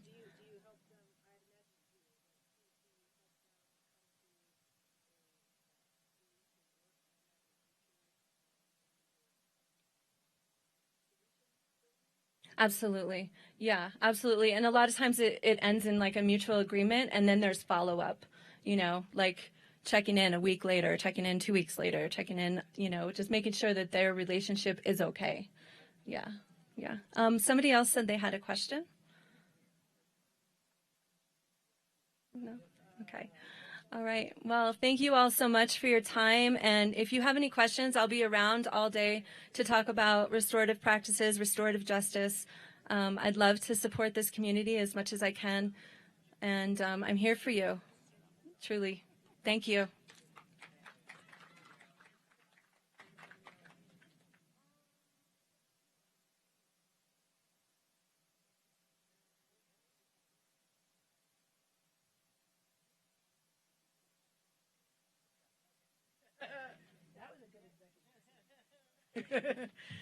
All right. Well, thank you all for being here. I see a couple panelists around the group, so I think we're ready to go. So our next panel or group is the alternative building group. And we're going to be building relationships as well as buildings probably in our minds, right? So in Saguache County, where we reside here, it's unique to Colorado because we do not have standard building codes here. As a result, many people come here to use experimental building techniques to construct their homes. Today, we have an awesome group of builders to discuss new building methods. Welcome to the stage, Suzanne Rouget, who I think already made her way. Suzanne? Okay. She'll be discussing hempcrete. Jeff Demers, who will be talking about straw bale construction. Goldie Mariola, who's the owner-builder of a local earthship home. Sean King on the use of cob for construction. And Tony Pachernik will be discussing the use of structural integrated panels. So please welcome our alternative building group. And you can be thinking about all the great questions you have for them. So thank you. Give them a round of applause.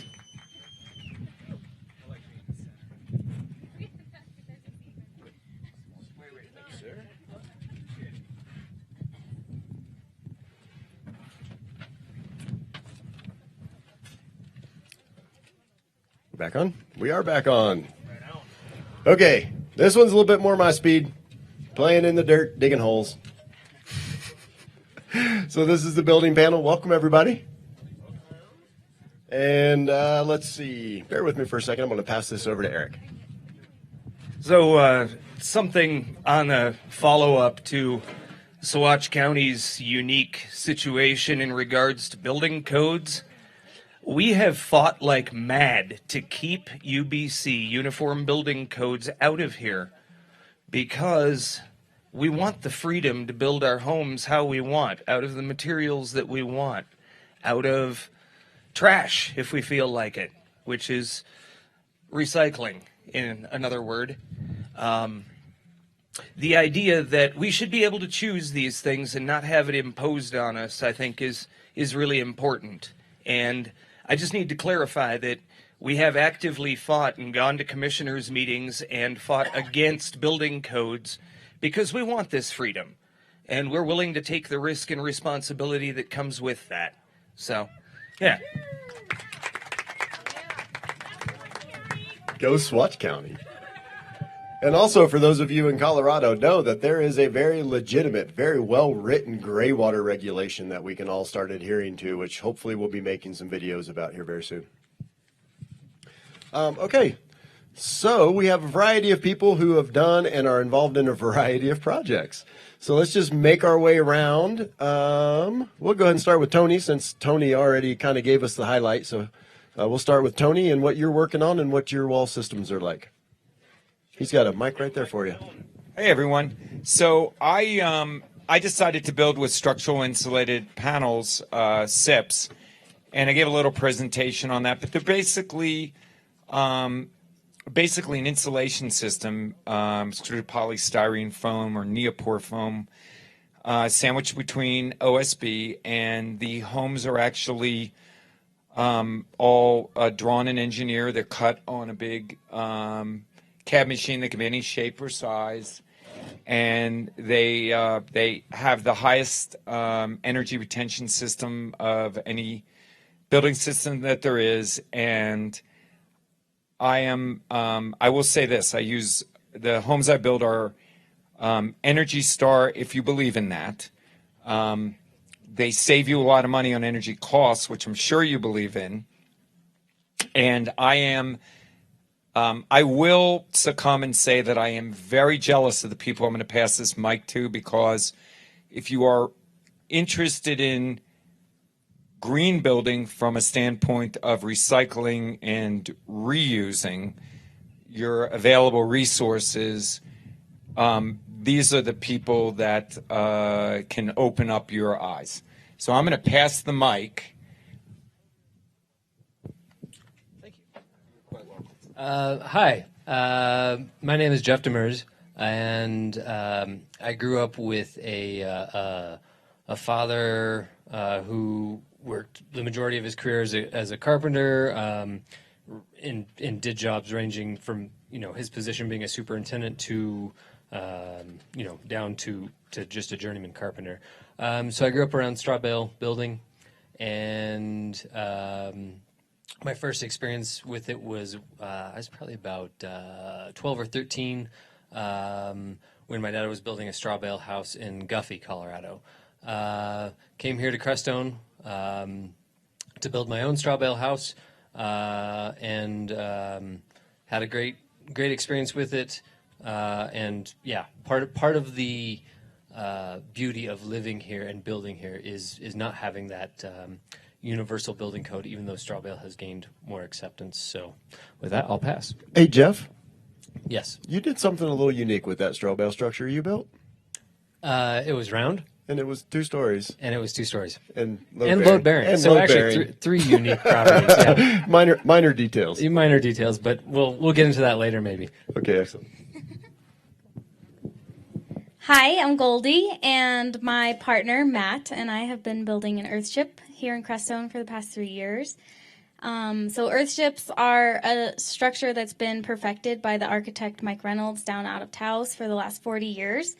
And their basic design is tires as the walls, which also act as the foundation. They're heavily insulated. They have a lot of thermal mass, and they catch their own water. They treat their own sewage. They have food production. They're built using recycled materials, And I'm missing a couple of the other principals right now, but they're really amazing. Hi, my name is Suzanne Rouget, and I am a certified hemp builder, and we work with Hemp Herd, and I really believe that this is a movement that could move forward in this valley as we need to look at how we compensate for early snows that take out your crop, and you can still look at the biomass as a viable means of revenue. And there are a lot of really incredible attributes of hemp building, and I'm sure that when the questions get rolling, I'll be able to answer some of those. My name's Sean King. I actually currently reside in Sacramento. I intend to live here in Crestone at some point, seeing what the path to that is. I build with Cobb, and rather than build for people, I mostly build with people and teach people how to build their own homes with their own hands on their own sites. And a lot of my experience is in running intensive workshops where in 9 days, people with no building experience get the information and experience that they need to go forth and start their own home projects in wherever they are. And these models have been pretty successful. There are a lot of Cobb homes that exist as a result of these kinds of workshops. I'm very interested in building that is extremely local, literally under your feet, materials that are on site. I'm extremely interested in a building style where I get to see and feel my impact. So it's my hand on the tree cutting the limb that I'm going to use as part of my roof structure or whatever. I'm the one digging the hole or harvesting a rock from my site. So I get to make all the decisions, and if you feel strongly about this sort of thing, I get to ask permission directly to the materials I'm using, those sorts of things. So I'm very interested in Cobb and natural materials, and have been kind of collecting and playing with and using information in that area for, well, it's 10 years now. I started in 2010. And I'm freely available to anyone who has questions before, after, during. Please ask. Right on. Thank you, guys. Appreciate the introduction there. Let's start with the materials and the basic building precepts, basic concepts, and materials used. Describe the construction system itself and how it all ties together, how it comes together into a full building. You want to go ahead and start since you've got the mic again, Sean? Sure, I'll go right straight ahead. The building materials are clay-rich subsoil, so that means soil below the root zone where there's minimal biological activity going on. An aggregate, usually sand, but other things could potentially work. And a plant fiber, usually straw, but you can use other materials that are strong when you pull them and that don't immediately break when you bend them a little bit. The way the system works is that you build a foundation out of the materials that you wish to do that with. That can be natural rock or recycled concrete chunks are really good for that. So there's a whole foundation system. Mostly what I teach and work with is gravel trench foundations, which are fabulous for drainage. That turns your foundation system into a drainage system for your building so you don't ever get water under your building, which can be really important for your health. And as we go through climate disruption and climate shifts, we're going to see more and more extreme precipitation events. So it's going to be more and more important for a building to be able to get its water away from it. Don't let it get under your building. Mixing and combining the materials is just water, and you can use tarps. You don't have to use machinery, and you dance in it barefoot. It's fun. You get to dance in wet, squishy mud to make your wall material. One of the things that delights me about the wall material is that it's freely sculptural. It's sculptural from the time you first begin building the wall all the way out. You're always inside a sculpture. You can make sculptural decisions as you build, change things, do it all with your bare hands. No sound of power tools, no ear protection. None of that's necessary. And in the end, you get to live inside a sculpture. So instead of relegating art to being something that's on the side that we sort of appreciate from a distance, you build it with your flesh and blood. You're your bare feet, your bare hands, and you get to live inside it when you're done.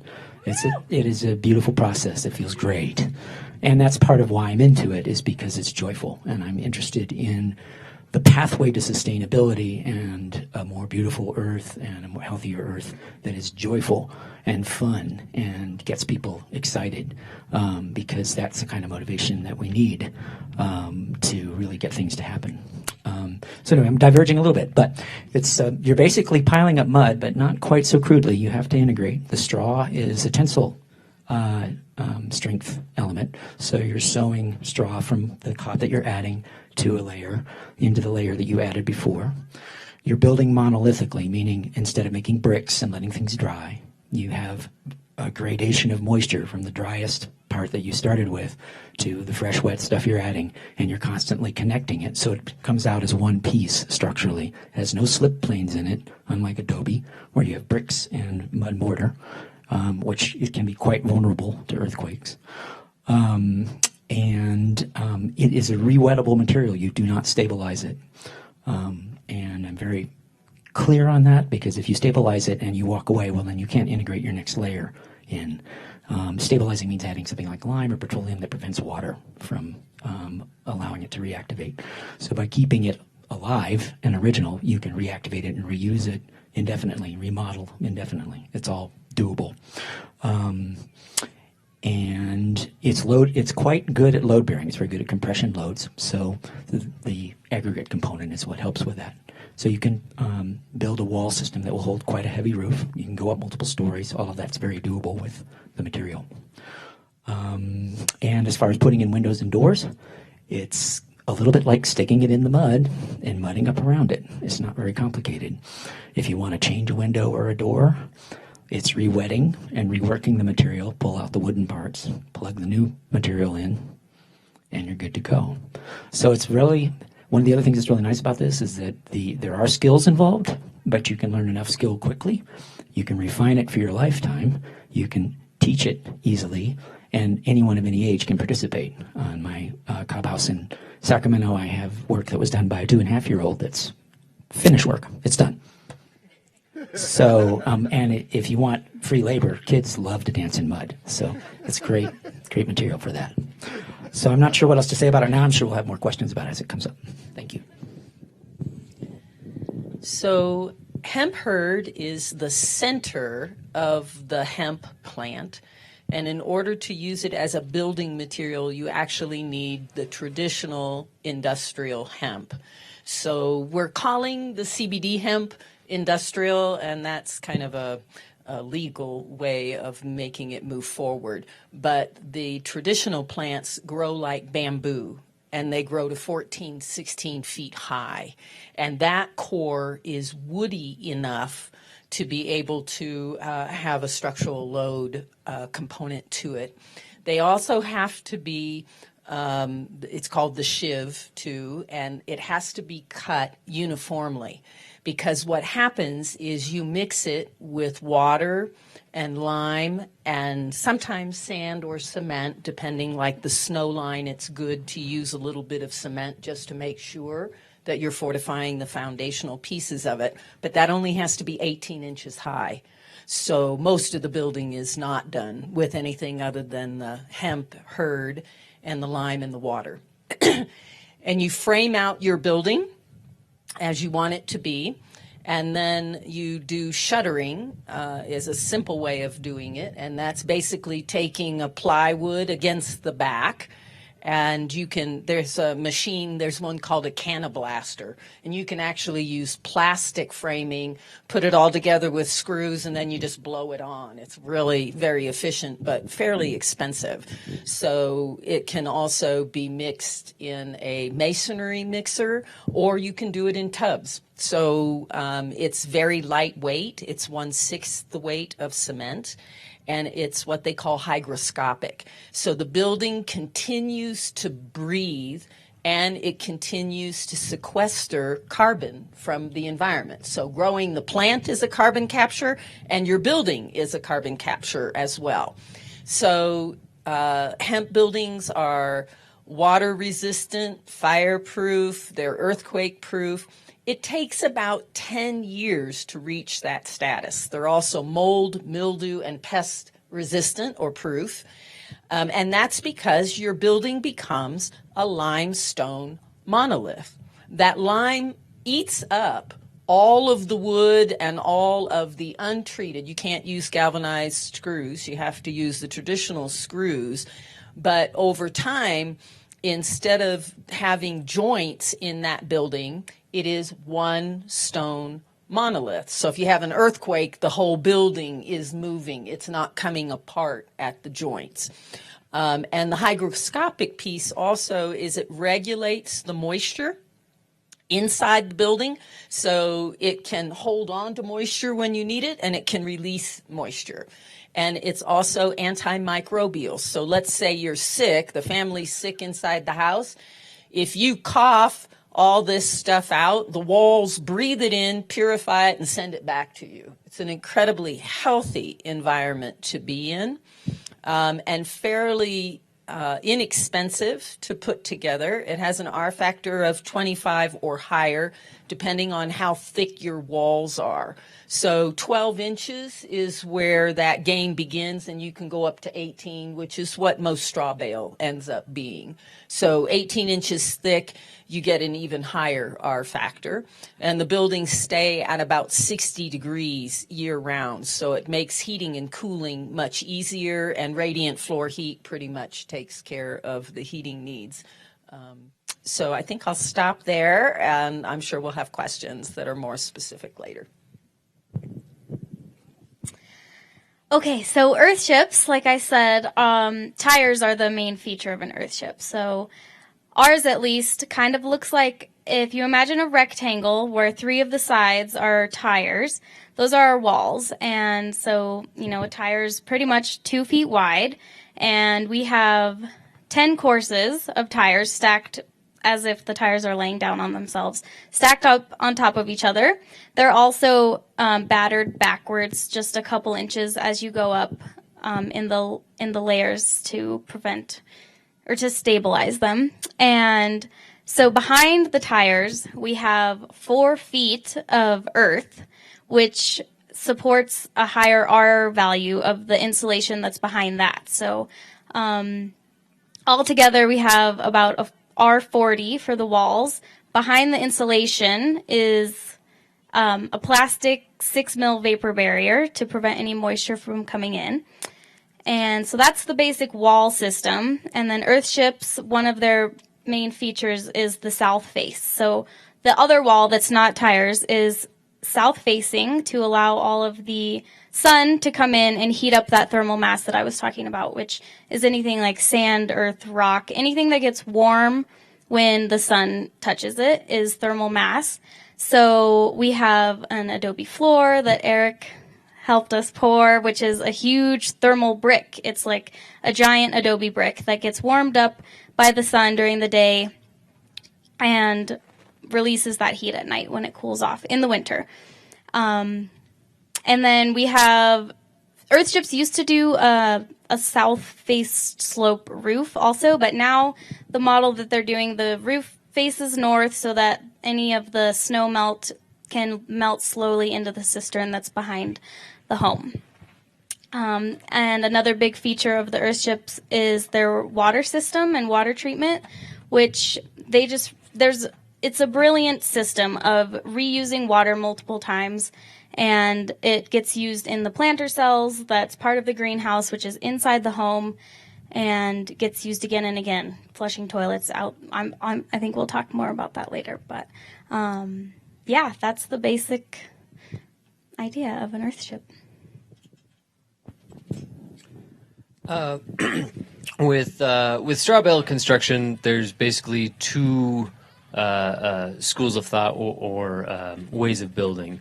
The one you'll see primarily is post and beam with straw bale infill, and the load of the house is actually on the posts and the beams, kind of like the telephone poles here at the front of the stage. That would take the weight, and then you'd infill the walls with straw bales, staggering them like you would bricks, so that the joints You have your first course and the joint. There's a bale, that is split between that joint, which adds stability. Your other school of thought, and maybe less traditional, is the load-bearing route.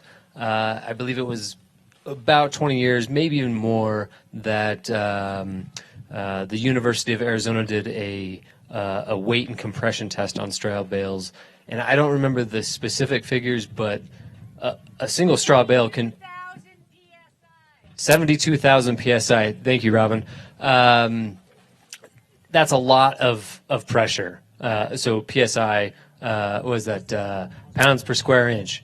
That is an incredible amount of weight that you can put on a straw bale. So that's why I experimentally chose to go 2 stories high. The building's still standing, by the way. Straw bale has been around for quite a while. I believe it started in Nebraska, and those buildings are still standing. The nice thing about straw bale is it's highly insulative. There's a lot of trapped air inside of a straw bale, so you don't get a lot of permeability. Where the bales meet, that's your critical place to do infill. It's a great place to do a little hybrid. You could do cob. You could probably even do hempcrete. The other thing is on the finish of straw bale. Some people choose to go the route of Portland-based cement stucco on the outside of their building, figuring that it's water impervious, which it is, but it's not vapor permeable. So any vapor, especially in a dry climate like this, your highest source of vapor is breathing and cooking on the inside of a building, and that vapor is going to want to try to travel outwards, and when it hits cold, it's going to condense. So the idea of having a waterproof barrier on the outside, it's great from keeping that exterior moisture from penetrating in, but it's not going to allow interior moisture to escape. So the other route that you can choose to explore with straw bale is a natural plaster, or at least non-Portland based cement stucco finish. I'm a huge fan of Adobe. It doesn't quite stand up, but as a first coat, it works well. And then on top of that, you can do a lime plaster, which is very traditional. It's been, lime plasters have been used for hundreds, if not thousands of years. Roman cement they didn't have Portland in Rome. The other thing to consider with straw bale is compression. The bales will settle, and you want to help that along. Oftentimes, the bales are skewered on all thread, and you'll have a kind of a bond beam on the top, usually made out of wood, with that acts as a plate that you can tighten down, and you can get that compression out of the straw bales. In addition to using strapping, like you see on pallets when they come off of like a big truck, that helps with the compression as well. Because if you don't do that, you're going to end up, building this structure, plastering it, finishing it, and then as the years go by, that building will settle and everything will crack, and you'll have to redo it. Other than that, straw bale is very compatible with, all the previously mentioned building techniques. Although I don't know exactly on earth ships, but definitely with hempcrete and with cob. Thank you. So my building system is structural insulated panels, and it's basically simple and fast, as well as extremely energy efficient. With structural insulated panels, you can build any shape or size of a home that you would like. You basically use a traditional type of foundation. So your foundation can be a slab on grade, or it could be a crawl space or a basement. And basically walls come in, and you basically electrical conduit is in the walls, and the walls are insulated and the walls are sheeted on the inside. And you stand up the walls. You basically use a common nail gun. You can do it by hand, but it would take forever, I would think. But use a common nail gun. You shoot about 8-inch on center in the joints of the house. And then you put a typical roof system on the house. So you could use a truss roof, a TJI, I-joist roof, or you could use actually a SIP roof. They make SIP roofs. And the SIP roofs are, they're great. They're a little bit expensive, but they're great if you want to cover large spans. So if you want like large open ceilings and large spans, they're great for that. And then the house on the exterior and interior is finished like a traditional home.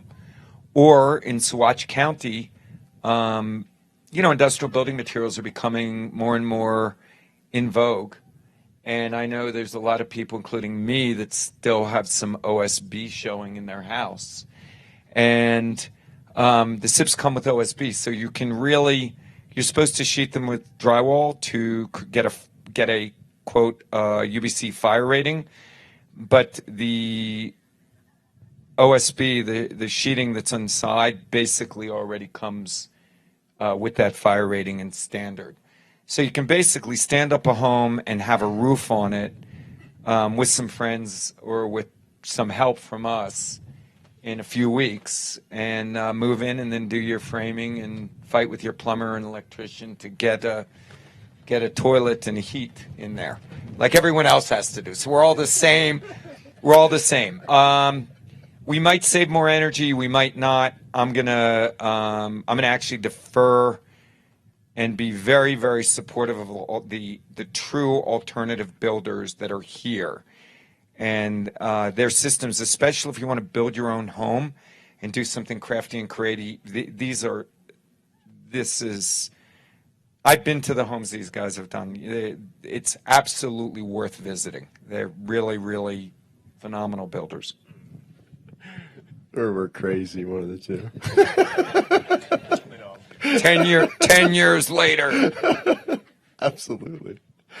Okay, and I'm going to go ahead and just touch on Papercrete because no one really mentioned Papercrete, and I love Papercrete. Papercrete is one of those products that is a post-consumer product. So I currently have a product that I'm using in my hybrid earthship that is manufactured down in Texas out of old Texas phone books. So essentially my whole upstairs is a bunch of Texas phone books, which makes me feel very good. I'm also building, like Goldie and Matt, an earthship. So I'm a junk collector, and I'm basically building a house out of all the junk that I find. One man's trash is another's treasure for sure. Papercrete has a wonderful R value. It's about a 3.25 an inch. The product I'm using are Adobe sized bricks. So they're 4 by 10 by 14. So that gives my wall about an R45 insulation value upstairs, which is relatively high. And the rest of my house is mostly thermal mass, which I think, let's talk about briefly thermal mass and difference between thermal mass and R value. Thermal mass is something that will store heat for you. Water being your number one thermal mass, the number one storage medium of heat is water. So anytime you have the ability, or you see people with their greenhouses who have the 50-gallon drums painted black in the back of the greenhouse as thermal mass, they're capturing all of that excess heat, trying to stabilize the internal air temperature by storing the excess into the mass. As the internal air temperature drops, the mass stored in the, or the heat stored in the mass will then release back into the air to stabilize the temperature in the building. R value, on the other hand, is the ability for a room to hold temperature, or for a wall's ability to keep the temperature from leaking out. Where mass is trying to absorb it, R value inside of a wall like a straw bale is actually just holding the heat inside of the space. Does that make sense? Yes. Or did I just ramble? No, that Awesome. was perfect. Fantastic. Okay, so back to papercrete. The last thing I'll say about papercrete is it's incredibly strong. It's got a compression factor of about 3,000 psi, which is stronger than concrete. So it's a post-consumer material, highly insulatory, and super strong. And oh, wait, the question was using it. And basically any mason can use papercrete blocks. The one thing I will say, the other thing I'll say about papercrete is if you look online, there's a lot of information about papercrete online, and you will find more horror stories about papercrete failures than papercrete's successes, unfortunately, because papercrete is really a very finicky product. And here's the easiest way I've come up with to be able to explain it, and that is papercrete is made of post-consumer paper that you grind back up into fiber, and then you mix. If you're not, if you're okay with Portland, you can mix Portland, you can use lime. There's a few other additives that you can use, much like the hempcrete, to make a basis to hold the fibers together. The challenge becomes if you're making your own fiber to make papercrete and your fiber blend is not consistent, you have inconsistencies from one brick to the next, or from one layer of finished material to the next. Those two layers may or may not like each other very well. So they may not bond as well as you want them to, because technically they're two different things. Think about it this way. If you blend up a mix of all construction paper and you blend up a mix of all magazines, those two fibrous end results are going to be completely different products. They may not like each other. So that's why I went with a company down in Texas who's actually manufacturing a stable product where you can make sure that your monolithic wall is all consistent from top to bottom. All right, next question. I think this will be a quick one. Are there any specialized skills required to use the system or any special information that you'd want to share? And I know some of you have already done a little bit of this. That's why I think it'll be a little quick. Go ahead, Tony. I am the only thing that's required really of building structural insulated panels is ordering your materials early and on time because they go up really fast. Which, for those of us that are building earthships, don't know anything about that.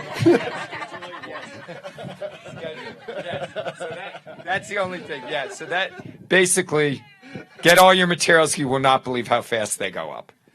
Okay. Must be nice. Right. Mine, I'm going about as long as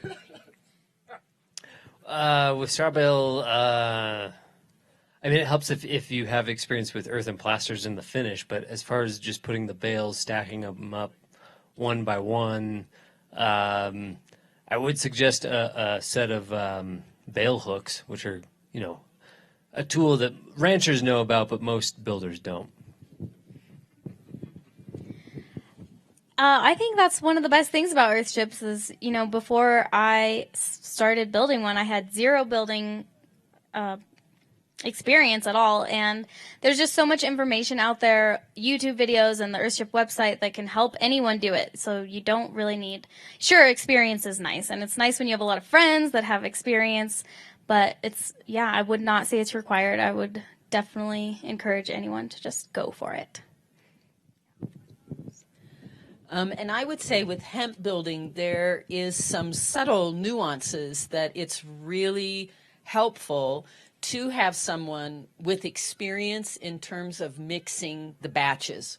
Because like what you were talking about, you want those layers to interface. And hemp is self-healing. So unlike some of the ones that we've been talking about, you can let a period of time go and it's still going to relate.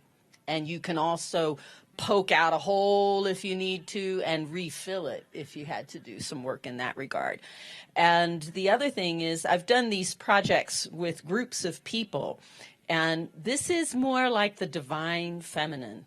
So I always have to remind people that we are not ramming earth, because the lime and the hemp in the right combination, if you pound that down too hard, you squeeze the lime to the outside and it will not cure properly. So you have to pat it like a baby's behind. You do it very, very gently and very sweetly.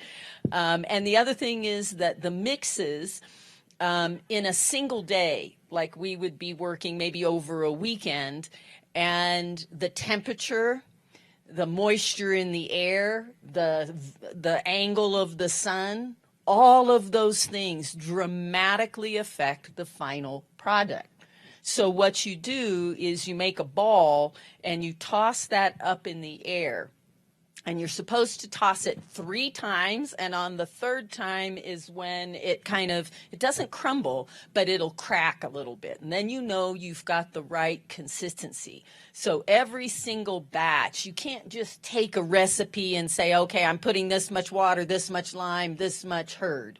You really have to tinker with it. And in that way, it's good to have someone who has some experience until you get that down. And it's basically the consistency of an oatmeal cookie. When you get there and you know what that's supposed to be like, you got it. A lot of what I have to say about cob and natural plasters and that sort of thing is very similar. It's a very good idea to get with someone who's experienced so that you can get a feel for it, because natural materials vary tremendously from one location to another. And the understanding of when you have it optimized comes from the feel of it, and that's experiential. Other than that, a lot of specialized skills, no. I think it's helpful to understand how to keep walls vertical. It's important when you're building with earth, so learning how to true your walls, manage drying of your cob structure so that the integrity is good in the wall system.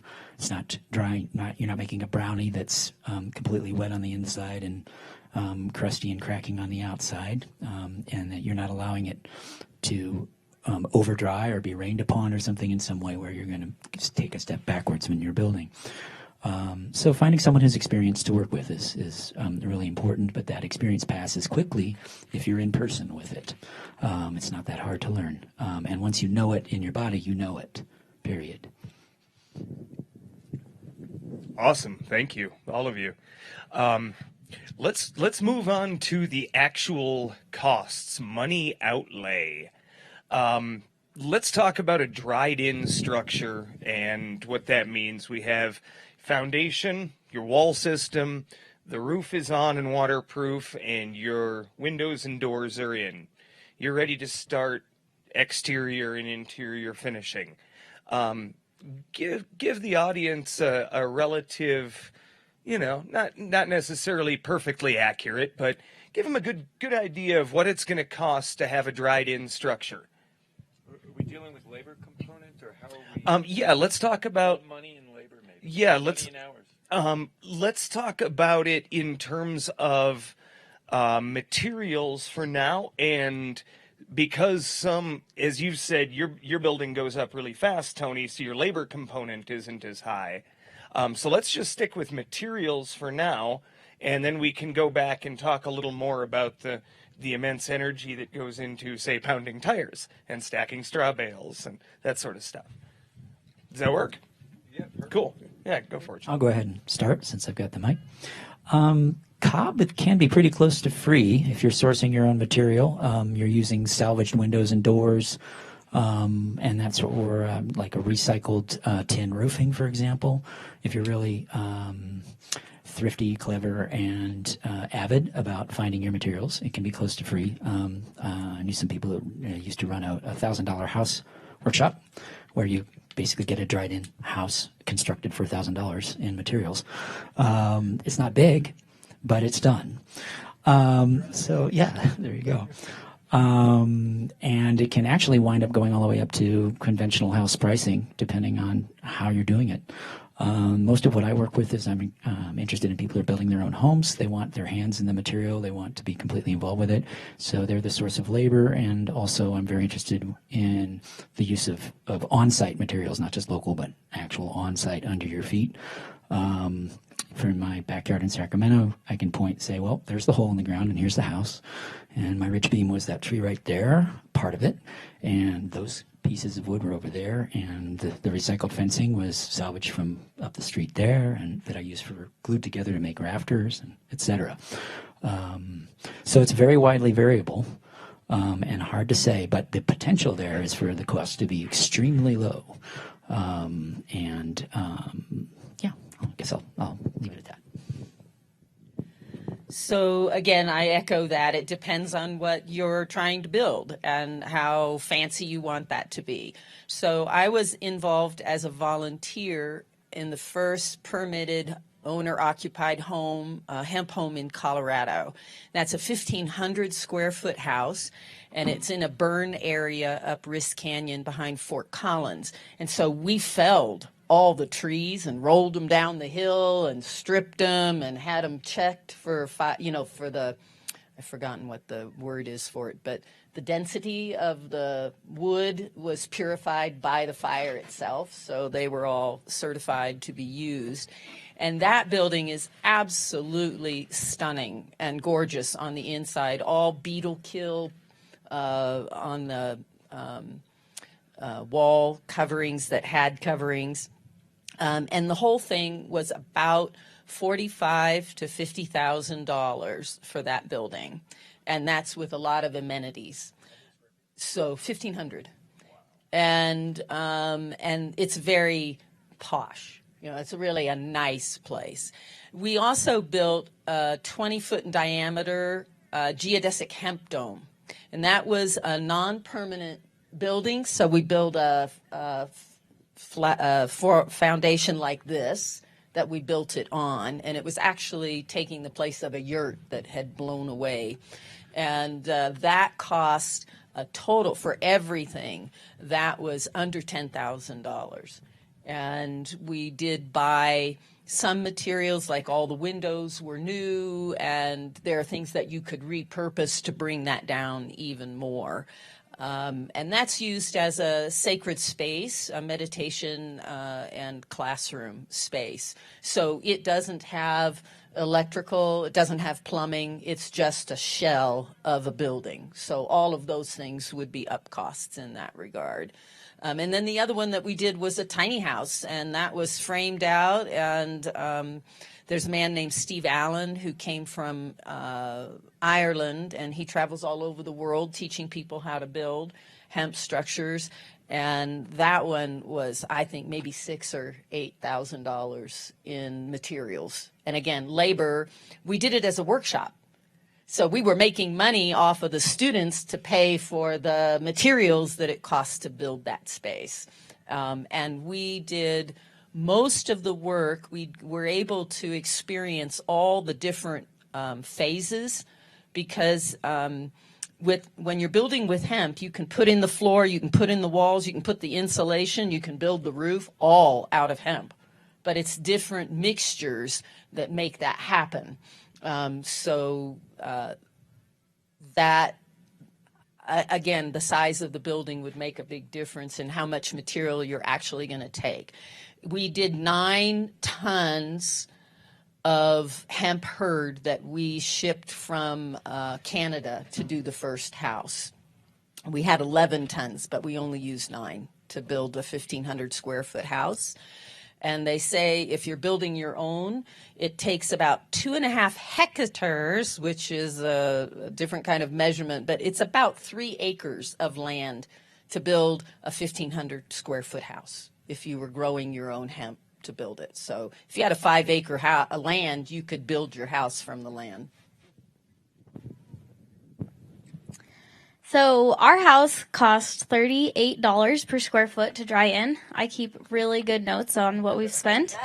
And I did the math. I did not include the cost of putting in a well or septic, because earthships don't need those. So also keep in mind that we have done the huge majority of our own labor. We've not paid for a lot of labor. I spent like a whole summer up in Denver checking Denver Craigslist free page, getting windows for our windows. So we've kept a lot of the material costs down. We've also gone on the more expensive side of some things, like for example, our roof is a metal roof, which is kind of a more pricey thing, but in the long term will probably pay off. We went with a little beefier TJIs so we could fit more insulation in our ceiling. We spent a little more on getting our roof spray foamed. So we spent a little more money where we thought it was worth it, and then we tried to really just recycle materials. Like, for example, one of our ceilings we did with vinyl flooring that was being thrown away from job sites up in Denver, and we've used glass bottles that we got from the recycling center, and the tires are free. Practically everyone in the world wanted to give us their tires when they heard we were doing this. And what else? Yeah, the Adobe we used is pretty cheap and local, and yeah.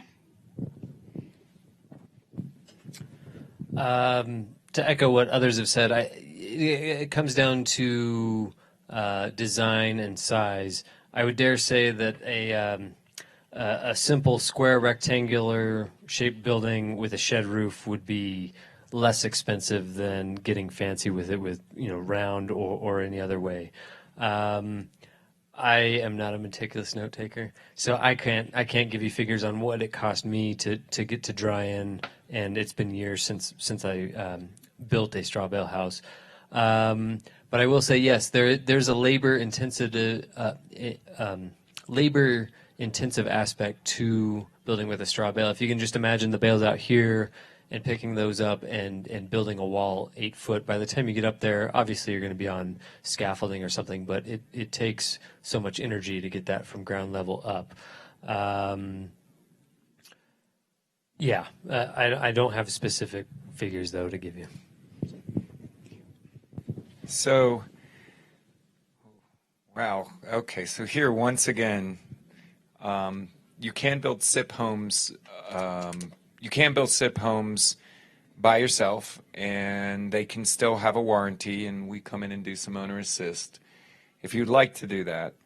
The cost of a SIP kit with the roof system, all the internal framing, the external walls. So I'm adding in the internal framing. The external walls, a relatively nice window package, and a metal roof system is going to come in probably in oh, by the way, a 2-building code with footer, slab on grade foundation. All right. It's probably going to come in around $60, $50 to $60 a square foot. The kit for the SIP alone is about $35 per square foot, and then you add in your $35, and then you add in your, you add in your foundation, and you add in your roof system and windows and doors. Now, the interesting thing is to put that 1,000 square foot house up with a experienced crew. You're dealing with maybe 200 labor hours. So if you're paying someone for that, and you're paying an experienced crew that's a builder, I mean, that's going to add cost. But I'll sort of take that out. It's faster, but speed comes with price too. Oh, thank you. Just for reference, generally you go into the city, you buy a home, you're looking at spending $150 to $200 per square foot or more. The prices are going up Denver's as Tony's average. Okay, so $325 a square foot average compared to the kind of prices we're talking about here, and that's for dry-in. Obviously, building your own place, you save a lot of money. So, on to the next one. Of course you can, Robin. Would you like a mic to weigh in? Not loud enough to get you on the web. As I tell people, I'm a shy person trapped in an extrovert's body, so I'm loud, but it's hard. I have a passion. I'm a survivalist from way back. Water, food, and shelter. They are basic human rights. So I have a passion for teaching and sharing people how to build their own home. And I love, hey, babe, we got to talk. We're on a mind meld. So I built my first home here in Crestone with absolutely no knowledge, but some awesome, fun neighbors back in 1995. It's a 25-foot circle, straw bale, load-bearing, 2-story, hogan with a sod roof for $6,000, including electric and wood stove. Everything finished out. You can do this. I built my second straw bale home on the Earthnack property for $10,000. People said, do you have running water? I said, only if I run uphill from the creek with the bucket. The POA didn't like that answer. We built a little rectangular 28 by 15. We did all the work. We skidded the wood. My children grew up building. They are sculptures. They are heritage. They are legacy. And every moment you spend in them is one that fulfills you from the beginning of designing and creating to doing it to living in it. There's never a moment you aren't deeply and fully connected with the process. In both of these homes, that home has thermostated heat, water, electricity, and it cost $10,000. It's finished.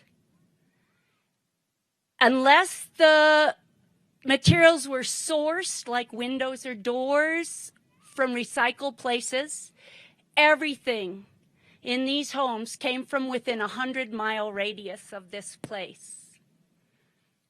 The third home we built for our godfather, Ami Cohn, many of you know, was a beautiful round 2-story post and beam structure, not load-bearing this time. $42,000, 2 kitchens, bathroom and a half, 2 floors, 1,100 square feet. And when you walk in, if you haven't been there before, most people start to cry. It is a work of art, and it has such a beautiful energy.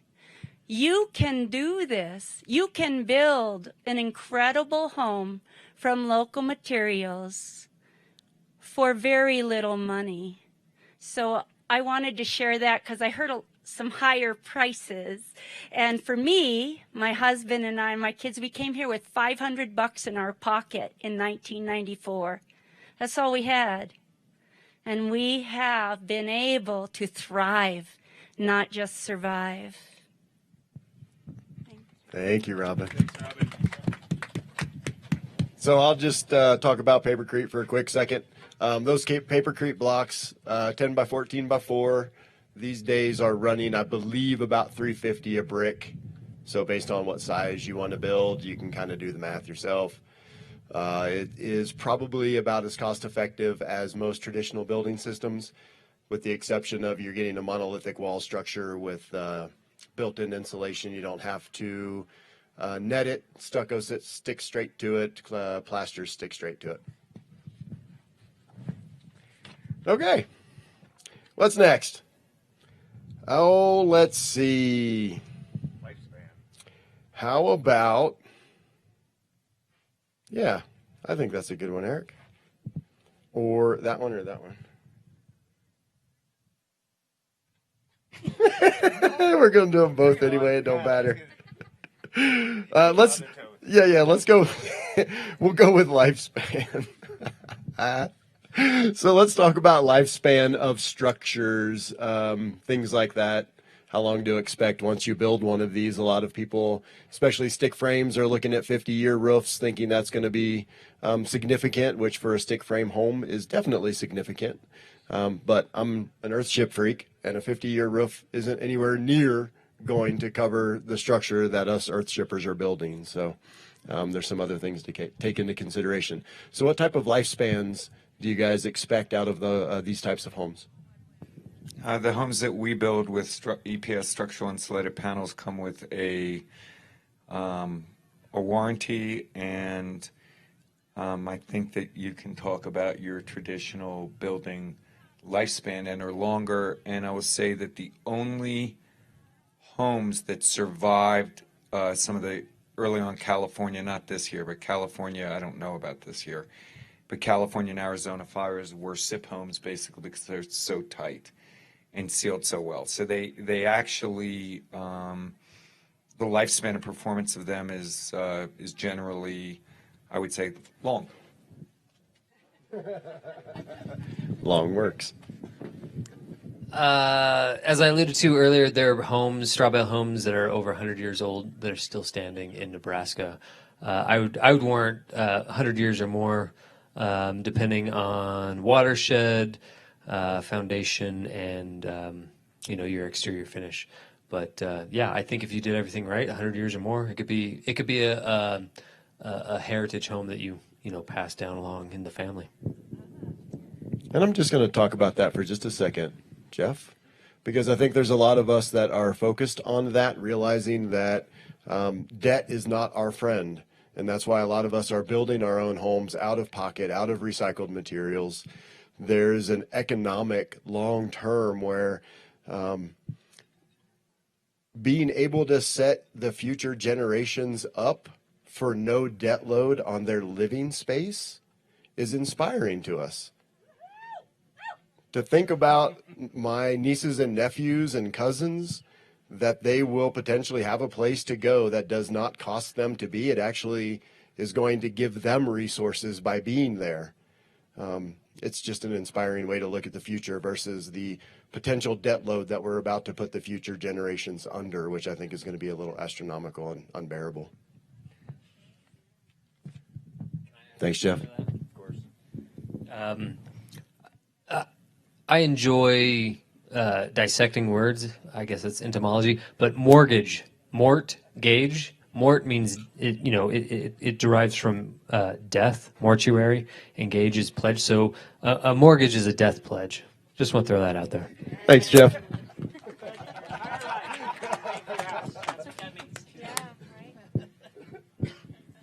So yeah, earthships are definitely going to outlive all of us and probably our kids. And the tire structures alone, it's when they're buried in all that earth, they're very fireproof. And Mike Reynolds and the Earthship Biotexture crew actually, they go into a lot of places that have experienced natural disaster, and they build these homes there because they're really resistant to tsunamis and earthquakes and fire and all these things. So they're really built to last.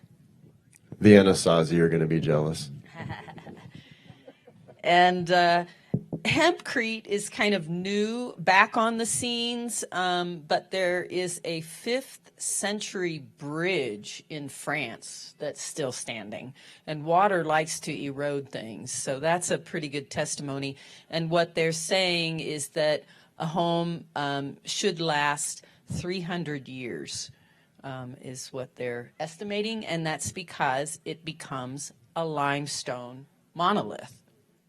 And so, and again, like what we were talking about earlier, the building doesn't have drywall. It doesn't have all these other components that break down. It's just simply that building that's sustaining itself. So, good long time. You could definitely pass it down. All right. I'll tell a quick story. One of my main mentors, Ianto Evans of Cobb Cottage Company, is a Welshman, grew up there, and when he was in high school, he dated a woman whose family had lived in the same Cobb house generation after generation for 900 years. There are a lot of very old Cobb buildings in the British Isles and in some other places in the world. So insects won't eat it. It won't burn. It won't rot. If you pound it with rain on its vertical wall surface, it erodes at a rate of about 1 inch per 100 years. So if you had foot-thick walls, think about it, it'll last quite a while, even if you do absolutely nothing, and your children do absolutely nothing, and your grandchildren, as long as the roof's on, as long as the roof's intact, right? And so it's a potentially indefinite lifespan, actually, for the wall system at least. And I can tell more stories or examples of that, but I don't want to take up any more time. If you're interested, ask me. Yes. Sorry, Sean. Go ahead. Taos Pueblo. Taos Pueblo comes to mind. Yeah. Do you know any stats on that?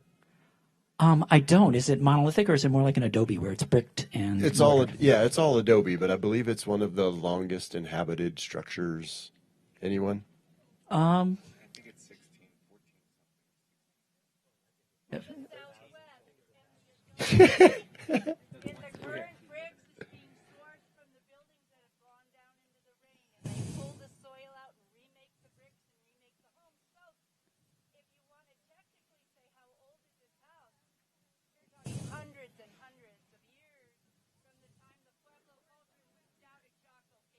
Oh wow. Yeah, that's a really good point, Robin. Cob has no toxic legacy. If you wet the walls from the top, it'll fall apart relatively quickly, and become garden soil. Plants will grow out of it. There's nothing there that's going to bother any organism. It's going to create any kind of problem, really. And it's indefinitely reusable.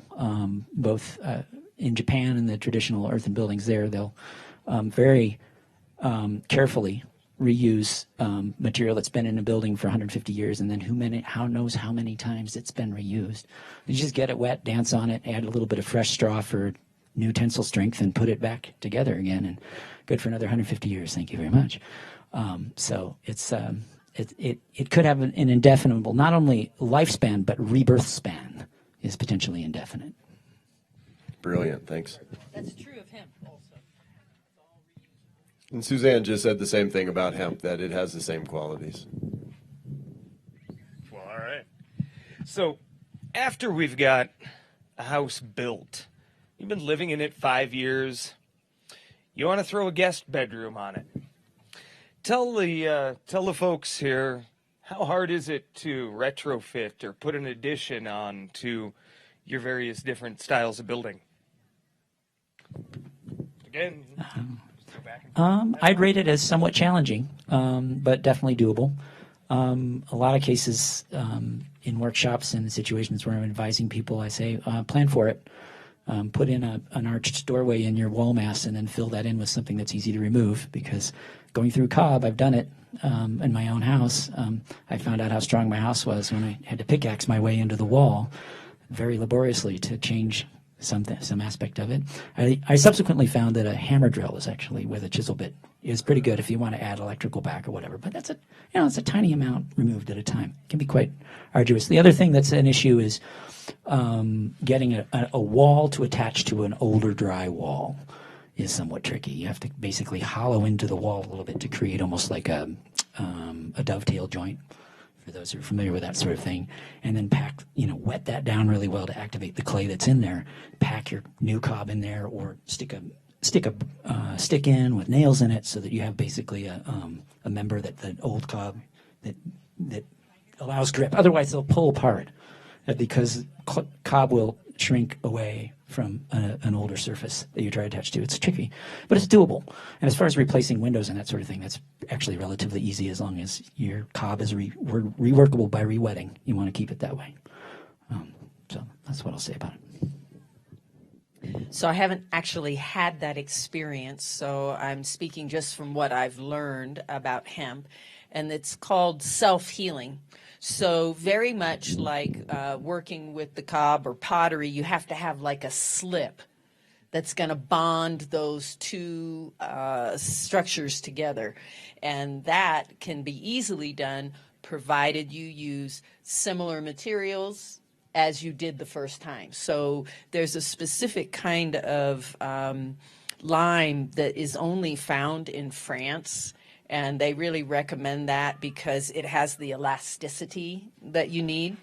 And so, again, you would have to replicate the materials as closely as possible in order to have that bond and that seal work.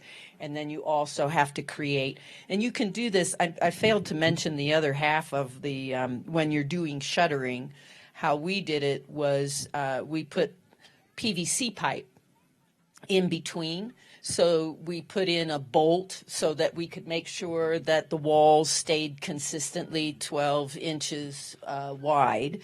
And the same kind of thing, when you pull that PVC pipe out, you fill in, you plug those areas. So when you're going to do some kind of attachment, you would have to do that same type of thing, drilling out holes and then plugging them with the new materials so that you have a stronger structural bond. I think additions on earthships would be a little bit difficult also unless you planned for it. And in our case, we kind of did what they call the wing walls of the earthship, are the parts that come out and kind of hold the berm back.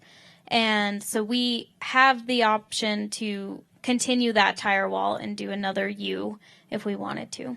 So just plan for it. With straw bale, I think if you went post and beam and planned for it, it'd be much easier than if you went load bearing. You could just add, more framing and then just do more infill with the straw. Load bearing would be a little tricky if you were cutting into it.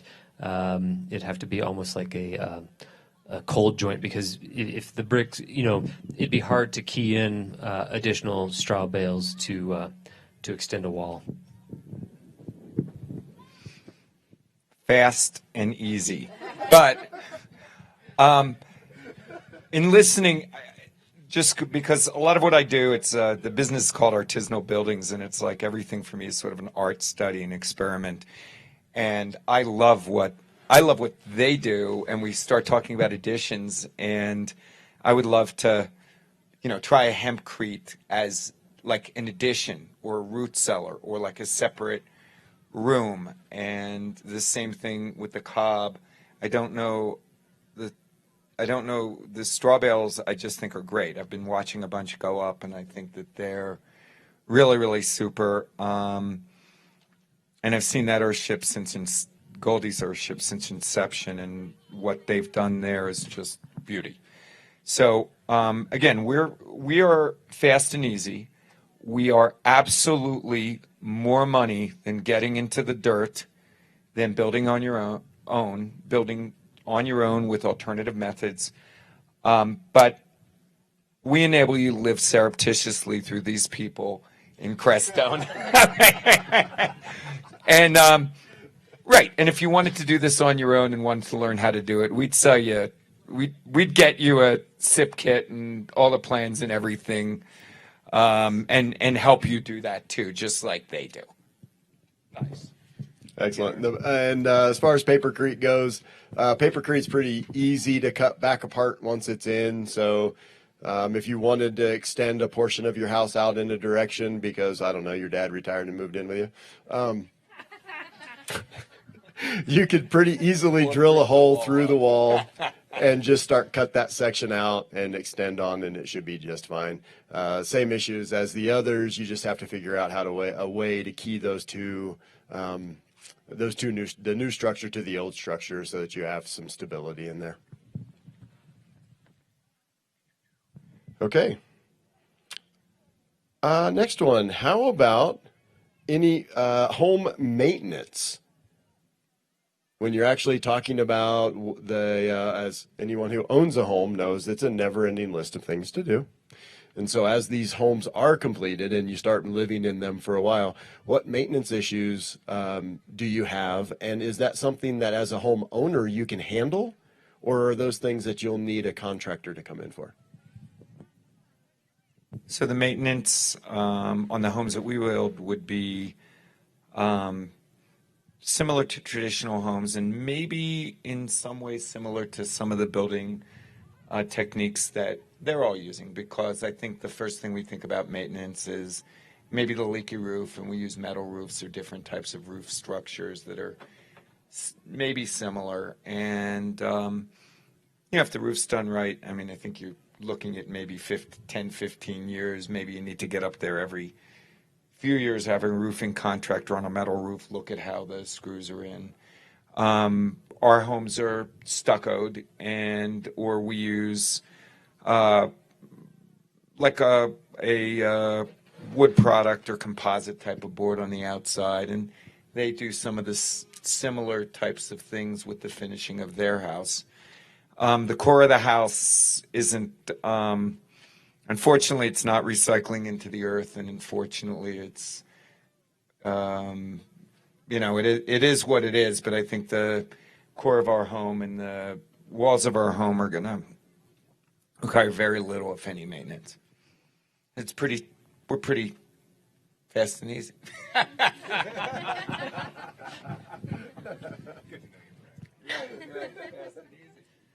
With straw bale, I immediately go to exterior finish. Again, Portland-based cement stucco.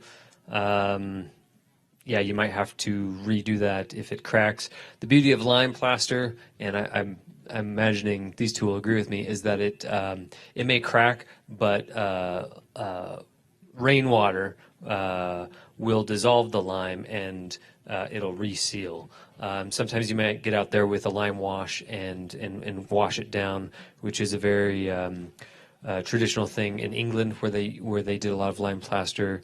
You go out there and you just lime wash the house and it seals up the cracks.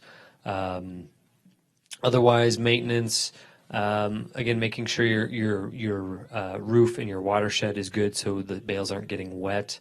And as you build it, thinking about maintenance, thinking about the next guy down the line, yourself or whoever, and doing rodent proofing and other things you can do ahead of time to save you headaches later on down the road.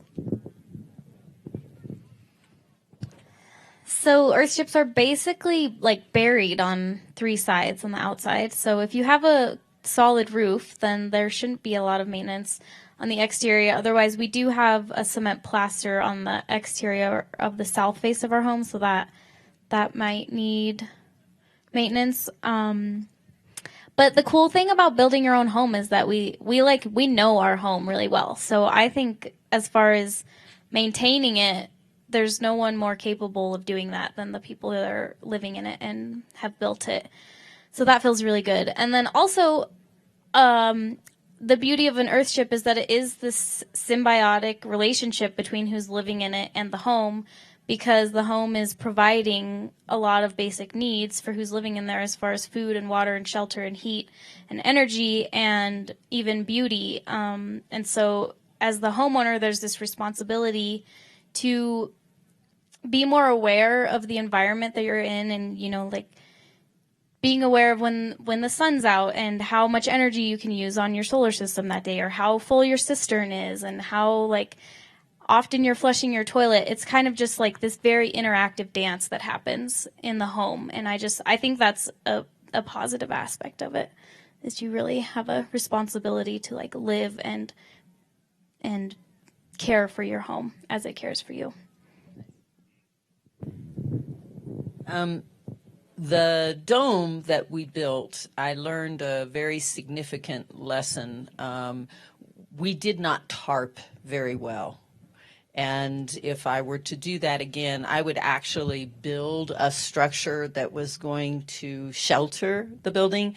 We used lime plaster and stucco. That the recipe actually came from Rome. It was very fun to work with it, but I did have cracking on the outside, and that was fairly significant. Other people who do stucco told me that's pretty normal. For 3 years, you've got to keep working with it to deal with some of those cracks.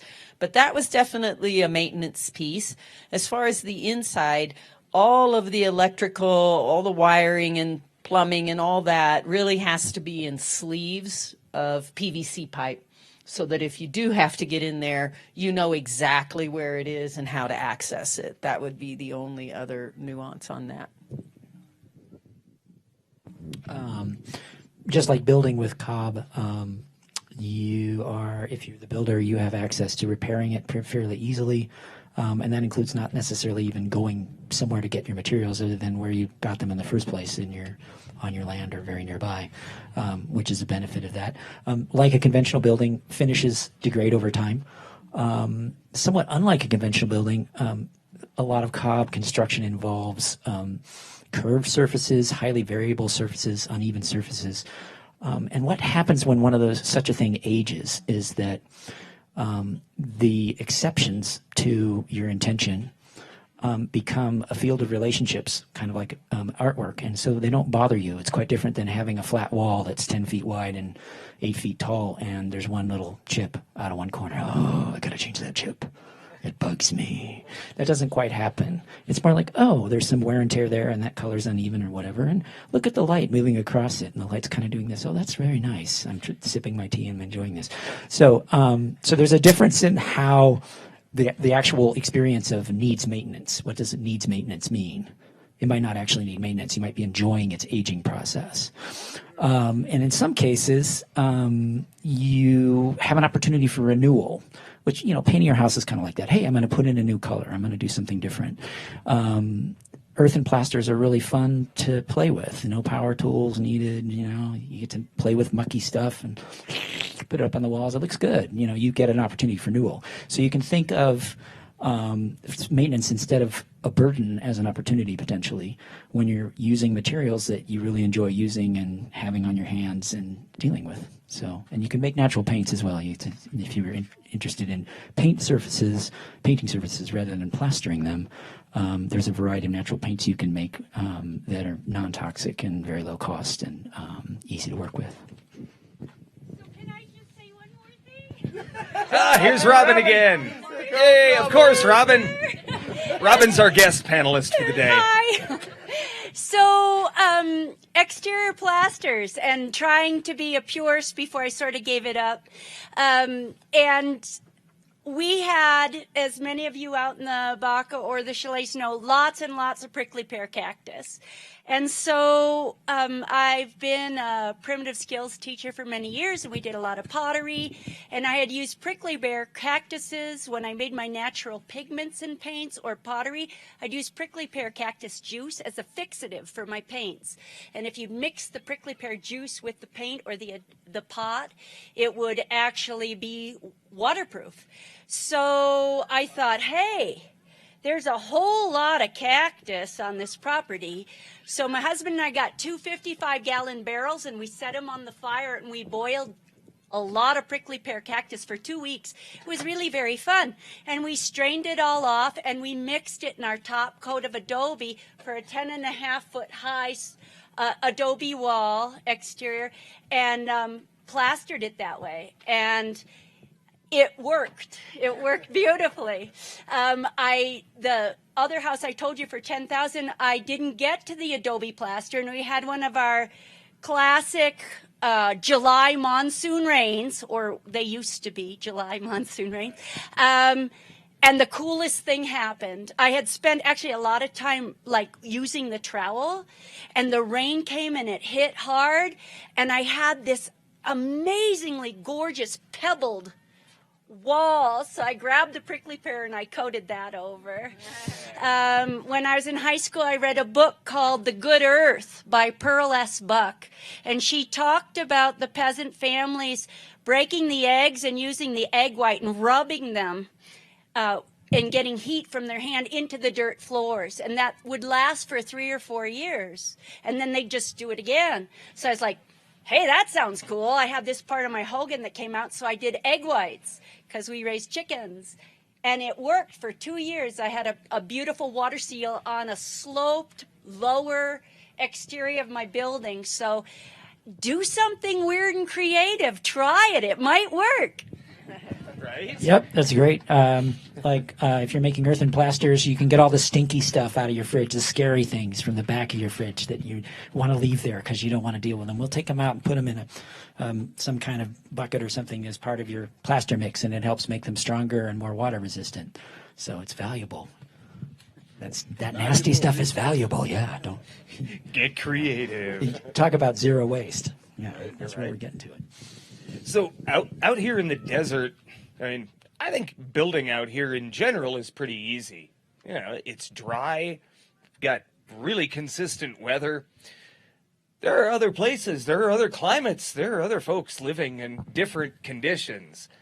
What adaptations or changes to your building style would make it more or less workable in other kinds of climates? Well, cob is mostly thermal mass, and thermal mass is not your friend if you let it get really cold, because your body actually reads radiant heat before it reads air temperature heat. So as I'm sitting here, I'm getting a fair amount of sun. I know that the air temperature isn't that high today. It's actually kind of modest or whatever, but I feel like, wow, this is summery for me right now because I'm getting radiant heat right on my body. And so the opposite of that is having radiant cooth, if you would, if there's such a word. In other words, your walls get cold and you try and heat up the air to feel okay, and you don't, because your body's feeling the radiant temperature of your walls, and it's like, no, this is not habitat. I don't want to be here. So what you want to do with cob, if you're in a colder place, is you want to outsulate, because your insulation goes on the outside of your thermal mass. You want to outsulate your wall on the north sides, and maybe the east and west side, and have pure cob wall mass only where it's facing the sun. So that's one adaptation. Another is to hybridize it completely and actually have a cob straw bale hybrid, where you have cob interior wall mass and then you have straw bale. They mate very well, even in very wet climates. They've been tested in Oregon, where they get up to 300 inches of rain in the winter. And that's not a problem. So using an insulating material on the outside of your thermal mass is a really good idea of taking any cob or any other high mass material and making it more useful in cold places. And water is not your friend when you're, if it's a high humidity area with hemp building. And that's where the ratio of the lime comes in, and you actually mix more sand in order to compensate for that. More silicate in the structure. And then the Portland cement can also be helpful in that regard. Something to know, though, is you cannot do a foundation out of hemp, because Mother Earth wants to reclaim everything, and in 10 years she'll eat your floor, before it becomes the limestone. So I think those would be the main considerations. And then, like I mentioned before, making sure that you are covering your structure. Just like when you're working with pottery, you don't want that clay to dry too quickly. And that's a real consideration with our wind and our sun here. That's something that you have to be tarping every section that you're doing in order to really be successful in the bonding of it. So earthships have been built all over the world, and they have this model called the global model because of that. They've figured out a way where, if you're in the northern hemisphere, you face them towards the south, you insulate all of that thermal mass, and they really function really well all over. I did the Earthship Academy down in Patagonia, and we built this Earthship that is super insulated, and I'm still in touch with the people that live down there, and it functions really well even when they're only getting 4 hours of sunlight a day. They've adapted the design for if you're going to be building it around the equator, where you don't necessarily need as much solar gain. Where in those cases, they build them and they call it the flower. So it's like a circle with kind of petals of rooms that go off the sides, and that's just because you kind of want to keep it cool. They keep the sun from coming into the home. So yeah.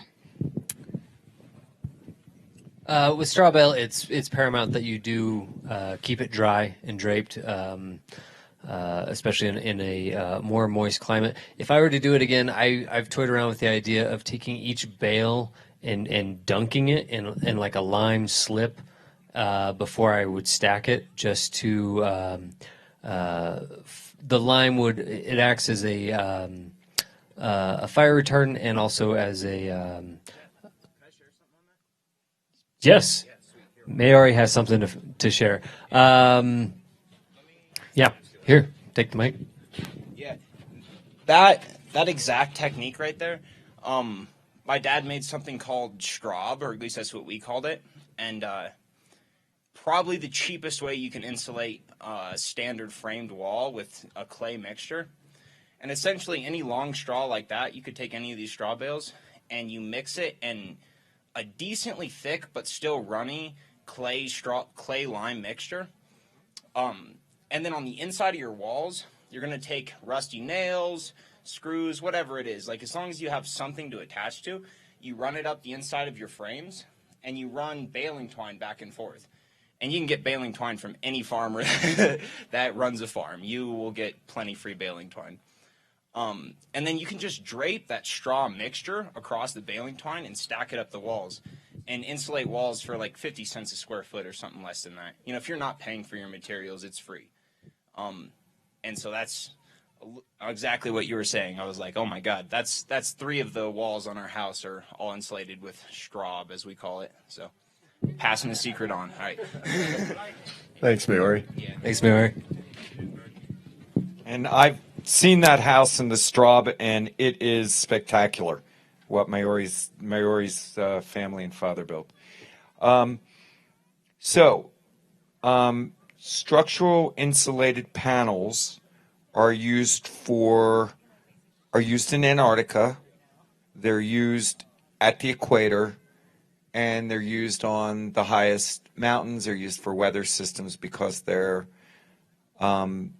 easy from a standpoint for the engineers. They know enough about them now. They can engineer them. You can build the walls with basically talking about snow load, wind load, and thermal. And structural insulated panels can be built to, I have one right now that I'm building that's in Fairplay that's rated 165 mile an hour wind and has 11,000 pound down and uplift loads on the corners. Right. So, yeah, it's just the thing's like a sail going into the wind. So the point is that it's a different product. It can be engineered for any type, and it's designed to be engineered for any type of an environment. And that's it. Fast and easy. There we go.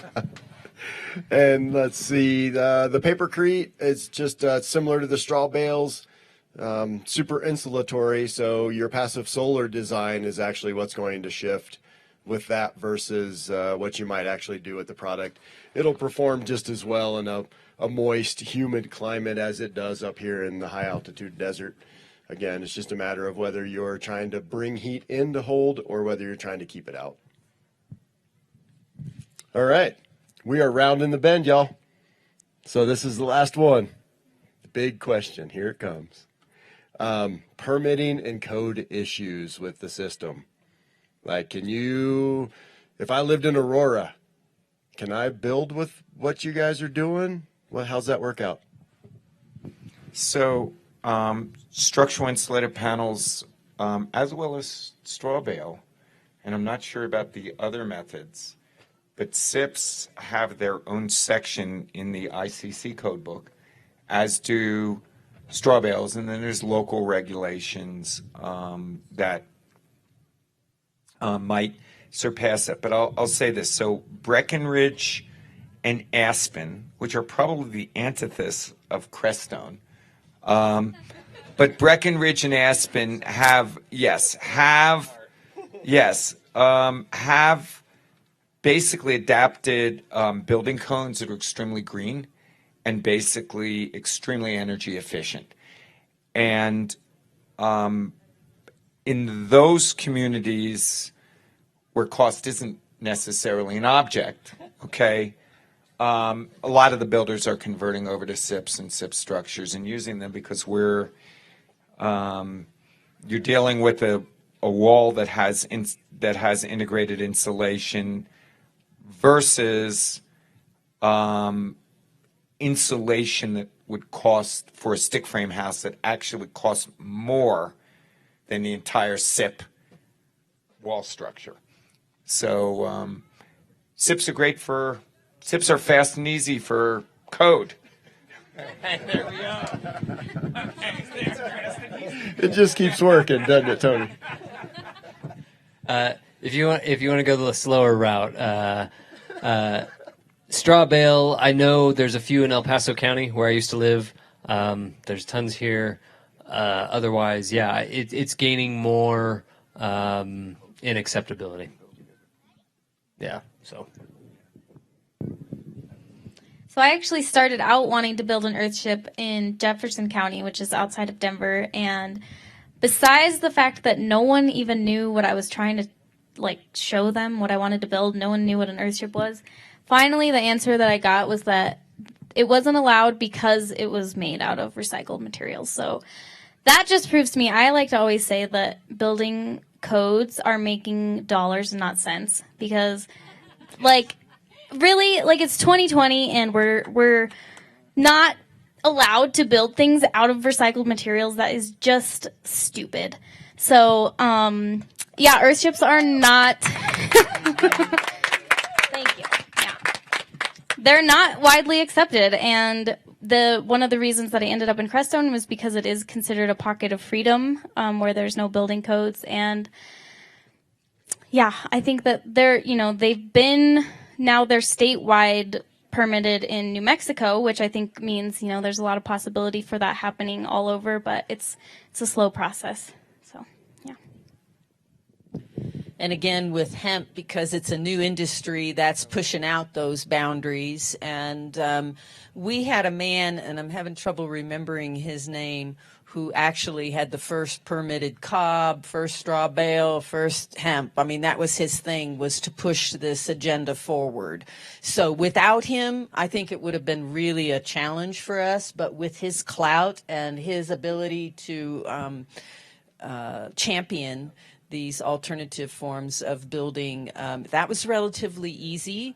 And Fort Collins is really progressive in that regard. And I know Denver now does allow some hemp building, and it's all over the country. So I think all of those rules and regulations will continue to soften as it proves itself. And I think it definitely will prove itself as a really wonderful building material. So I think it's on the horizon. Cob is largely unknown in the code, and the circumstances I know where people have built cob buildings where they got it permitted, they basically built a post and beam to have the roof held up by post and beam, and then they called the cob something else, like monolithic adobe or mineral infill or something, so that it sounded like something that was fairly common and not likely to burn. And so they were able to get a stamp on their building. So there's a lot of work to do, potentially, in getting cob into the code. I have mixed feelings about it. There's one of the things that I believe happened with Adobe is that when they got it into code, in some places the code requires you to put asphalt emulsion in the Adobe so that it won't dissolve in water.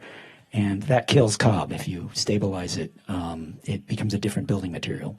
So I'm interested in that possibility, but also because of the natural variation in cob material, cob raw materials from place to place. The idea that we're going to come up with an engineering specification that says cob is going to have this amount of compressive strength per unit volume or surface area, then it's going to have this amount of, who knows? It's going to depend. So I'd be in favor, potentially, of code that does two things. One, for cob, that does two things. One is that it allows it to be rewettable, so it's got all those wonderful properties that we like about it if we want to remodel and reuse. And the other is that it's performance-based, which means that the person who's building their house can mix their own mix and in a very simple or straightforward way demonstrate that it's going to do engineering-wise what they need it to do, and take the data to the building department. And there's a section of the code says you will consider the data that's been developed this way by someone who's building with cob and make your decision based on that. So that may be the opening that's available for cob. But for now, call it something else. And the papercrete is same thing. It's gaining acceptance. There is there's an organization down in Texas that is striving to get commercial approval for their papercrete product, primarily because it has gone through all the ballistics testings, all the fire testings, all of the earthquake testings and things that it has to have, and they've been able to source a relatively consistent fiber for their product, so they're able to produce a consistent product across the board. So they're striving very hard down there, pushing for commercial code acceptance. So I'd like to, as I guess a commercial builder, I'd like to add something about code. So code from a standpoint of commercial stick framing and building is important because it sets standards on how things can be built. But it does not, as Goldie said, it does cost dollars, and it does often not make sense.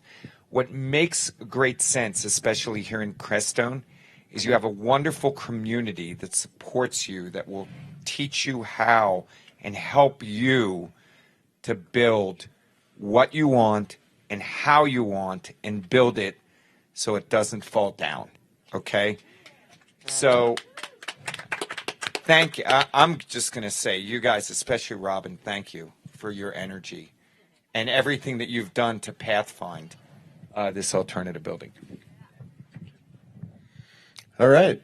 We have one more topic that was just brought to our attention that we haven't covered, and Kim would like to cover that for us, and it is insurance. I was going to step my toe into that water, and I chose not to. And she come up and said she wanted to dance in it. And I said, excellent. I've heard a couple of stories where people have just kind of embellished a little bit of what their structure actually is to get the insurance companies to buy into writing a policy for them, which is what you'll need if you're going to mortgage the structure. A lot of us aren't mortgaging our structure, so it's not that important. But in the same vein, I find insurance companies' primary goal is to not cover the policy. So anything they can do to not cover it. So embellishing on what you're actually building and then paying an insurance premium is kind of pissing money out the window as far as I can tell. But I think Kim might be able to shed a little bit of light on that for us. And I'll just, SIPs for insurance, you get a discount. Actually, because of the fight, fast and easy, you get a discount. You don't have to call. Fast and easy, you get a discount. You don't have to call Geico. But I am promoting the most innovative, high performance, affordable commercial building system.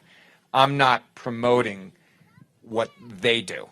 All right, and which is very innovative, pathfinding natural building. But that is why we have you here, Tony. Yes. It all plays out in the big picture. Yep. My question was just if any of you have danced with that, and I would just share that having done some alternative building over the last 30 years, having the second straw bale building built in Chaffee County, it's a slippery slope, and beyond just getting money, but also just getting, it's kind of like getting alternative medicine approved by insurance, which I have a lot of experience with. But what I would say is it's good sometimes to push the envelope to make people more aware of what you're doing, which is, important that more people know. Obviously, what we're doing is doing that. But I know we even had trouble in Arizona with Adobe House, which sounds ridiculous, right? I mean, it's traditional, right? But when you show, okay, here's a structure, and this structure has been there for this period of time, and it's saved this and that. And I had a couple experiences with that, with insurances. I live in a straw bale here, and lived in Adobe, lived in Flexcrete also, which is another alternative. But introducing them to that, because, some people want to protect their structures in a way, and other people may also need the monies to help support the process. But I would say, even in Chaffee County 25 years ago, building inspector, getting that all approved is always a big hurdle, right? But then once, I think maybe Suzanne said, once you get someone to champion that, that you can kind of move mountains a little easier. So I was just curious if anyone had any other experience. Thank you, Tony, for sharing that. But thanks, Kim. Yeah, again, I saw a bunch of head nods over there because when you don't have a mortgage and your house is fireproof, what are you insuring against? The earthquake that's going to hit the Baca? Come on up. Come on. Oh, okay. Robin got insurance for her straw bale with farmers. And Liberty also. Story. So for those of you folks. So when Don retired, he had the little place in the strip mall in Alamosa, and he got insurance for straw bale builders here in the San Luis Valley. And there was a little company called Kiowa that he subbed out to get the straw bale insurance. And then he retired, and they sold to the folks who are now down by Go Jade there, across from O&V Printing, and they upped the premium $1,200. And then they started ticking off what else they couldn't insure for the same amount. So I did end up dropping the insurance. But I do believe it was a hopeful moment. If you really need it for some reason, there's a way to get through it. And one of the ways to do it is to look at small companies that do outlying, like event insurance, unusual types of insurance that will sub to an independent insurer, which Don was for a long time. Although he worked with farmers, he kind of did his own thing for 40 years, right? So look around. Don't go with the big companies, and look around for small sub-insurance people who are working for a known firm. And you can find insurance for all kinds of weird stuff, like even the Energy Festival. As Nick did. Yeah.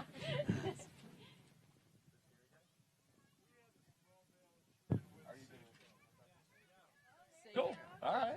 Safeco. Cool. All right. So, can you just announce that Safeco insures straw bales? Safeco insuring straw bales. And I've heard of a few insurance companies that were insuring earthships as rammed earth structures as well.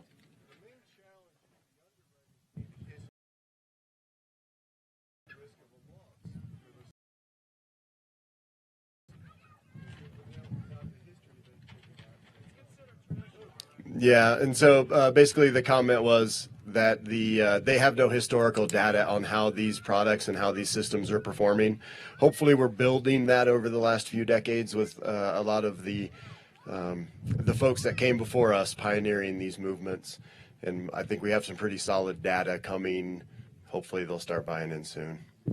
Thank you. Yeah, and in relation to Cobb, I don't know of specific examples, but it is a historical building process, both in the British Isles and in New Zealand. There are many buildings there that have been maintained for a long time, and I'm sure they're insured. So those may be models where you can look to find history, as was mentioned. Thank you, to establish a precedent for seeking insurance in this context or in your context. All right, so I think we're going to try to wrap this up. Are there any other questions floating around out there that you'd like us to address? Shh. Shush. Okay, everybody, thank you so much. Panel, thank you guys very much.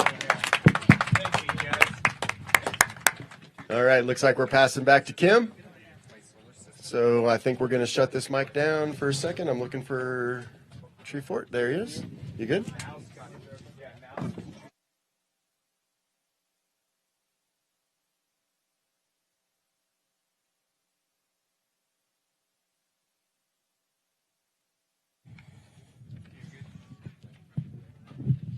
Okay, how's everyone feeling? Getting a little sun? Hopefully safely, right? Thank you to everyone in the Alternative Building Forum panel, experts. Again, we're very thankful for everybody's contributions today.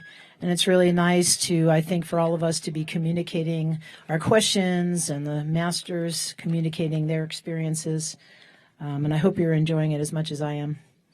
I would like to present next our very own Lisa Bodie, and she is going to talk about and also represent the Crestone Fire Department and Search and Rescue. And then we will have Nick also talk about our sponsors. So thank you, Lisa. Okay, how many of you out there have been on one of our fire departments as a volunteer? How many of you been on our search and rescue as a volunteer? I don't see many hands going up. So I want to give a big thanks. Hey, Craig, Alder, you guys over there with the kids too, Brent. Thank you so much, guys. So a lot of what I've learned in this community was from volunteering with these men and women. That's how I learned to put trucks and trailers together and to haul things and even set up grounds like this. The amount of personal responsibility and learning how to really show up and integrate with groups came from them.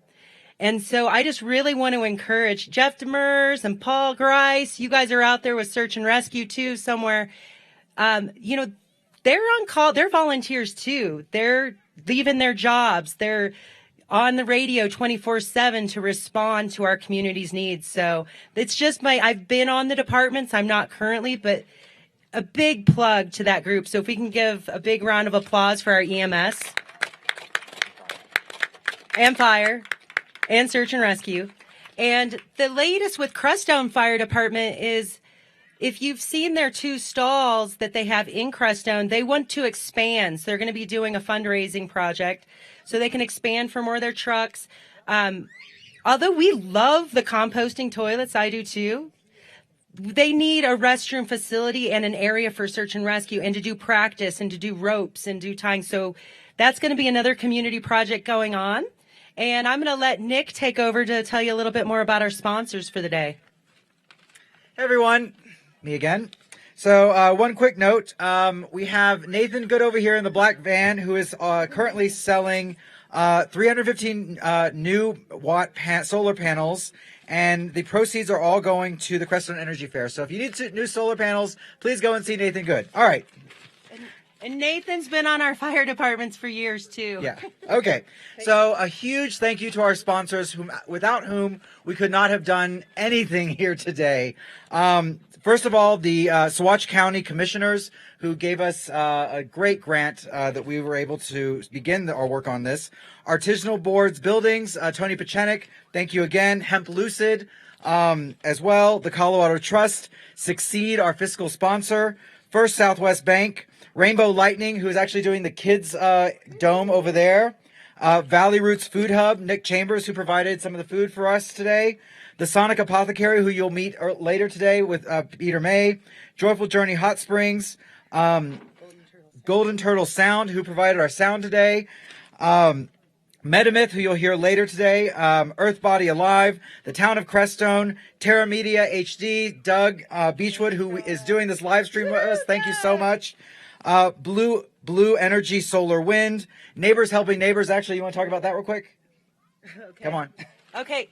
So with the Energy Fair, this is our 31st year. This has been happening as the community. So there's many of our mentors and teachers that are here or have been on stage. And now I forgot what I was talking about. Firewood. So basically, we've been doing, Neighbors Helping Neighbors has been doing firewood in the community for years. Anybody who's in need of wood in the winter, they can go and ask them for free if they cannot financially afford it. So and just so you know, okay, so Neighbors Helping Neighbors does more than just firewood. So yes. Neighbors Helping Neighbors is a community organization designed to help people in need at any point in time for a one-time emergency situation. They will help them if it's their electrical bill, if it's a medical bill, if it's something that will get them through their life, they will be there to help them. It's an amazing organization that oftentimes gets requests for firewood. So Lisa, Donovan, and the group have come up with a plan to help them do that. Go ahead. Yeah. I mean, basically, we're going to be selling firewood for those in the community that can't afford to buy it. Then we'll have some work trade options for certain people that are actually trained with that equipment so it can balance out, and then those that need it for free. So we're still working out the kinks of that because with all of this situation in COVID, firewood prices have gone even way up. And the suppliers, a lot of their things were down in their crews. So we're still working out that aspect. But another example is we have the winter clothing drive for the Hopi and Dene Nations. And Unfortunately, some of the elders that were coming had emergencies in their own communities to deal with today. And so we're still looking for people that could potentially, if you're going towards Shiprock, New Mexico, towards the Navajo reservation, we could really use help because now we have all of these donations. And obviously, you can see we're going to have a lot to figure out how to store anyway. So come and see us if that's anything you could potentially help with, is driving things down there. And keep going now. We're getting sidetracked. So, lastly, we have SL Voices, who did a great podcast, has been a great asset to us over the years. Flaming Lotus Creations, Guys Designs with Donovan, and the Eventualizers, myself. That's it. Okay, and so obviously this couldn't be done without all of our volunteers, and we apologize if we've missed some. We want to hit some of our key people that have really been out here for weeks or really even throughout the year. So in January, we formed a nonprofit. As I mentioned before, this was always a 1, 2, 3 day event in the community to highlight the ways that we live sustainably. And now we're doing this year round. So let's start building the infrastructure so we can continue to have events like this. We continue to bring in different speakers, music, educational. We can have a village trade market like we have with our vendors out here. So we're in really, even though it switched this year, because we didn't know if this was even going to happen until 2 months ago. And so it was a lot of new permitting, a lot of new processes, learnings. We've never live streamed the Energy Fair before. So we had a lot of growing pains, and we're at this place where how do we enable each other to step into our skill sets and our passion and our own voice and where we fit in. So we're very open, this group, to helping just guide and maneuver to help you make your dreams happen too. And so, I know we've mentioned, Eric and Nick and Donovan, but a few of the others, Nathan Good's been out here a lot and brought all these straw bales with his partner, Heather. So we had seating at the very last minute. Matt Evers and Goldie Mariola, they've been helping with our home tours, different aspects, letting us come in and film their actual processes of building their Earthship. Christy Caliana, helping Nick with all of the check-in and with our vendors. Leaf LeRae and Feather Wind, you've been on site all week helping us with the build. Thank you. And our archways and the kids area.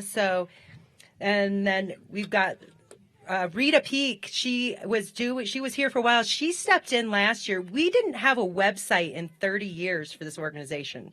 So she came in and really has helped us dial in to get the messages out. And she's at home. Hi, Rita, helping us with the live stream and all of our comments. Jenny Che Raven, all over, superstar and artist, and helping us with those aspects, dialing things in. Devin Miles, helping us on stepping in wherever is needed. Trish Tony, thank you for all of your painting and skills and organization. Ray Ouellette and Wade Lockhart. I know there's a lot of you other guys that came out here building, and I'm probably going to miss some of you, so I apologize. Pete Van Horn has been doing our YouTube channel and our YouTube videos. So that's another new aspect we just started in the last couple of months. Not knowing if we could have a live event, we wanted to at least still get something out to the community. So he's been working on that. Russell Walker is another person that lives on the property. So he's been running backhoes, anything we need, running into town. So he's been here day and night.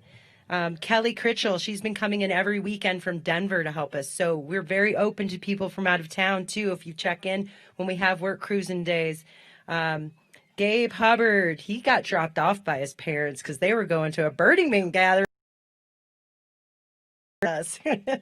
Osha Bear, she's been helping with all different aspects on our Wednesdays. Brian Porter, thanks for getting that generator here when they wouldn't let me haul it with the Subaru. Suzanne Rouget, all your help painting and being on our panel. Let's say it's long. Ollie and Jess stepped in the last couple of days from traveling. Doug, we really want to thank you. This is huge. You've always been busy with other retreats. So getting in, and Shoshana back there as a friend. This means Kim Engard, thank you. Kim's been our stage manager all day, and this is a lot. It's a lot of logistics and people and tracking. So it's been amazing working with you on this. So I'll talk all day, but I do want to let you know, and this is the teaser for you at home. For the live audience, we will have Metamyth, Avery Runner, and Rachel Foxfeather with a live set with some live performance. And then Rob Treefort, who's been doing our sound, will also have a DJ set after that. So we are going to dance and celebrate and move. Thank you.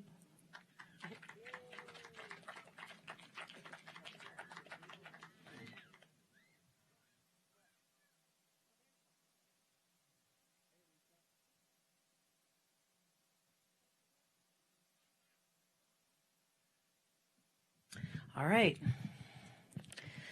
So we are now getting ready for our keynote speaker. And I am happy to present for you Diamond Muriello. Diamond is a geologist who specializes in climate cycles at Temple University, where he taught. He became a professional activist over a decade ago, working on humanitarian issues including pollution, civil liberties, and human rights. He now finds himself a content creator on YouTube, spotlighting the Oppenheimer Ranch project. You might have passed his booth out near the entrance. And that has been a creation by him and his partner Lee. An experiment in high alpine sustainability, incorporating permaculture, alternative energy, alternative building, and design. So join me in welcoming Diamond, who'll speak with us today as our keynote speaker. Thank you.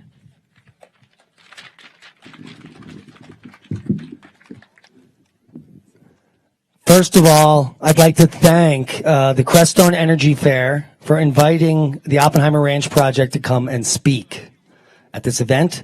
How is my audio? Now, obviously, it's probably been said many times. To pull this off in such a short period of time is nothing short of a miracle. And let's put our hands together for the community to pull this off. And there's the homeowner over there, so. Now, if you passed our stand, you saw that we had some of this amazing painted mountain corn, which is some of the most genetically diverse corn on the planet. And it was created by collecting as many indigenous varieties as possible and cultivated in the most extreme climates of Montana and Wyoming. And this is the result. And so what I'm holding here is truly my Independence Day. And you should be holding something similar in your heart, it's my opinion. The genetic diversity, the work, the time and the effort, the communities that were collected into this final product, in my opinion, is something that's happening here in Crestone, independent of all the world problems that we're seeing. Many people out there, I'm sure, are feeling that the planet we live on is falling apart. Raise your hands if you're with me. Now, and this is on many fronts, the political front, the dogmatic front, and now, for those of you out there that don't believe me, we've been living in a slave nation or a slave world for quite some time. And it's my humble opinion, as a part-time conspiracy theorist, that this all began sometime way back. And I'm talking probably the real information war. And I'm sure, can anyone even see this first slide I have up here on the left? All right, well, you need to rewatch this. Because this slide, if you could see it, is describing the illusion of choice. And that basically says that every single media source that now you can watch that's mainstream, including hundreds of newspapers and thousands of television stations and even tens of thousands of radio programs, are controlled by just 6 multinational corporations. Now, these multinational corporations have gotten so big that they've gotten really good at pulling the wool over everyone's eyes. And that is the illusion of choice. So if the media is controlled by just 6 corporations. And those corporations, because of something that happened in our government recently, are now allowed to vote with their dollar. Then you get the next slide that I'm going to put up here. And that basically describes crony capitalism. And for those of you out there that don't know what that is, it is a type of capitalism that we have now reached, where these 6 multinational corporations can literally spend their profits, make the common man poor, as well as keep us divided at the same time politically. Now, there are people that are on the political left and the political right. There are people in the middle, and they all agree on clean water and clean air and the freedom to be free. They also want clean food, and they want transparency in their government. But we've gone way beyond that. We've gone way past the point of no return. And those of you that are awoke or awakened, in my opinion, can see this ever more in the media right before your very lives. In the mainstream media presentations that you're being fed, not necessarily for your benefit. It's simply for the detriment of the divide. Now, this division is on purpose because it drives the policy. And I'm pretty sure everyone out there knows that, I mean, I worked in the green movement for decades, fighting to stop polluting. And then that got twisted into something called carbon credits, which has nothing to do with pollution. Because the last time I checked, carbon dioxide was plant food. And since carbon dioxide has been rising on our planet, NASA has even confirmed the greening of our Earth. And so the dilution that has been created by the mainstream media that is now brainwashing everyone that plant food is somehow a pollutant is now accepted by many tens or hundreds of millions of people on purpose.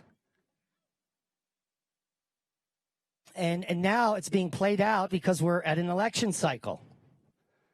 And they'll tug at your heartstrings about plant food, and you'll get to pick sides. Now, if you're old like me, I'm about to be 50, you're going to realize that it doesn't matter if the left or the right is chosen, because the planet that I've lived on has continued to be destroyed. The oceans continue to be polluted.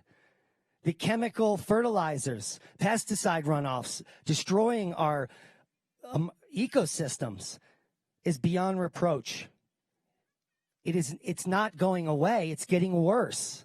We still bury billions and trillions of tons of our refuse in piles. And we often do it next to native reservations so that the pollution runs their way. It's disgusting.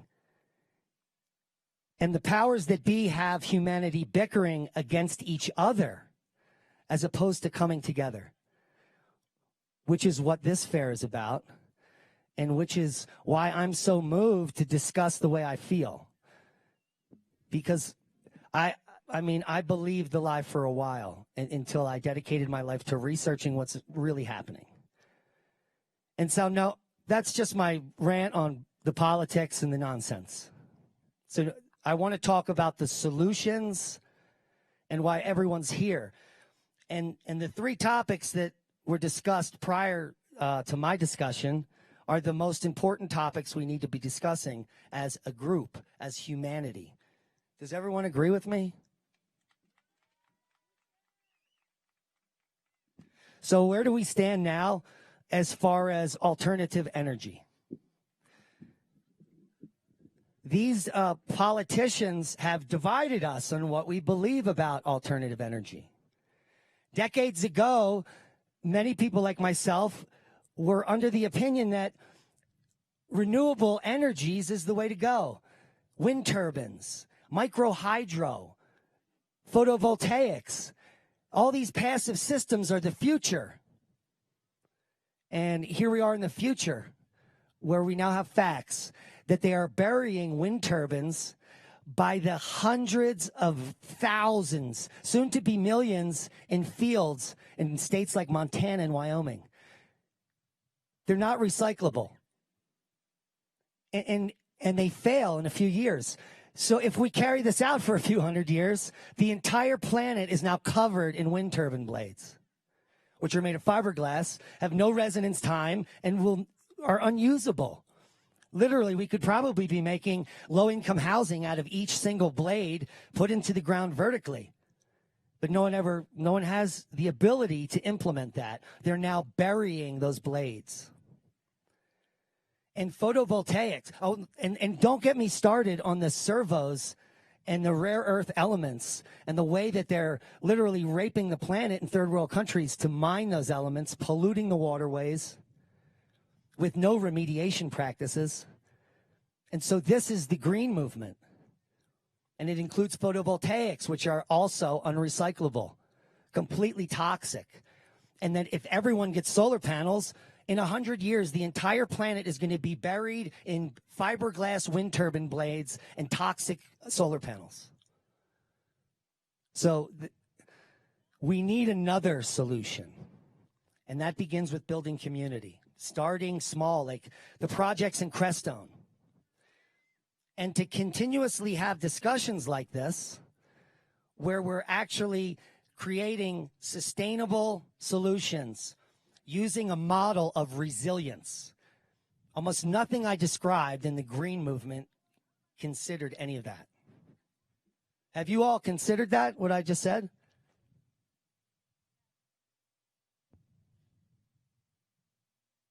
So now here we come to the next slide, which you can't see. Which is quite unfortunate because it describes resilience. Now, everyone in Crestone knows about that.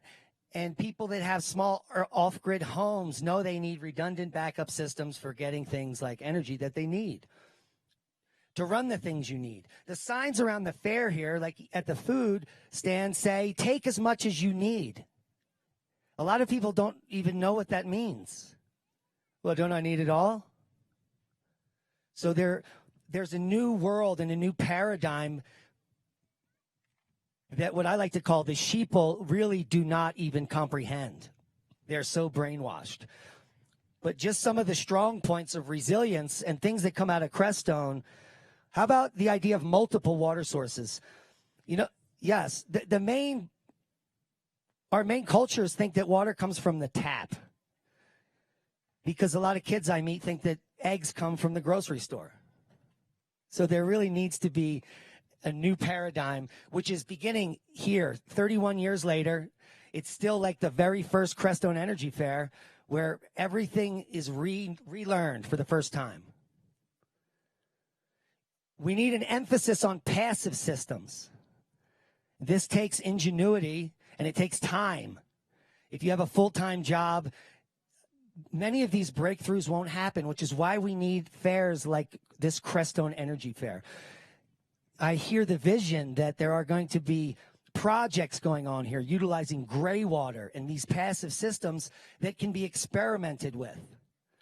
Now, my partner and I have been experimenting with these systems for 6 years now, and it's very important to do the experiments because when you're learning about permaculture and geothermal energy, you need to test all the parameters to come up with the real solution.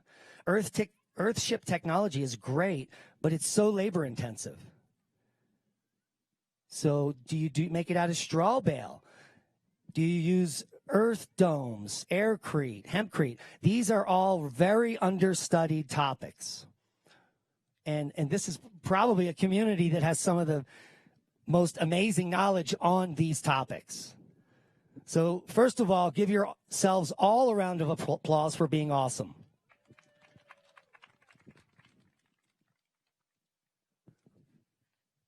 Now let's talk about sustainability. This fair is basically an example of that. The very first thing that you want to do to achieve sustainability is to reduce inputs, the power inputs. I think this whole fair is being run on a 9-volt battery.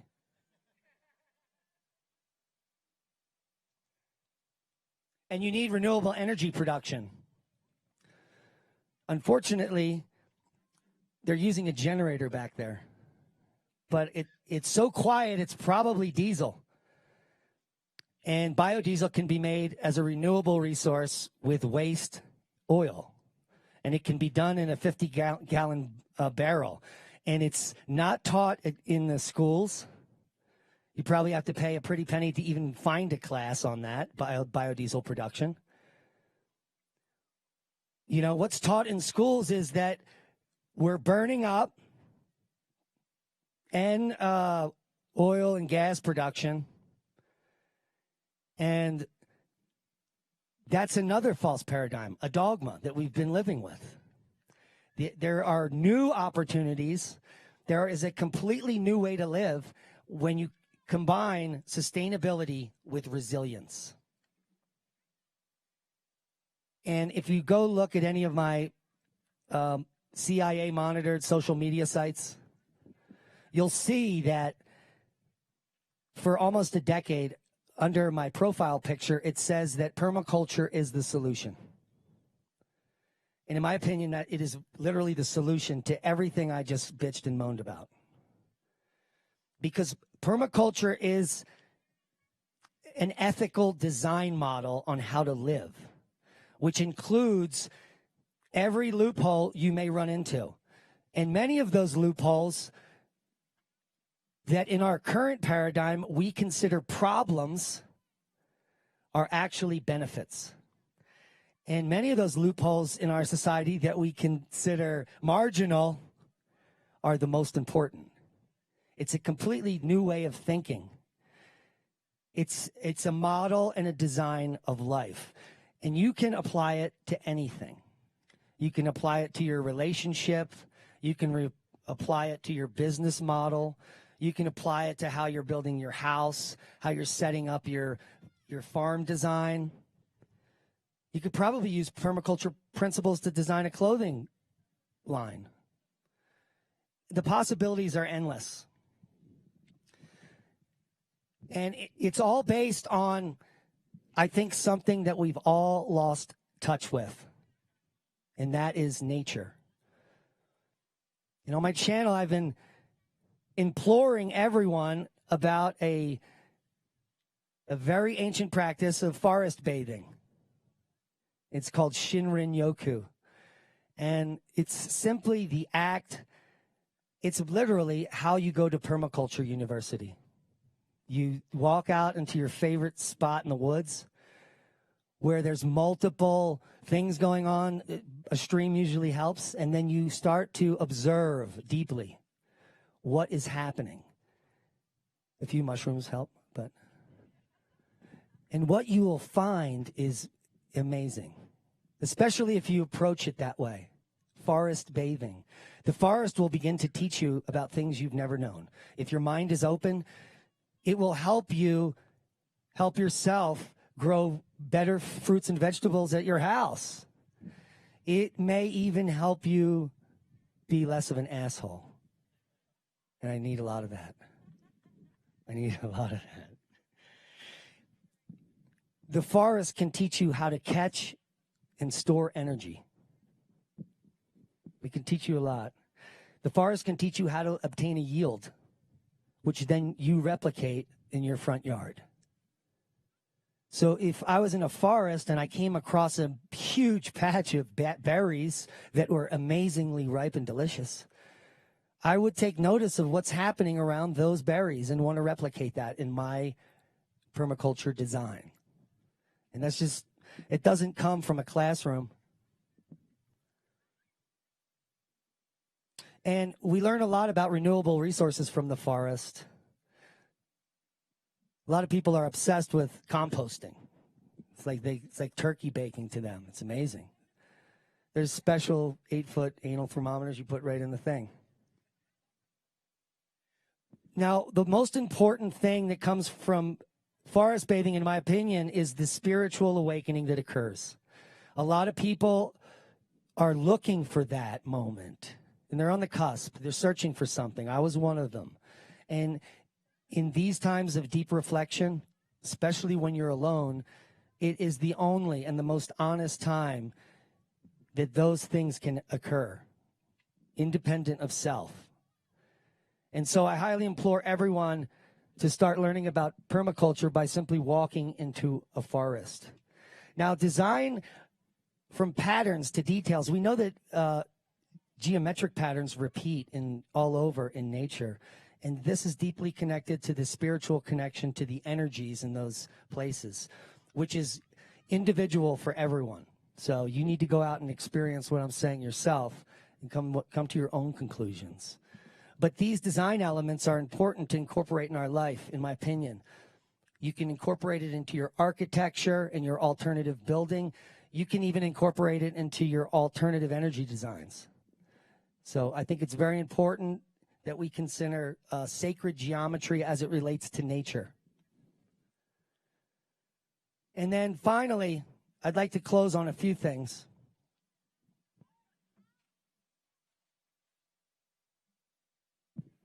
And then I'd like to take some questions from the audience so I could bloviate a little more, if you prefer. But I just want to say that how full my heart is right now. And the power I get coming to events, especially with my partner, who I love, and sharing our abundance with good friends and strangers that have big hearts.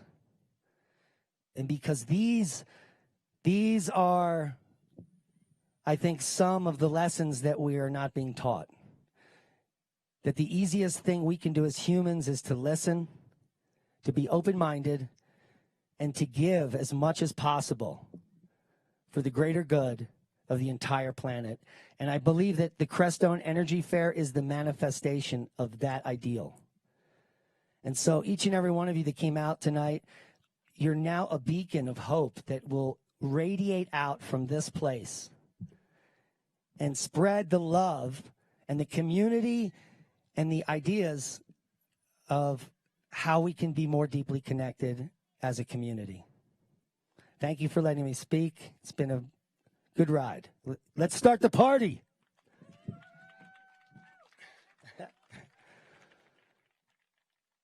Does anybody have a burning desire to ask me a question? Okay. We indeed are from Pagosa Springs.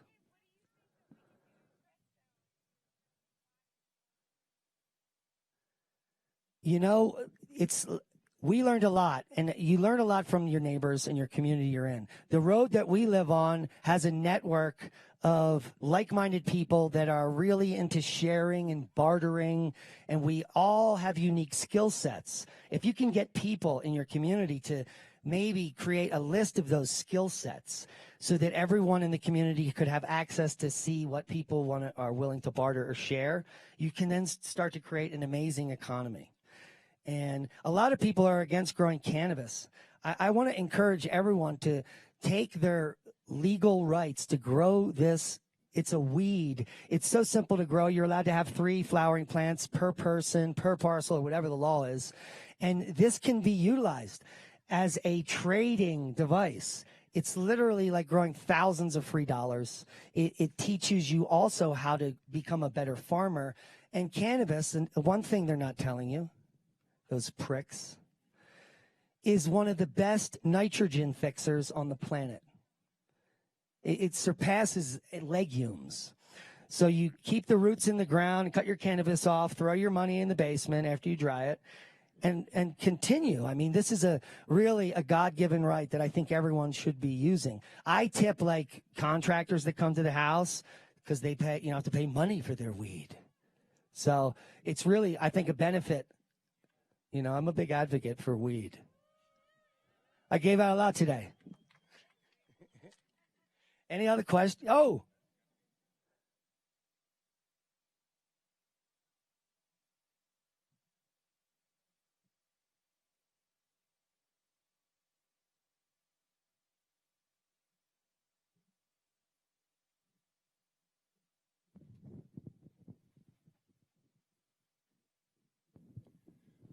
So if the planet is shifting for whatever reason,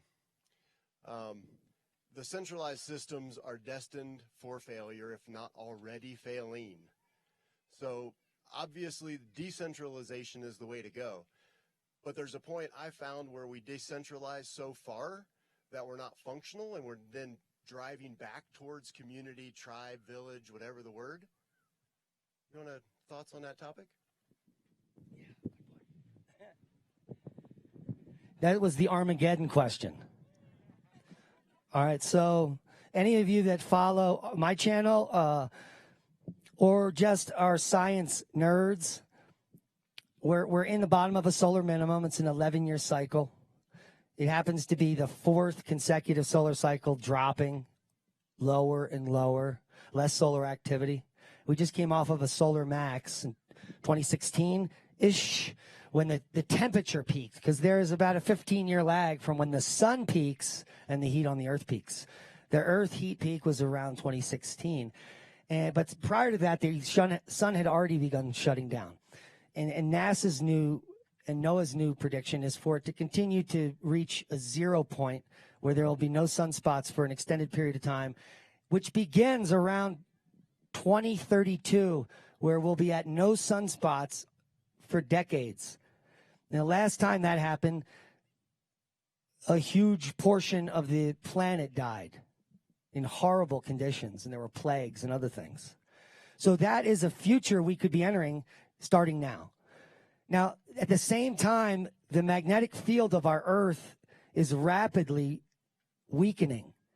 It began happening around 1900. It ramped up in the 1960s, and it's been exponentially weakening every decade. There's only one source of data we get. It's the World Magnetic Model. It's put out every 5 years, and so we don't get another one for 5 more years. But they've had to readjust maps already because the poles are shifting. They're moving rapidly. The North Pole's headed towards Siberia. The South Pole's already off the continent of Antarctica and headed towards Indonesia. So this is another weakening. So the things that I'm saying is going to lead to the breakdown in the infrastructure of the planet before your very lives. The first thing that should start to happen is solar flares with a weakened magnetosphere that take out the grid. And it'll be local grid blackouts, maybe cities or quadrants of countries that might be dark for months or years. And then they will fall into like third world hell chaos. So get out of the cities. And you need to be in rural, safe places, because if the lights go out here, then you light the torches and you're having a rave. I mean, it's that simple. There's a lot of safe places you can be. But the ultimate thing is that so the ruse has been happening since the 1940s. NASA was created for disinformation, and the CIA came out of that. And then the rabbit hole goes deeper. So please do your own research there. But what's happening is a disinformation campaign. The countries and the powers that be know that these catastrophic events are approaching, and they may use it as fodder to start a war or local wars using EMP, where they could falsify a flare and take out a whole country. So this is another consideration I'm sure Donovan has. So I think it's important to be in a rural area, in a city where the entire city is literally capable of restarting and reorganizing as a community, which Crestone has been practicing to do for 31 years by these events. I think there might be some divisions in bigger cities where I live.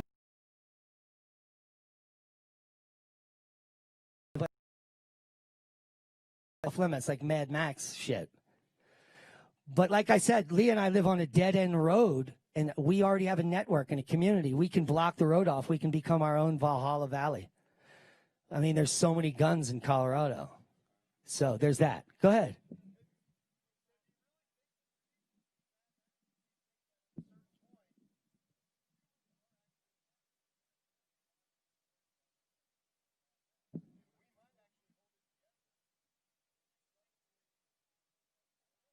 In a big city? Well, usually what happens in a big city, the water stops and people all get giardia and start pooping. It's terrible. Oh. It's not going to ever be roses there.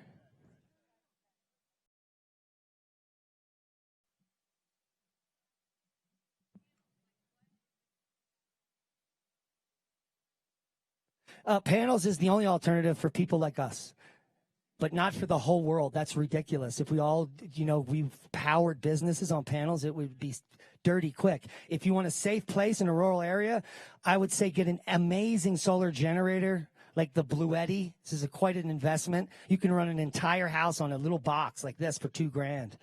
And all you need is 2 or 3 solar panels to charge that up every day. And so you're limiting your footprint, you're not going balls to the walls, as they say. And so that might be the best alternative in the near term. And then while you learn how to make biodiesel and you practice and you screw up, stuff like that. So the Bluetti is a very high-end solar battery. Bluetti. Yeah, it's being used right now in our neighbor's property. He's running a freezer on it and everything else in 2 trailers on just 3 panels.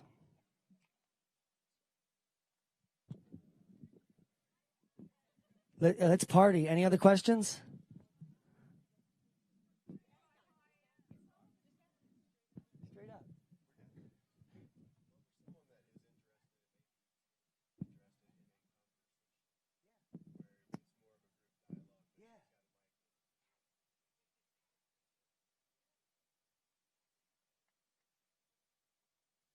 All right, we're going to have some kind of a dialogue.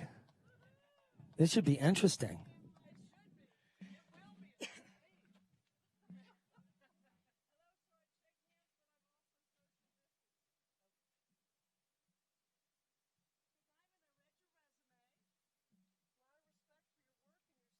Thank you very much. So, I just acknowledge the resume and the accomplishments of Diamond. We have volume there?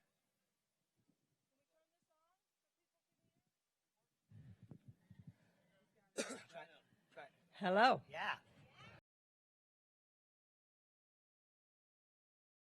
Crestone community is Grammy Pammy.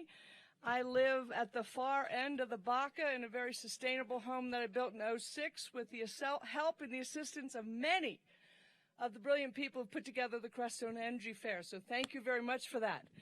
I thought it would be fun, under the definition of dialogue, 2 or more people learning together, for me to share my question. And it's a genuine question, Diamond, and it's clarifying. And I want to promise you that no matter what you say, that you and I might disagree, and we probably agree on 99.9%. But there's a question I want to ask for the benefit of what I think is my sustainable community here, is that we are still living within a system called the United States. We are still citizens of one of the countries of the planet. We don't have the option yet to sign on. I'll be a world citizen instead of a U.S. citizen. So we're still, so far, U.S. citizens. In the beginning of your message, I was a little concerned that you're suggesting give up on being a U.S. citizen and not be fully engaged in our democratic process, which also includes educate yourself on the issues, figure out who has dedicated their life to upholding certain principles, including the freedom to express our beliefs around ecology and protecting the planet, and exercising our right to vote. So I'm not sure if you said, don't bother voting, it doesn't matter. No, I didn't. Thank you. Please clarify your position Well, on that. here's the problem. The 2-party system is part of the control mechanism. There are many other worthy choices, but they're just not allowed to gain traction. There's actually a Green Party that I was a member of for about a decade in Philadelphia that would actually help protect the planet from pollution. Yes. But they're just not, they're kept out, and so they create a political divide where you get to choose that side or this side. But either side, this side has a bunch of good stuff, but half of that shit I don't like. And this side's got a bunch of, but half of that shit I don't like. But why can't I choose the one I like? Because you're not allowed. Yeah. It is So a two-party system. So this is really what I found, because I worked in politics for a while, is that the best way to affect your local systems is by supporting local government, because Yes. those are actual representative democracies where you can get results. Yes. Yeah, so that's my position. Nice. Vote locally. Yes. And when you get your ballot, it's going to have politicians local that you maybe have had the privilege to know and meet, and then it's going to have the national who are also backed tremendously internationally by a whole lot of money. And it's your civic duty, just as much as it's your duty to protect the planet, is to protect the governmental systems that control our ability to protect the planet. So do your homework. Figure out which of those two candidates, Trump or Biden, is going to support your values and your principles so that you continue to have the freedom of choice on how to live, whether it's sustainably on the earth or whether, something else happens. That's my view. Well said. Thank you. All right, it's been a pleasure, guys. Thank you for inviting me, and I'll see you next year.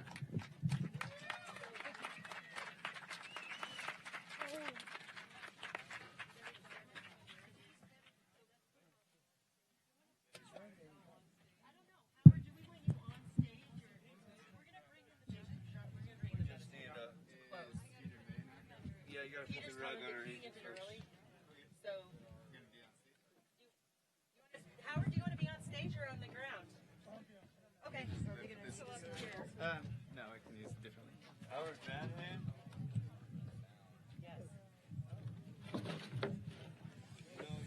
Okay, folks. So we have a nice fluid, I don't want to say ending, right? There's no ending. It's a circle. But we have a nice way to round out the day with our talks. We're actually having some of our Native American elders back up with some wonderful traditional drums to offer us some songs and prayers so that we can put more blessings out to our wonderful conclusion of the Energy Fair in terms of our talking and speaking and sharing thoughts and wisdom.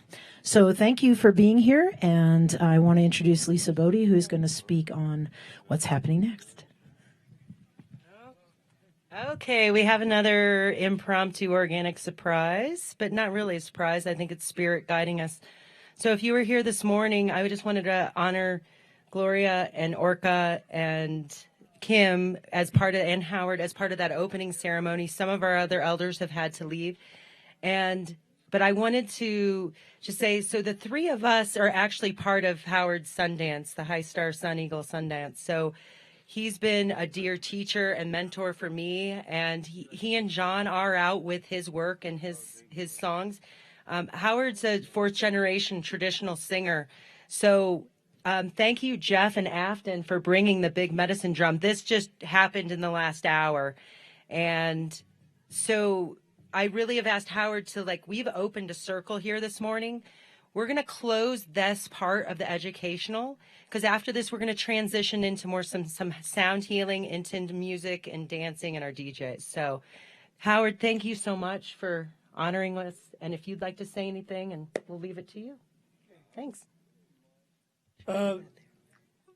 Lisa asked if I would come up and sing closing songs of prayer and a blessing and protection song for all of you, because I opened the prayer songs this morning, asking the Creator for creation for help. And I want to end this day by asking for protection for all of you. And I want to do two songs, one with the big drum and the other one what I call a protection song, as a way to make certain that you all get home safely, wherever you're going tonight, tomorrow, wherever you're going in the next few days. We all deserve to arrive wherever we go safely. And so these two songs I want to sing are just basically, the first song I'll sing is a song given to me by the spirit world to do in my ceremonies when I ask for help for the people who asked for that help. And then I'll close the prayer and the day with a protection song. And so, as I said this morning, do what you do to make contact with the Creator that you know. And as I sing for protection and also to make sacred the end of this day, do what your body asks you to do. Get up and dance along slowly or just pray. There's no right or wrong way to pray. Pray to me just means that you open your heart to communicate with all that is, that you are, and we're all related. And so, even though it sounds like I'm asking for protection from out there, we're all embracing each other, protecting each other in love. And before I start my prayer song, Making This Sacred, I want to say to you that everything is sacred and we are one, or nothing is sacred and this is all illusion. But because you're all here and I'm here, I'm not performing for you. I'm praying with you.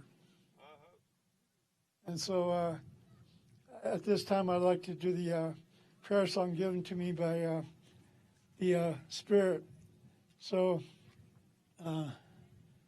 the song basically says, this way of peace is sacred. Or the word Wakhan in Lakota means connected. And so when you're doing something sacred, you are connected. There is a way to honor your childhood, and that is sacred. There is a way to be sacred, and there's a way to follow the sacred. That is sacred and connected. And everything, if you know it to be so, is all connected. It is one, and that is sacred, connected. So I'd like to sing that song at this time.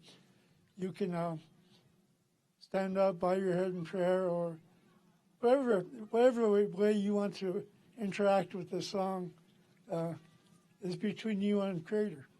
So if some of you stand up and can't carry a beat, I won't hold it against you. That's the other thing, is we should all do this smiling.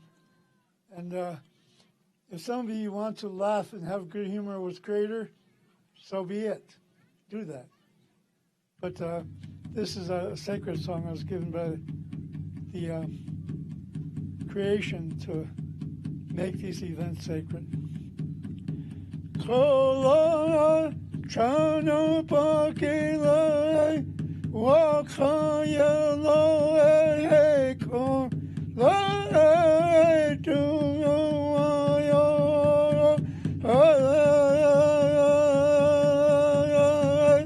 kola chana pakila wakaya lo e ko la tu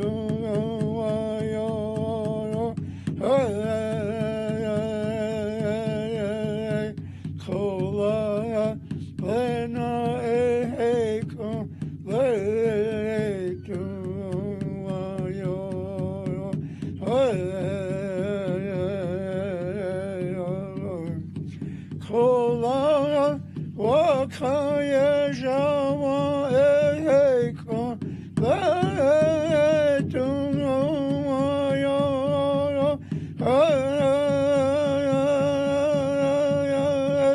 Kola Wakaya Jawa Eko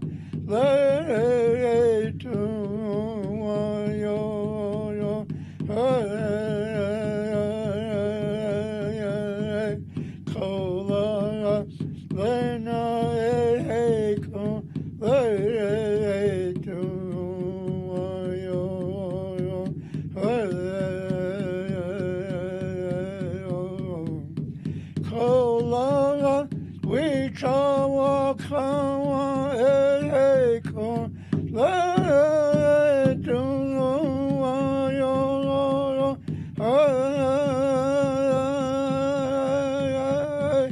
kola we chawa kawa e ko le tu wa yo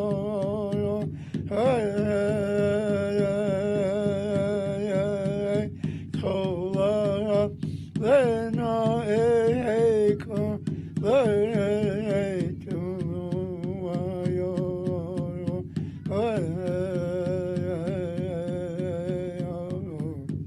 kola lena wa kaya lo e ko le tu wa yo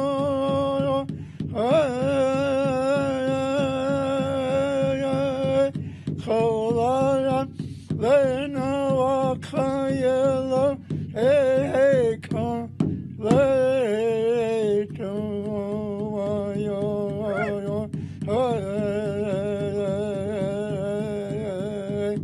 kola lena e ko le tu wa yo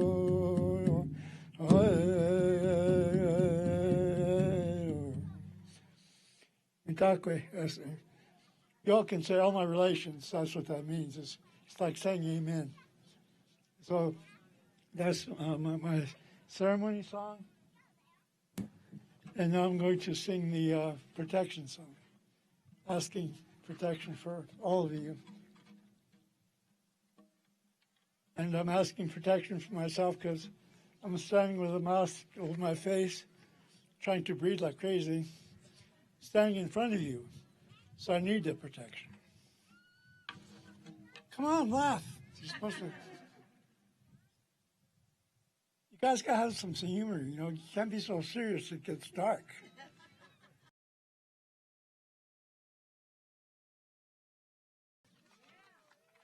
It's a good day to live, huh? You know, there's a warrior cry that says it's a good day to die. But the Sundance I run is a Sundance for peace.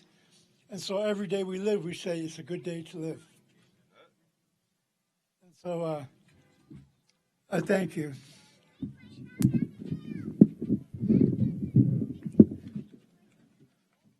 Okay, so this is a protection song. It says, remember, Spirit, that you said this. We are above, looking upon you, protecting you. So remember, you said this. And it's like we're saying, don't forget that. You can order the Spirit to protect you.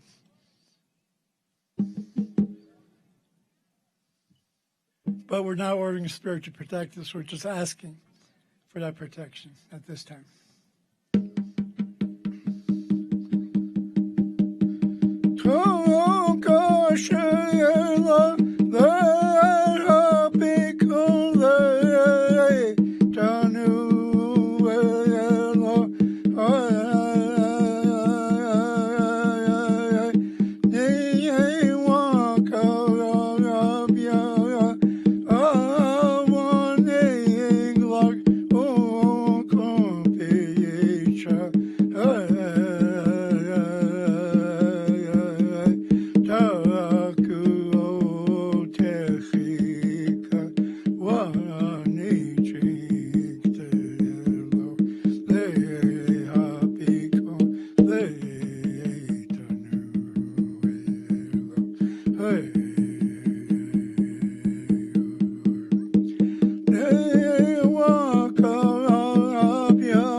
The words simply say the Spirit is watching you always from within, without.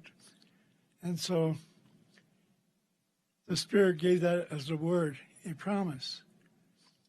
So when you feel not safe or uncertain, ask for that help. You'll get it. And this, I know, said I would sing 2 songs, but just for the sake of humor, I'm going to sing a song that at our Sundance I taught everyone this is the most sacred song you'll ever hear, which is a bunch of BS, but I made it up. But anyway, it's based on a Mickey Mouse song by Disney. And but the words were changed to humor myself. And so I could say to people at our Sundance, listen to this because it's the most sacred song you'll ever hear. And how many of you have ever done Vision Quest? Okay. So you know that you do tobacco ties and flags and create a sacred space. And you go sit or stand there for anywhere from 1 to 4 days seeking a vision. Well, the song is based on that. And if you get a good laugh, have a good laugh. If you don't, only thing I ask is don't be so serious it gets dark. Okay. Anyway.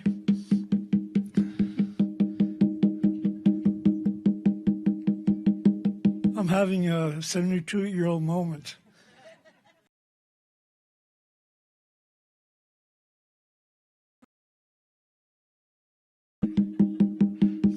They do when I say them.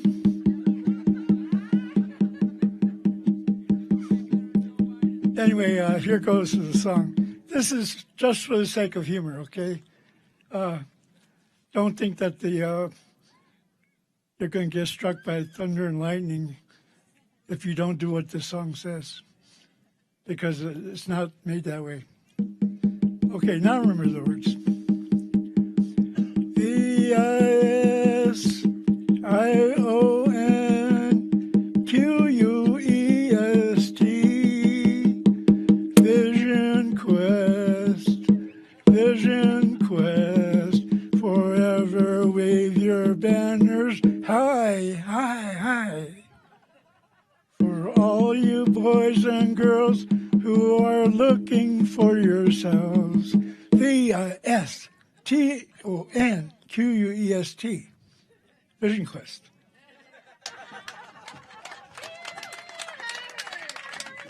Anyway, that's the sacred song. Y'all have a good time. It was great being here today. Thank you.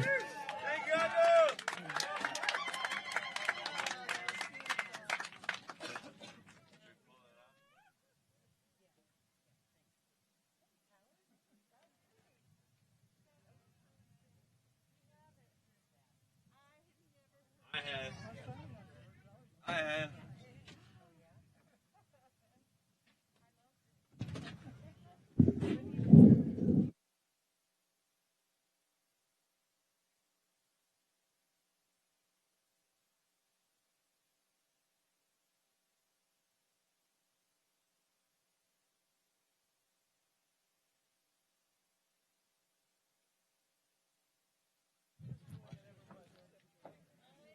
Okay.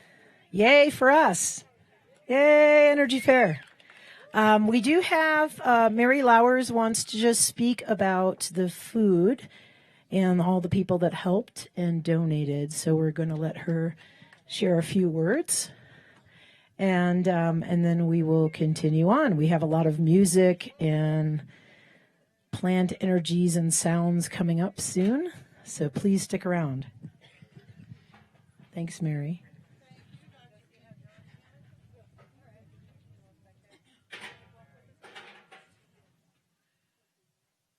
So this was our first year at the Energy Fair. We have done like free food for all.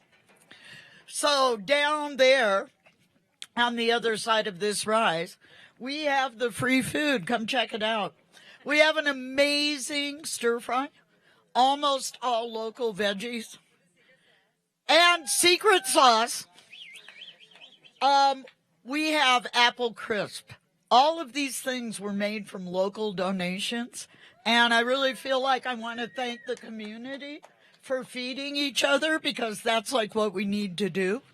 So, I'd like to thank Jim Homer. He went down to Hooper to see his ex-wife. The windstorm came up on Monday, blew all her apples off the tree. Jim picked them all up and brought them to me for the energy fair. Yay, Jim! I want to thank Jillian. My dear friend Jillian brought a case of peaches, which we had out here yesterday for the crew. She also cut up all our cabbage, which was lovely. I'd like to thank the Garden Divas and Janet and Kizen up on Hippie Hill. We got awesome celery, lettuce.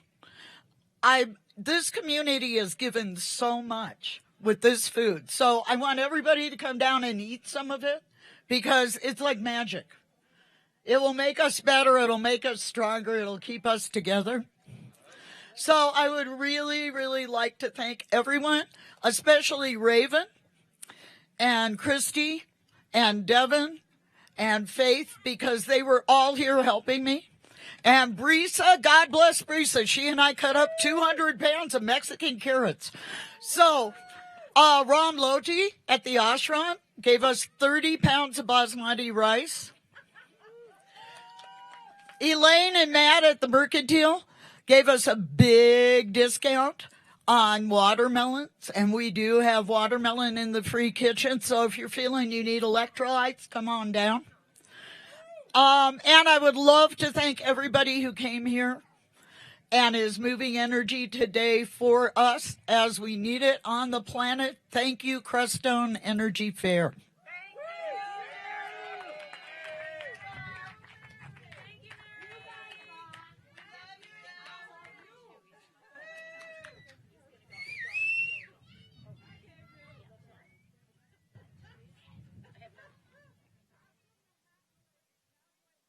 Okay.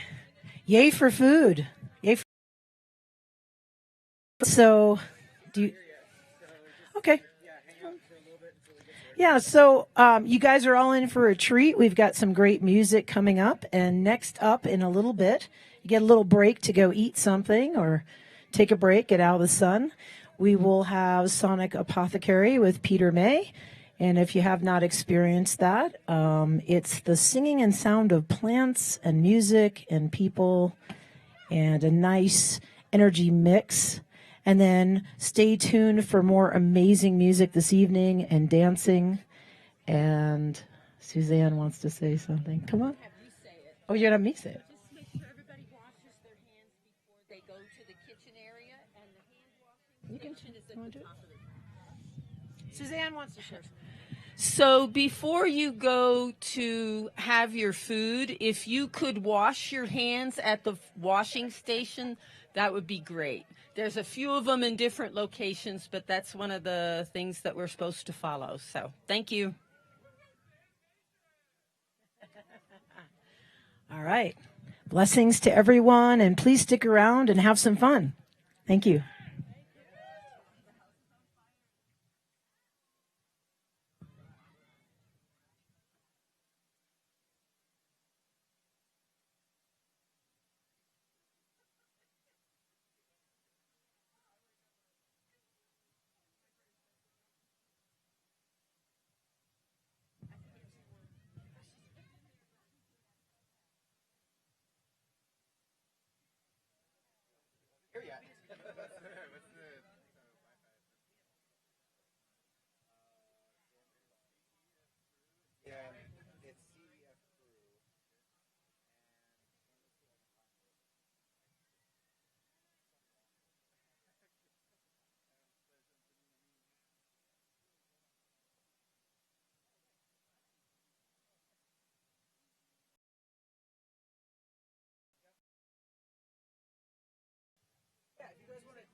Now hear this. And this one comes straight from out the dance.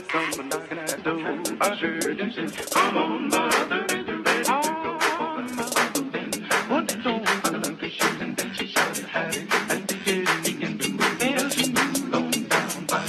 This